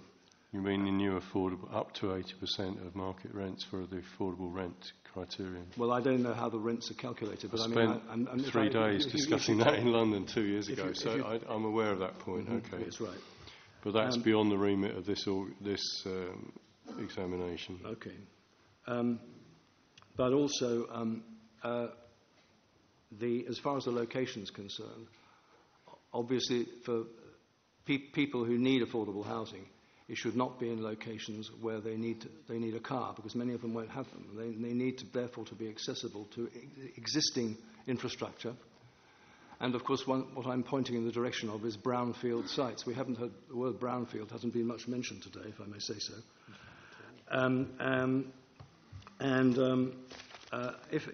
We can come on to that with if I can mention some numbers, I'm inclined to prefer a number more for total housing annual housing requirement of nearer the figure of 500 mentioned by Councillor Arthur, which I think is nearer to what the market can actually bear at the moment. And if I can take it rather conservatively, even the figure of, from the, because I'm not in a position to second guess other people on affordable housing requirements, the Chilmark figure, which I think is around 225, or preferably near the level which I gather from the housing officer was up to 240, which has lately been obtained. We're obviously talking about 45 to 50% affordable housing on that basis. Now, whatever figure is come up with, I would need to raise also the question of delivery, which I don't think is adequately addressed in the plan. And well, that's another question which we can deal with later. We've already covered it in part. In case I don't get in again, though, can I just make the point? Well, you can get in again, Mr. Shutt. Oh, all right, if you insist. Yeah, well, I'm trying to keep to an agenda here. It's been very difficult, and thank you all for your patience with this. So, I don't think you need to respond to that. You've had a board up. Is it on a needs point? Yeah, it's just to do with the coastal HMA and what's stated in the council statement at paragraph 17.8. They state that it's going to be very hard spatially to say which areas will meet the needs. But there's a string of larger settlements along the South Downs, such as Pulborough, Storrington and Henfield, which are likely to meet the unmet need in the coastal HMA. If we, it goes back in some respect to the spatial strategy, but we discussed the distribution and how that's based on the sustainability of settlements on Tuesday. If you go to paragraph 20.1, we're actually told unequivocally in that paragraph that the 1,500 homes is defined solely by the SHLA. So, and not necessarily on the sustainability merits of the actual settlements themselves. Well, this isn't a need point, though, is it? I mean, we're coming on to all this. Well, the point I want to make is that if you then look at the SHLA, the sites distributed to those top-tier settlements, you've got 55 for Pulborough, 153 for Storrington, 40 in Henfield. And we're given a bit of an update as well on where the various neighbourhood plans are up to. Which we're coming on to again. And, yes, but they all have a local need themselves, which is defined. They've all prepared their own housing needs assessments. And in all but the case of Storrington, the affordable housing need exceeds what the SHLA capacity is. So they're barely going to be able to meet their own affordable housing, let alone market needs, let alone the needs of the coastal HMA.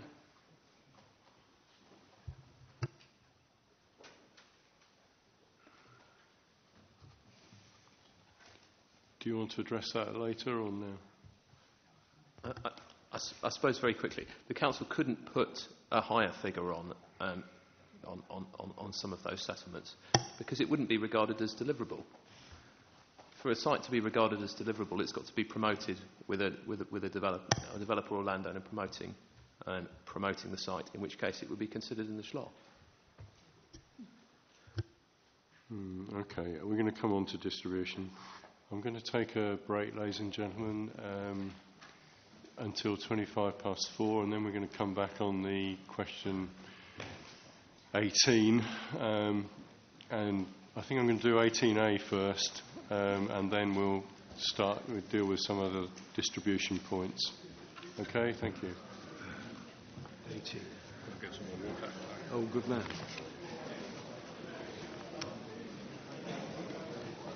Oh, yes. He's right. Delivery is the next question.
against schemes coming forward and adding to viability problems.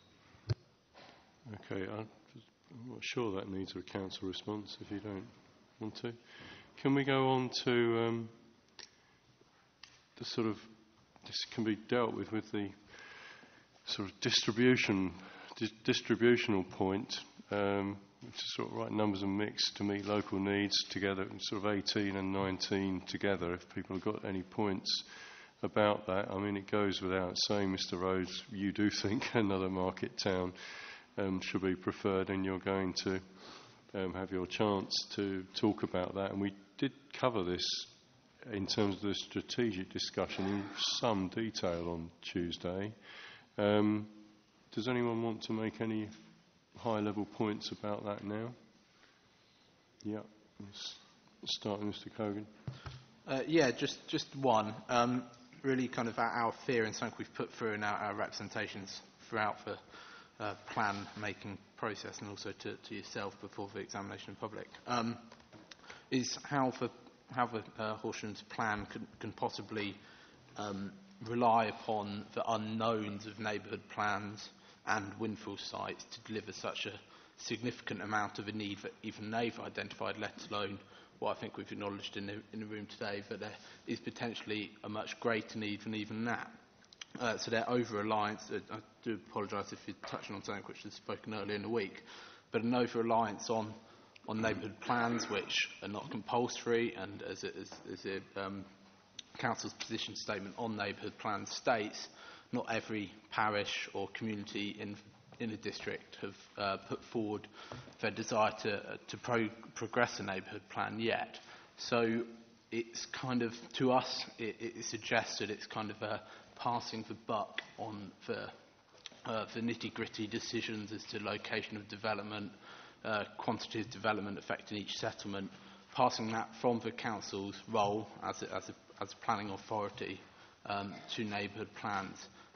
We have some concerns with specific villages and settlements which we won't go into, but a failure of the council to kind of provide guidance to them in respect of what chunk of the overall need in a district that parishes of medium villages and what was category 1 and category 2 settlements. I'm going to cut you off because we did sort of go into that, so I've got that point already noted from Tuesday. Yeah. I'd like the council can just have a response. I mean, I think a lot of people have raised that concern. That's fair? There's a few nods there. Distributional points, Mr. Rhodes, do you want to make a high-level point on this? And that's question 20, isn't it? I mean, that's why I put that in there, because that certainly came out from the representation. 20A. Should there be some mechanism? I mean, I suppose, the councils, do you want to just deal with that one? I mean, what was raised on Tuesday was that, but that is also part of government policy, that there should be bottom up, and we noted, I think, I noted it on Tuesday, but there has been a recent appeal decision where the Secretary of State's not gone with an inspector's decision because there was a draft local neighbourhood plan coming forward, and said it was premature pending that. That's part of the policy. I've got the point. How do the council respond that this is, not going to be realistic delivery?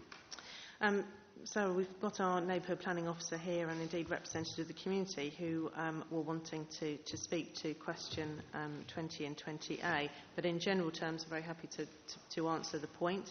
Our evidence base is in our SHLA.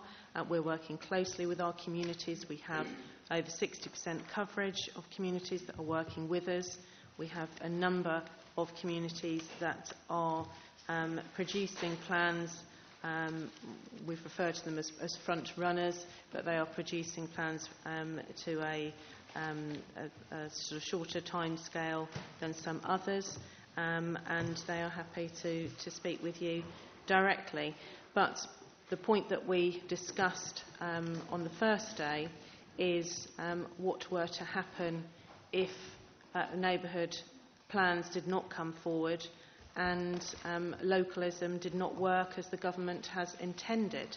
And we think that we have set a very realistic and indeed conservative number in 1,500, and there was a member of the community of Mid-Sussex District Council, in fact, that was with us on Tuesday that made reference to a very much higher requirement in Mid-Sussex which is being met.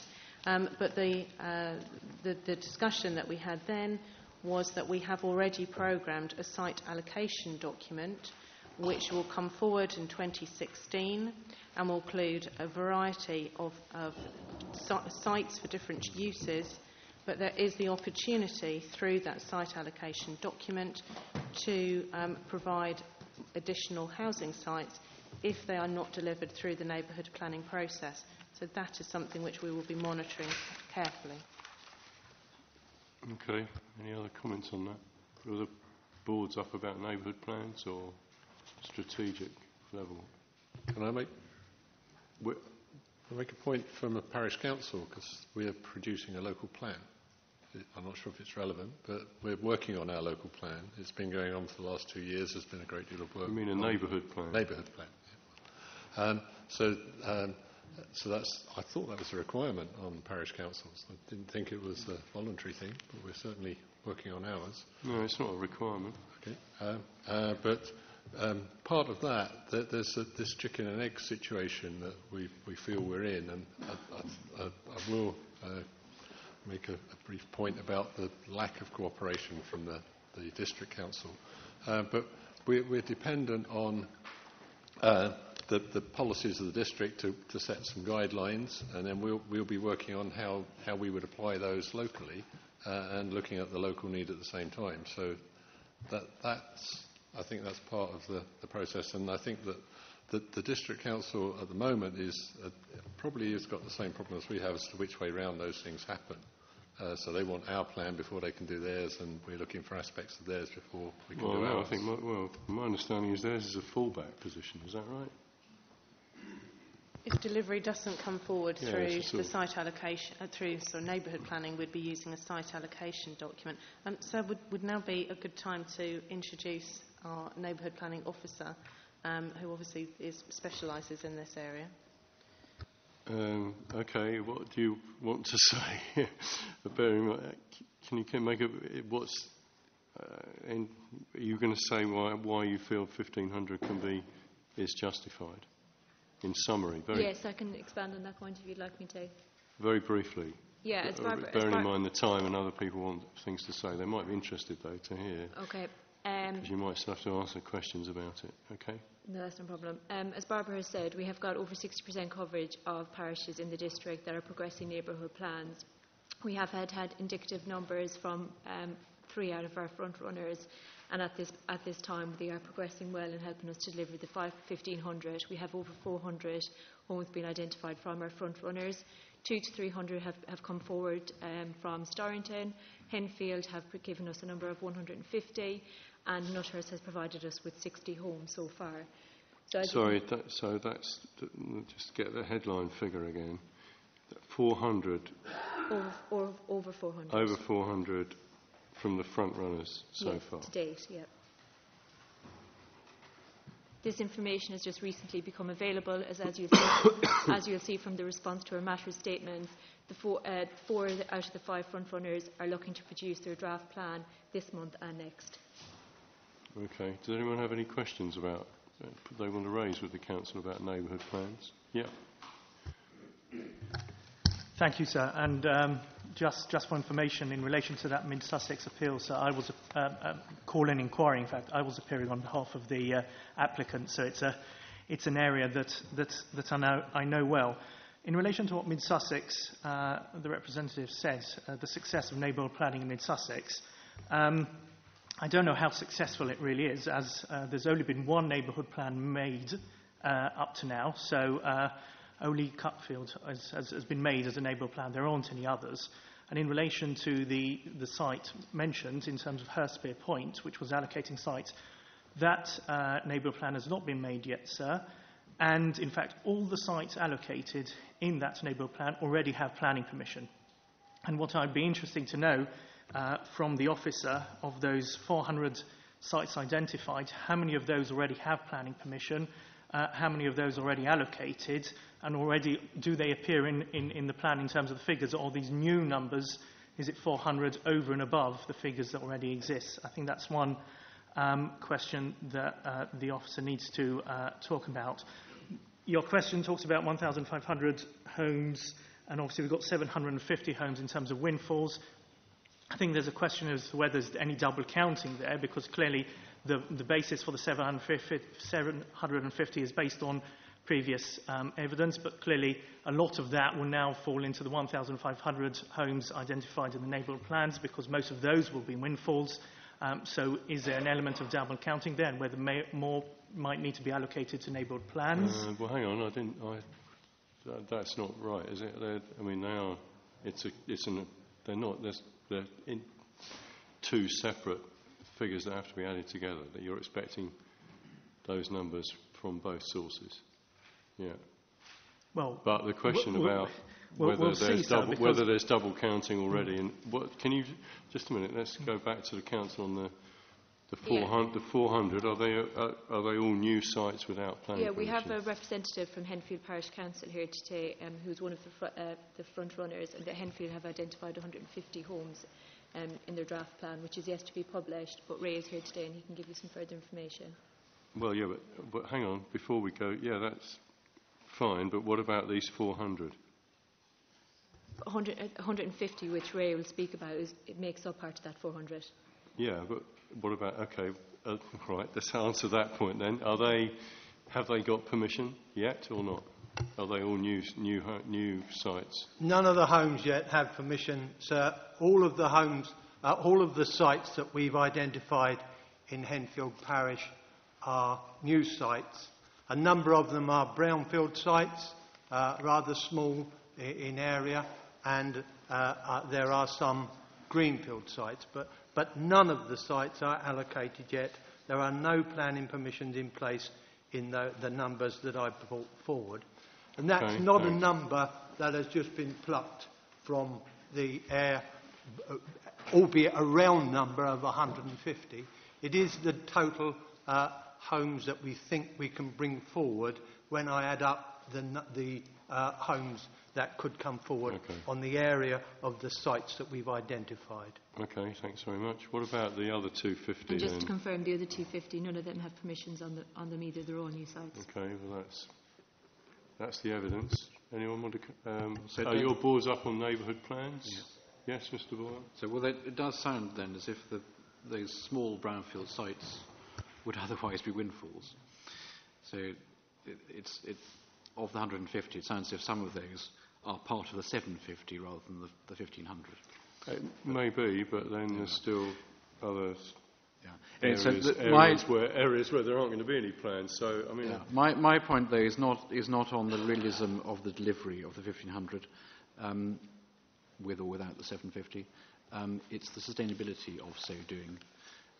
The authority, as you know, originally had only 500 down for the neighbourhood plan, that level of plan making, and taking your questions 18, 19 and 20 together, it's the Barker strategic position that the overall strategy with the 500 for neighbourhood plans is the right sustainable strategy. That is to concentrate provision at the top end of the hierarchy rather than spreading it down too much towards the bottom end of the hierarchy for sustainable reasons. Now, there are all sorts of good reasons why one might have relatively limited amounts of development in villages, but what one shouldn't do is direct too much development to the villages at the expense of the major settlements with a higher order of facilities and so on. And there isn't an explanation, apart from the fact that the authority found itself with an extra 1,000 to deal with, that justifies why it went up from 500, which was sustainable, to 1,500.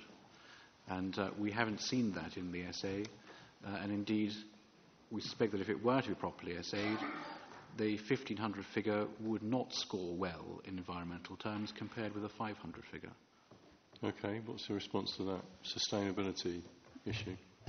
There are a number of items there. Perhaps I could just confirm, just to start off with, that the windfalls are small sites, so they're 6 homes or less, and therefore I can confirm no double counting. The evidence base for the 1,500 homes through neighbourhood planning came from our SHLA work, which identifies around 2,000 homes. So we think it was a relatively conservative estimate. It's also through discussion with our communities where we came to the figure. So it was based on evidence and discussed through consultation with our communities.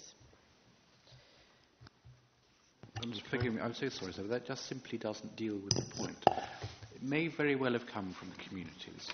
The question is whether it's sustainable to do it, and where we find the information for that. The core strategy included restrictive policies in terms of growth in some of our smaller settlements. And in revising that position through the Horsham District Planning Framework, we have been able, through the settlement sustainability work, provide a hierarchy, which means that our smaller settlements are able to grow organically to meet their own needs through neighbourhood planning or indeed through site allocation, if that is what is required. Every neighbourhood plan that is looking at site allocations will need to do its own sustainability appraisal, and we have already carried out scoping report and giving advice as to how that sustainability appraisal could be carried out. But that didn't include sort of limits, did it, on settlements? I mean, you know, this point 20A, we haven't got a mechanism that allocates the numbers to the villages. No, there is no mechanism that allocates. There is no target that has been given to individual parishes. We have got the evidence base of the SHLA, so we know what is available and deliverable in the 5 and 10 year and longer term periods, but no target has been given. We have allowed the communities in the first instance to be able to develop what is needed for their area, carrying out their own work in terms of addressing their own local needs. If, however, that does not provide the number of homes that is required, then we will look at site allocation document. Okay, yeah, that's reiterating the point. Just going round the table, Mr. Huff first. Thank you. With trepidation, so I have to disagree slightly with Mr. Boyle, because he's trying to nick some of our numbers. So in terms of the case for the villages, the sustainability of development there, in terms of the overall NPPF taken as a whole, development at villages is sustainable in limited form because it promotes the rural economy and because local services are available. It's not as sustainable in transport terms as perhaps some more focused areas. Some villages have very good employment. So it really is a case that the spread of development should include the villages, and that, whatever proportion, the main amount should be at the main locations, but there is a hierarchy, and I'm with the council as far as that's concerned. We drop down the hierarchy. So it's a supporting comment. So it's a supporting comment for the council in terms of that. You're not supposed to be allowed to make those. But No, anyway, only on it. that point. Okay. But in terms of Is there anything else you want to say? It's really just in terms of the numbers and the mechanism. And my experience of neighbourhood plans, there is a great difficulty at the moment when they try to go ahead of a local plan or where they don't get the guidance from the local plan. Some authorities, like Mid-Sussex and Chichester, are giving headline totals to the villages, which they then feel they have to meet. And that, in effect, is wrong when the totals are then changed by the local plan total. So it's premature in that way. In the other respect, we've got the Broughton-Astley situation where once it's done, and the village then is no longer able to contribute because it's done, it's made its contribution. I don't think there is an answer. I think it's the system has to sort itself out.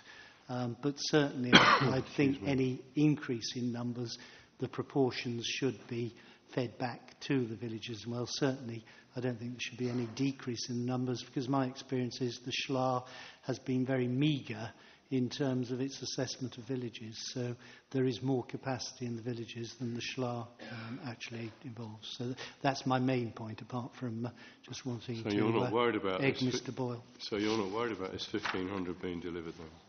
I don't see any problem with that being delivered, no, provided the villages are realistic.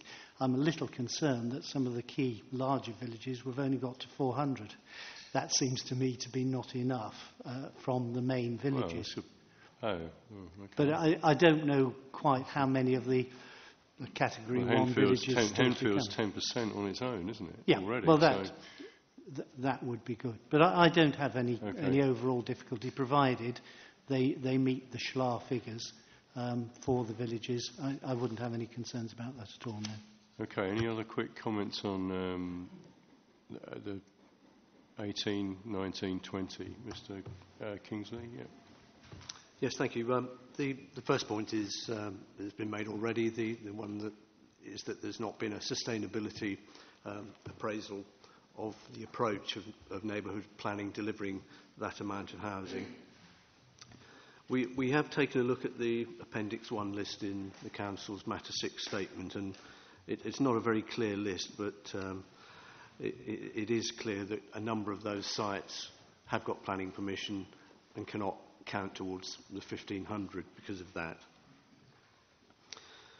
It's also true to say there are 344 units in years 1 to 5 and 740 in years 6 to 10, which are not within the parishes which have been designated as a neighbourhood plan, although we would agree that they are in parishes that have shown an interest in having a neighbourhood plan. But we believe that there's probably no more than around about 1,100 units that could be delivered through that mechanism. And then on top of that, they would be subject to proper appraisal, looking at the full range of constraints of access, whether they got refused permissions before for some reasons, summer playing fields, landscape concerns, flood risk, etc., etc. So both from the level of the sort of macro level of looking at of having a sustainability appraisal, which the council admits they've not done for that approach, when you start looking at the sites that they're putting forward, I think there must be some grave concerns about whether those sites will come forward. Okay, well, that's... Okay, well, how grave they are is for me to determine, isn't it? Okay, whose board is up over there, please? Yep. So it's Victoria Bullock from Barton Wilmore. I've had to Sorry, what was your name? Victoria Bullock. Okay. I've had to replace Ian Painting because he has to get to his car before the car park shuts. But in terms of, I just wanted to make a very quick comment about the 1,500 figure and the evidence base that sits behind it, which is namely the SHLA. As part of our evidence that we submitted previously, we undertook a SHLA analysis as to the sites which could come forward through neighbourhood planning. And we noticed there was actually a difference between our figures and those of the council's. So actually today in one of the recesses we've agreed a table with the council that we'll submit to you as an agreed statement. Okay, that would be helpful. Thank you. In terms of headline figures, if anybody wants to know what they are, Obviously, the council mentioned earlier on that between the period of 1 year to 10 years, they'd identified capacity for 1,926 units to come forward. Our analysis, which originally focused more on what's the capacity of the neighbourhood areas as they're designated today, because as the points everyone has made, you can't force neighbourhoods into going down the neighbourhood plan route. And if you only consider the SHLA sites, which actually have designated neighbourhood areas, it only comes to 650, which we would say calls into question this 1,500 figure. Okay, I'll take that into... any comment on that? Just to comment that we have advised all parishes to use the SHLA as a starting point. It's not the only avenue that they're using, and indeed some of the parishes have brought sites that have not been identified in the SHLA, so it's in addition to the SHLA housing numbers. My experience of neighbourhood planning as chair of our local neighbourhood plan group is that we are actually going to deliver considerably more than certainly the target figures that Mid-Sussex were setting us as a Mid-Sussex area. I would have every confidence in my discussions with parishes in the Horsham district that they will easily succeed in producing enough sites. As has been pointed out, the SHLA is not comprehensive. We're finding in our call for sites there are a considerable number of other sites that are coming forward with the SHLA. And we're also seeing considerable interest in affordable housing exception sites, which will add to the numbers. So I have every confidence that we will produce the figures. And we very much look to produce a ground-up figure simply because the Localism Act requires that the evidence base should come from local evidence and not be pushed down from district level. Okay, are you finding the funding for the affordable housing? Exception sites? For exception sites, there are various rural schemes available, and certainly the housing associations are very supportive. Okay, thank you.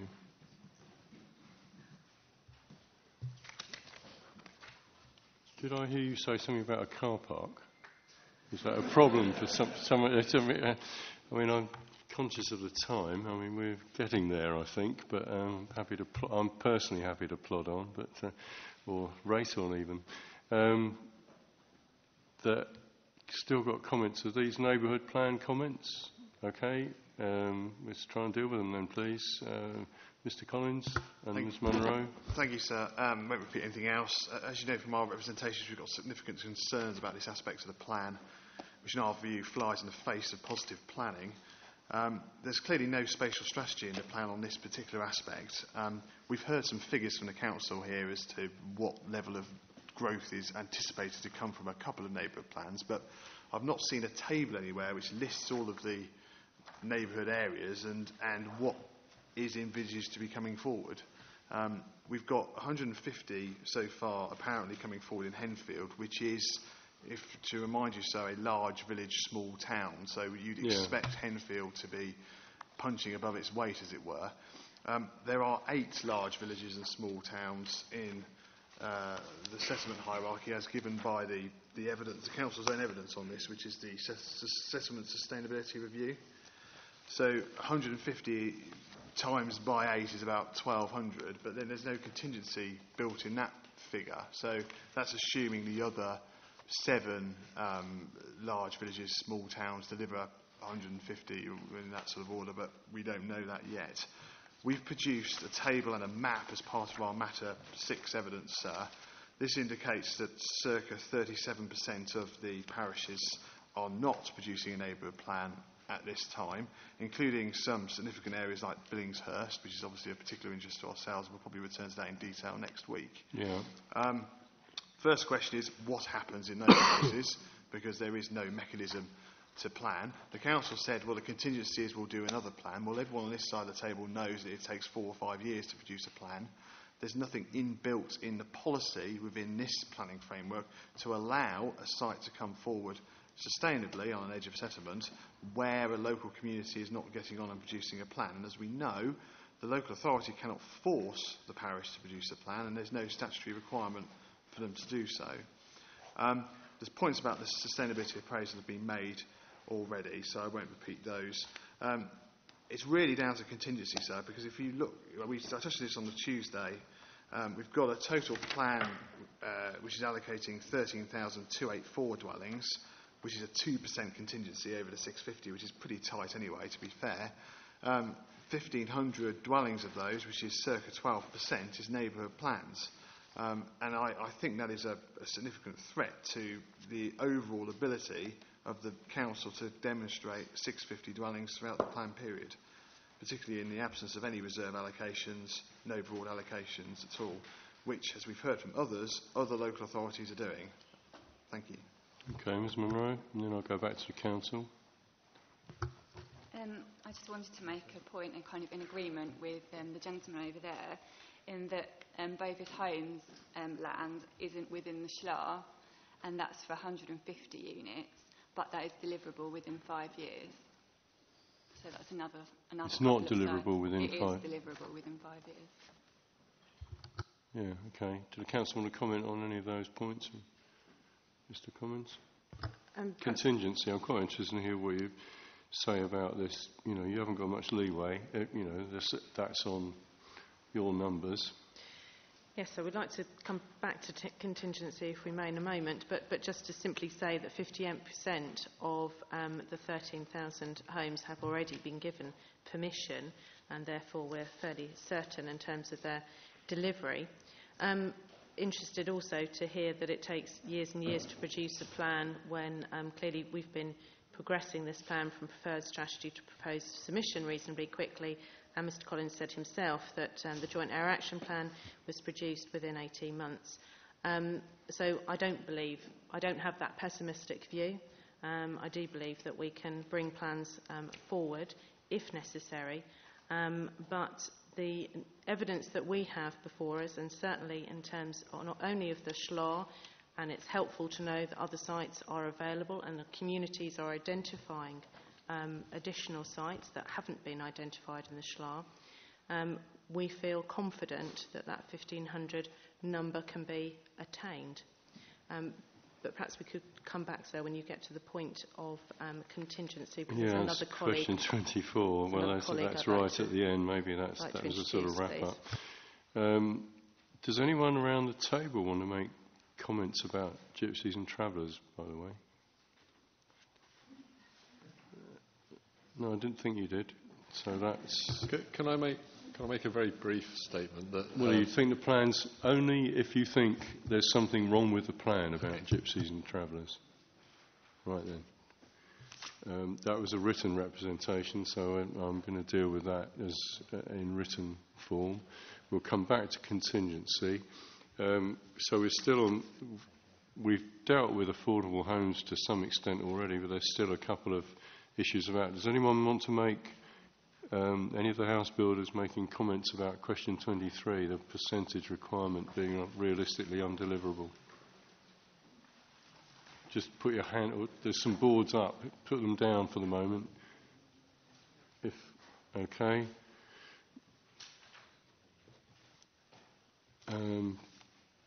Back to neighbourhood plans then. I think we'll just continue and try and get through. Yeah, CPRE? Sir, just on a point of accuracy, which it's the comment just now, or the statement just now, that Billingshurst is not producing a plan. Well, there's a reason for that, and that is because the parish council has decided, I think sensibly, to wait on the HDPF, which I suggest is reasonable because it does accord with the MPPF requirement that a neighbourhood plan should be aligned with the local plan, and the local plan is still being tested, sir. Okay, thank you. Yeah. Thank you, sir. Put your board down, please. Yeah. As far as the 1,500 neighbourhood plan submission is concerned, this figure is totally inadequate to meet the economic and sustainability requirements of the wider district communities. We're talking here, as we've already said, there are main towns, there's small towns, smaller villages, there's medium villages, and then we've got what I call unclassified settlements.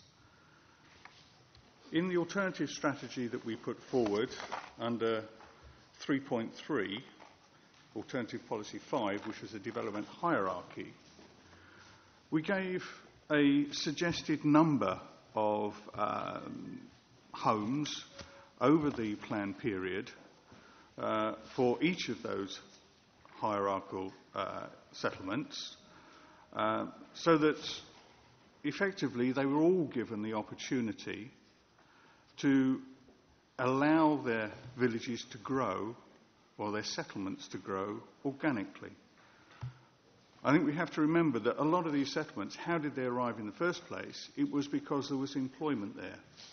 And I think that one of the things this plan doesn't do is encourage employment within the rural areas. You used to have your blacksmiths, your farriers, etc. Well, I'm sure that there are now, with modern communications, a number of small businesses that can run quite happily from a rural establishment. And on that basis, we think that it is totally inadequate, the 1,500, and we put forward a proposal that this could deliver 4,120. Now, when you look at that, that then calls into question as to whether a large strategic site, as proposed, is required to meet the 650 that is currently in the plan. Okay. Do the Council want to respond to that, please? There should be less development in the large sites. We shouldn't have North Horsham, presumably, is what you're saying, or some of the similar sites, and a lot more in the neighbourhood plan areas, the villages. Hello, I'd just like to answer that point. My name is Emma Parnaby and I'm Principal Planning Officer with the District Council. The answer why we didn't allocate more than 1,500 units through neighbourhood planning is because the initial assessment of the 1,500 units came from our SLAR, which was originally published in March 2014, and that identified potential for around 1,500 deliverable or developable sites. And we wouldn't want to allocate more than 1,500 based on that information because we wouldn't have the evidence to back it up. So that's why we chose the conservative number of 1,500, which is more supported since the July 2014 SLAR was published, because the range has got slightly higher to 1,900. Yeah, I mean, I suppose the point is, what's the problem if they come up with more? I mean, if they're sustainable, then we've been hearing all morning and most of the afternoon that there's nothing wrong with having more housing, providing it's sustainable. If it's provided it's sustainable, but then we also have to consider the overall impact, the cumulative impact of the development across the district, and this comes round to, well, where do you build the houses and how much land is taken up? Now, what I'm suggesting we're going to look at that, I suppose, but then but that's, all right. But it could be that, a higher level, that's one thing we're going to assess, isn't it? Or I've got to assess. A higher level of cumulative might have a higher cumulative impact, it might not. Yeah. Okay, and I'll just put that to you. So, I mean, all right, I've got the point. More other neighbourhood plan points, two more comments? Yeah? Yes, just a quick question to the Council and a couple of points. The 1,500 was what's in the SLAR, but in the Council's hearing statement at 20.1, and as we heard earlier, we're told that the provision equates to 2,189 sites. Just a point on the settlement sustainability document. I think really it doesn't give any guidance to neighbourhood plans whatsoever as to what's really expected of them in terms of the amount of development that should be delivered in accordance with the relative sustainability merits of a settlement. As we know, it's all derived from the SLAR. And I think on this basis, and as what happened at Ribble Valley, the inspector took the view that in this circumstance the council should go away and actually apportion development accordingly and set ranges for the various tiers of settlements, which they did. And obviously that's provided a better guide for development in the future and exactly what neighbourhood plan should be... Well, that's obviously something I've got to look at, yeah, okay. Finally, another one's here. Yeah, gentleman on the right, he's not... Thanks, sir. Had a chance to speak for all. Andy Wilford from Bartolome. I've been waiting patiently all day just listening to the debate. And I'd just like to echo what Mr Collins has said about those areas, particularly Category 1 settlements, that don't currently have a neighbourhood plan proposed, and the fact that the way the policy is currently drafted could seek to exclude those particular areas, and it all falls down to whether those areas have then been tested on a sustainability appraisal basis. And I think I'd just like to lay down a marker for future discussions when we come to emission sites, and to perhaps pick up that point and use a working example in Broadbridge Heath, how there are suitable sites there, and yet under the current policy it's evident that that might not even be considered if all the 1,500 go to neighbourhood plans. Yeah.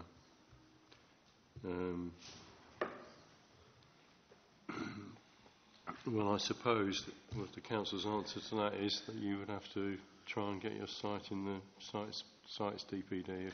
But if we come to a position where the 1,500 has been allocated within neighbourhood plans, we've lost our opportunity to argue that case, because the council are more than likely going to turn around and argue, well, the 1,500 has been allocated, therefore we don't need to do a site allocation DPD. I think so. That would fly in the face of localism if the district council were to put a cap on the 1,500, and I did refer to it as being conservative previously.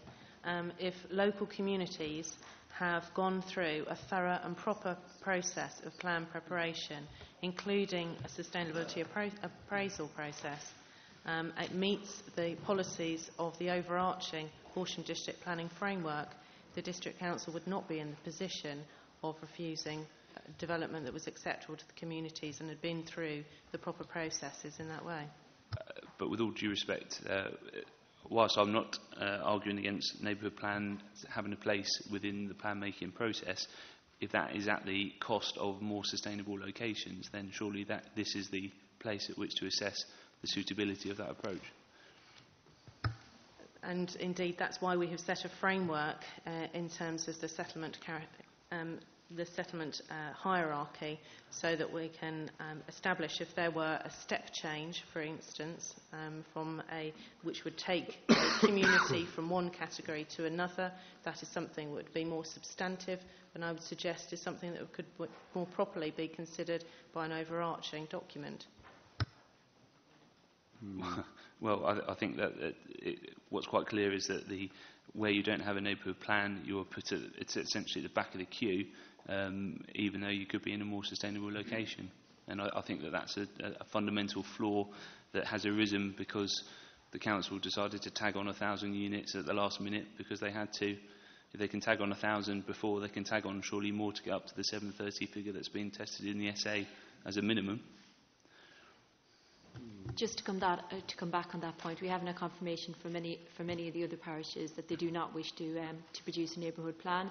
Some of them are waiting to see how the neighbourhood plans progress within the district, also to see what happens with the HDPF examination, and if there is sites that you feel that should be allocated within a neighbourhood plan, as we do with all developers that contact us, we would encourage you to speak with the parish council directly. But how can I do that if that particular location isn't proposed in the neighbourhood plan? We would suggest that, as I said, nobody has said that they're not going to do a neighbourhood plan. They're still open to the opportunities that neighbourhood plans can bring. So it would be down to individuals to present those opportunities to the parishes. As a district council, we promote neighbourhood planning. We provide financial and technical support to those wishing to carry out neighbourhood plans, and the support is there at the district level. So we're left in limbo. Sir, can I just suggest this is a fundamental failure in the plan, in my mind, particularly in those areas that aren't doing neighbourhood plans, because the Localism Act's been around since 2011, so there was plenty of opportunity for the District Council to essentially set the parishes a deadline to say, are you producing a plan or not? For those ones that are like Henfield, great, go off and produce your plan. For other areas like Billingshurst and Broadbridge Heath, they had plenty of opportunity to decide. We're now left in, as my colleague to the left says, in limbo, because we don't actually have a fair and transparent mechanism to get our housing, well, to promote our housing sites and to seek them to be allocated for development.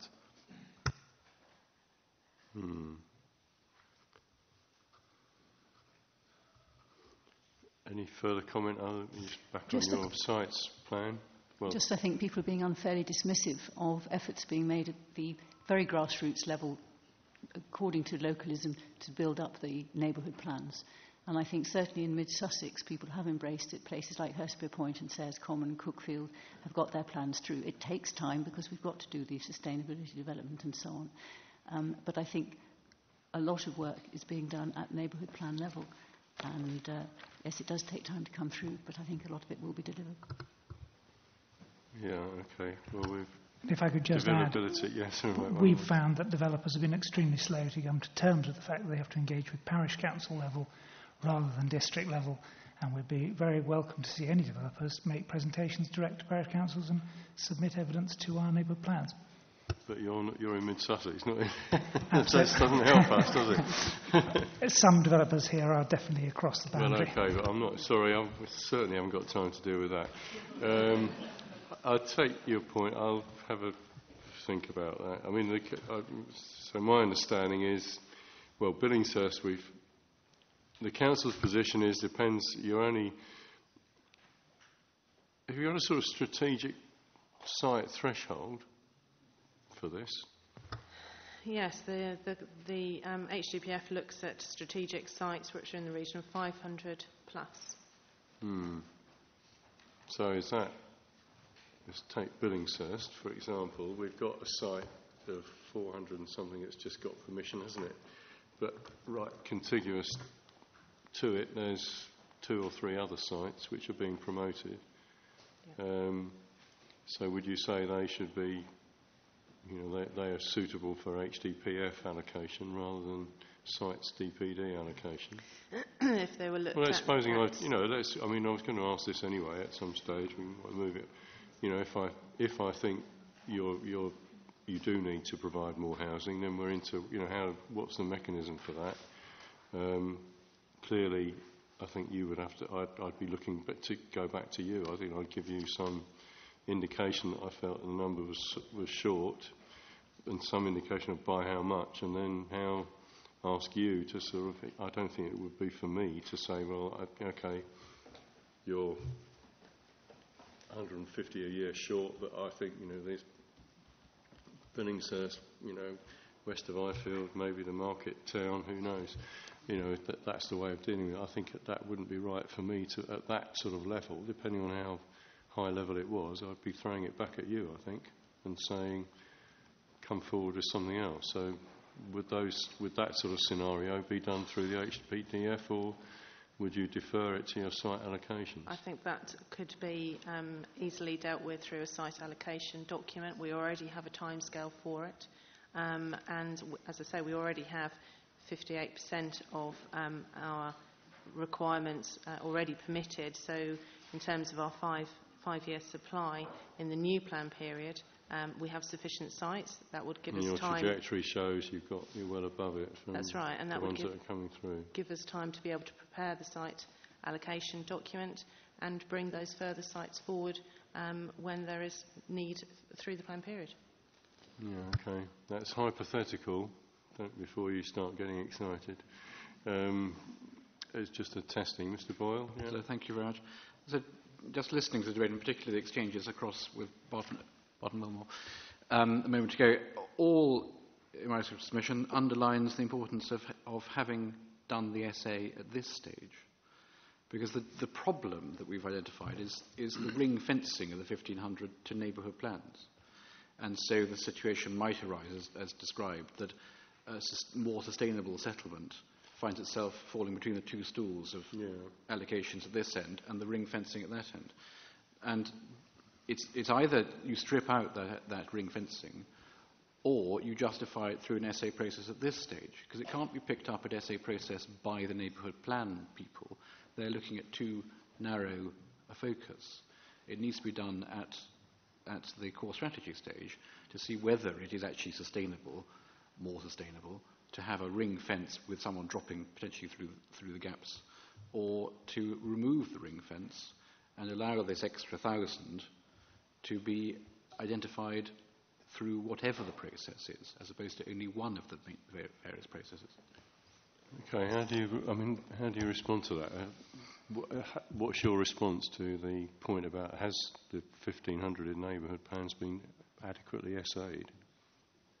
So that's for me to test as well, but I'd like to hear your response to that. Yeah. The strategy in terms of the locational strategy has formed part of sustainability appraisal. Individuals and therefore the neighbourhood planning is part of that overall strategy, has formed part of that appraisal process. Individual sites that come forward through neighbourhood planning would need to go through their own sustainability appraisal. If we'll just use the case of Billingshurst that we've been talking about, Billingshurst does form part of the sustainability appraisal, and it has been appraised as being a sustainable settlement, but not as sustainable as land north of Horsham or indeed Southwater. But nevertheless, it is one of our most sustainable settlements and is identified as such in the SA. Again, you'll forgive me, that's a response but not an answer. The question was, your question, has it been SA'd? It's the 1,500. Has the extra 1,000 been SA'd? And the answer is no. It appeared. It has not been SA'd. The idea that you ring-fence 1,500 to neighbourhood plans and that's how they're to be allocated. Or please direct me to where it has been SA'd. Sorry, just whilst we're finding the page. As part of the sustainability appraisal, we have looked at alternatives, which includes a spread development around the district. That is how you could describe perhaps neighbourhood planning. And the conclusion was that was less sustainable.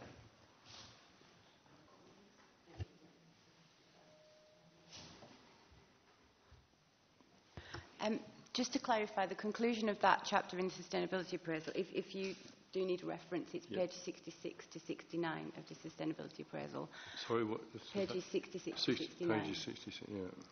And the reason that the locational strategy came out as less sustainable is because it was just taking the sort of spread it around the district approach alone. What we've got in our strategy in HDPF is a hybrid approach where we've got strategic sites coupled with smaller sites scattered throughout the district. In which case the answer to my question is no, it hasn't been SA'd. Well, do you accept that or not? Not solely, but we have considered it in the round. So we've considered both options together. The spread it around the district has been considered on its own, and so as the strategic sites on its own. But I suppose we could say that the two haven't been. Yes, thank you. Yeah. It's really not very difficult. The spread it around has been assessed, but it's come out as a poor answer. And the deal with it as strategic and spread it around, that is a proxy for the ring fencing to neighbourhood plans, has just not been essayed. Well, it's late, but I'm quite concerned about this. If you're saying, are you saying that an element of this plan hasn't been properly essayed? Because that could have other legal implications. Yeah. It's what we've just heard from the Council. This ring fencing, the 1,500 to neighbourhood plans, has not been essayed at all, actually, which is why we say the answer is you go back to what was essayed, which was to not stick the 1,000 into the neighbourhood plans. Yes, but supposing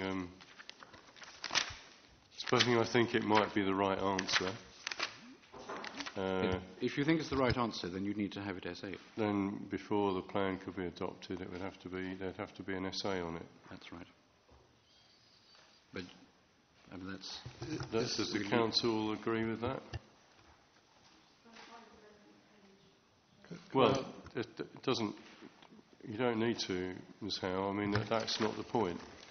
In short, which I've gone through already, we have the locational strategy, which goes through how many houses, where do they go, where do we put them. That looks at the strategic locations.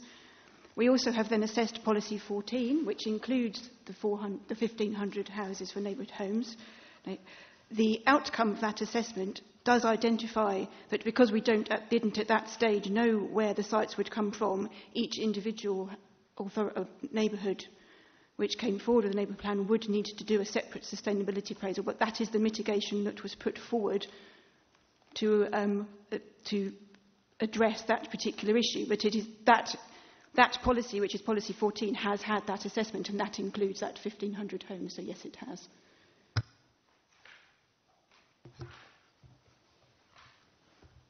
Excuse me. Can I argue that isn't it the case that the local the parish council should be doing that essay themselves as part of their neighbourhood plan? Well, maybe, so but to preempt it. But there's also the essay point of the district-wide point. I'm going to consider this. If I need any more information on it, I'll do it in writing after this about that. There's still more. Has anyone got any brand new points on neighbourhood plans?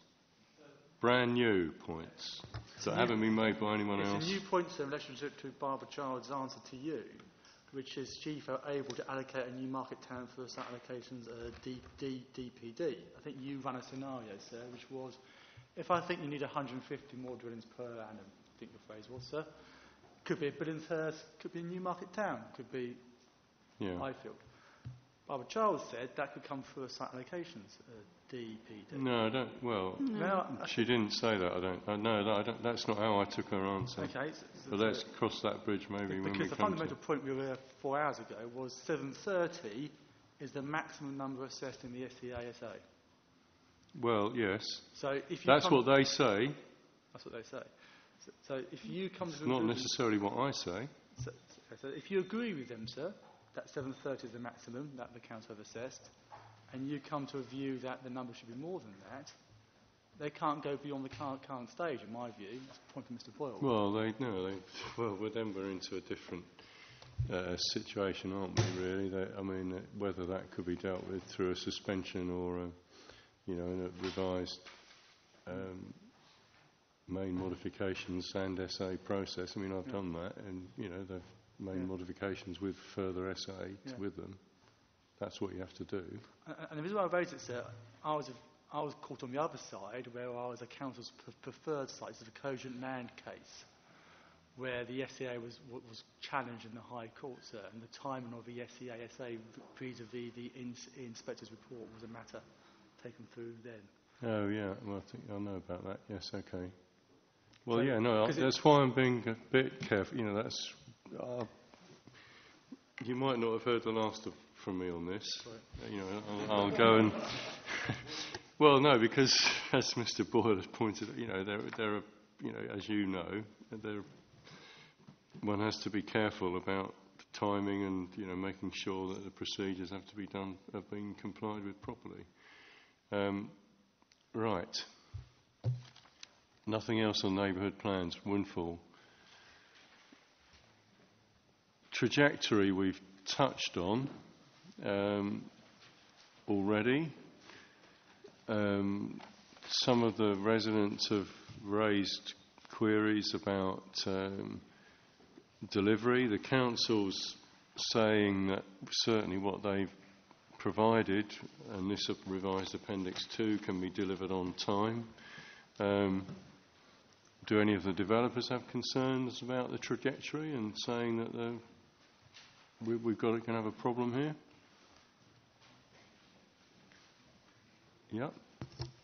Only so that it appears relatively convenient that, as we've heard today, that the council in recent and longer years has failed to ever have a 5-year supply of land, and all of a sudden we see that they're going to have a significant uplift and maintain a 5-year supply of land through the process. Now, recognise that 5-year supply assessment in the context of a local plan is somewhat assessed slightly differently, but I would argue that it's a significant step up in terms of expected delivery, especially on the basis that the sites that have been allocated are of a strategic size, 2,500, and we heard earlier from Mr Collins how there was a planning blockage in getting sites of that scale away that wasn't related to the market. So in terms of when those sites are expected to deliver, I think the trajectory is probably comes too close to where we are presently. What, you think it's over-optimistic with North Horsham? Yeah. That's your view, is it? Yeah, in terms of when it is going to come online. Mr Selwood, you want to comment on this?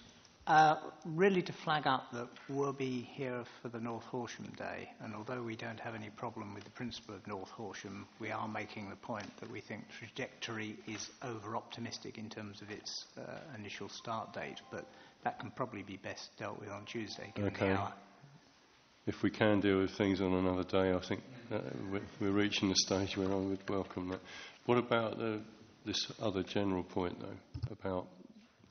It's been raised by some of the, that putting all your eggs in one basket, planning delays, is it realistic?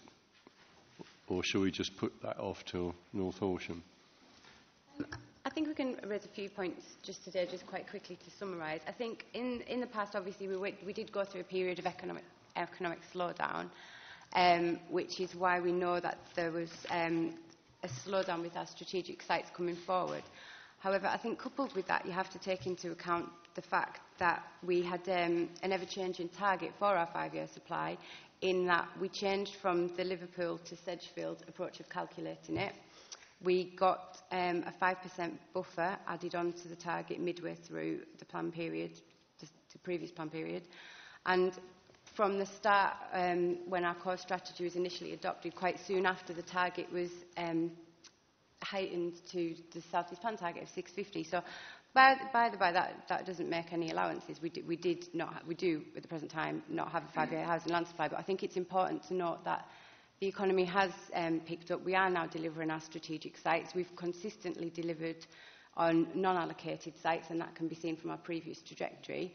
And we're delivering for the future.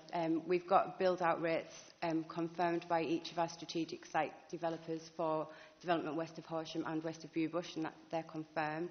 And I know you want to talk about North Horsham on a different day, but we do have the trajectory build-out rates from North Horsham strategic site as well, and they've been agreed to, so we can discuss that on a different day, but I think it's just important to note that we are quite confident in our trajectory moving forward.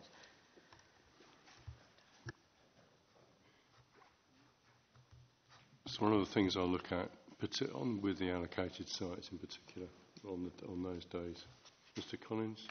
I'll be quick, sir, because we're nearly there. I appreciate that. Just to add to concerns about some of the other strategic sites, we don't object to North Horsham or South Horsham, as you know, although, if you note from our evidence, we do question the optimism of the delivery rates the council is assuming. That's Mr Selwood's point. We're going to come back to that. Point was made earlier, but just to reiterate, the council helpfully shared the housing trajectory from 06 to 2026 at lunchtime. And that is, we must remember, and this is very important, returning back to OAN, that there was a pretty substantial pent-up historic shortfall from 06 to 11 of a couple of thousand dwellings.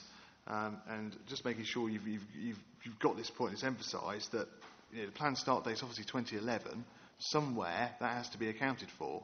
So it's either in the evidence, and you heard all the evidence earlier, I'm not going to repeat that, or you add it in as a residual into the policy. We're not convinced that it has been accounted for. You can read our submissions there on that point. I'd just also like to question whether or not accounting for 50 windfalls across the entire plan period, starting 16, 17, so it's not the entire, but most of the plan period, is actually in the spirit of the MPPF. My understanding of the MPPF is it's supposed to be in the rolling 5-year supply, not the entire trajectory. Thank you, sir. Okay, but it's not... Yeah. I'd just say that we did cover that point in housing formation rates and how our evidence was based on a more optimistic pre-downturn evidence and data. Okay. What's your it's just point? a quick point on achieving a trajectory in a supply is really about having a range of market sites that meet the demands of different house builders and not just the volume house builders. And on that side of things, it doesn't really seem reasonable to place an embargo on development in all settlements below that of Horsham until 2016-17. Really, they should be encouraged to bring forward sites now, whether there's a neighbourhood plan in place or not. Well, yeah, that's almost a needs point, isn't it? Well, I'd just like to clarify, we're not placing an embargo on development. We haven't got any windfalls or neighbourhood plan sites allocated in the trajectory until 16-17 because we haven't received applications for those specific sites. If an application was to come in, then that would be included in the trajectory under the additional positions line. So it's not that we're saying we're not allocated for them. They could come forward as windfalls. It's just we didn't want to be over-ambitious in the trajectory.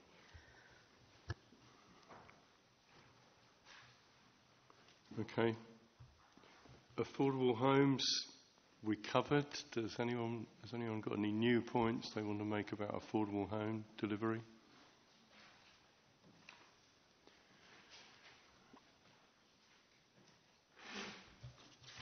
I think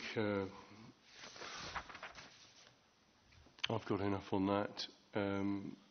Okay, so there's contingencies. Now that's already been raised, the point that it's, you've got very limited scope at the moment as things stand, taking into account all the neighbourhood plan issues.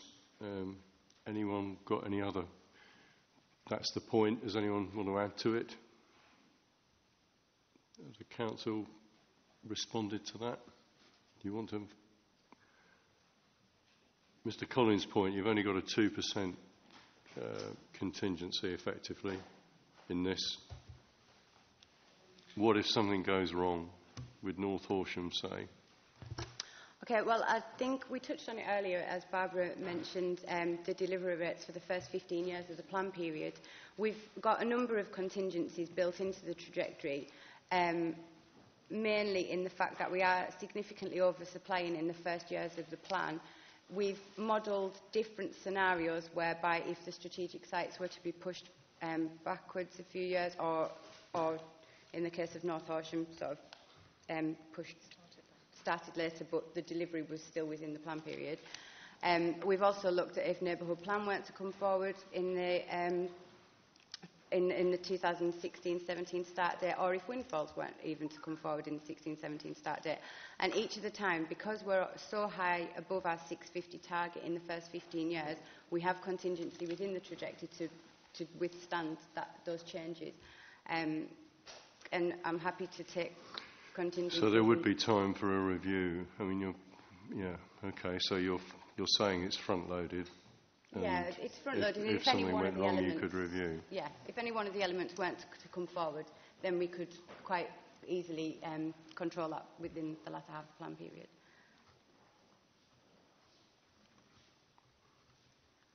Okay.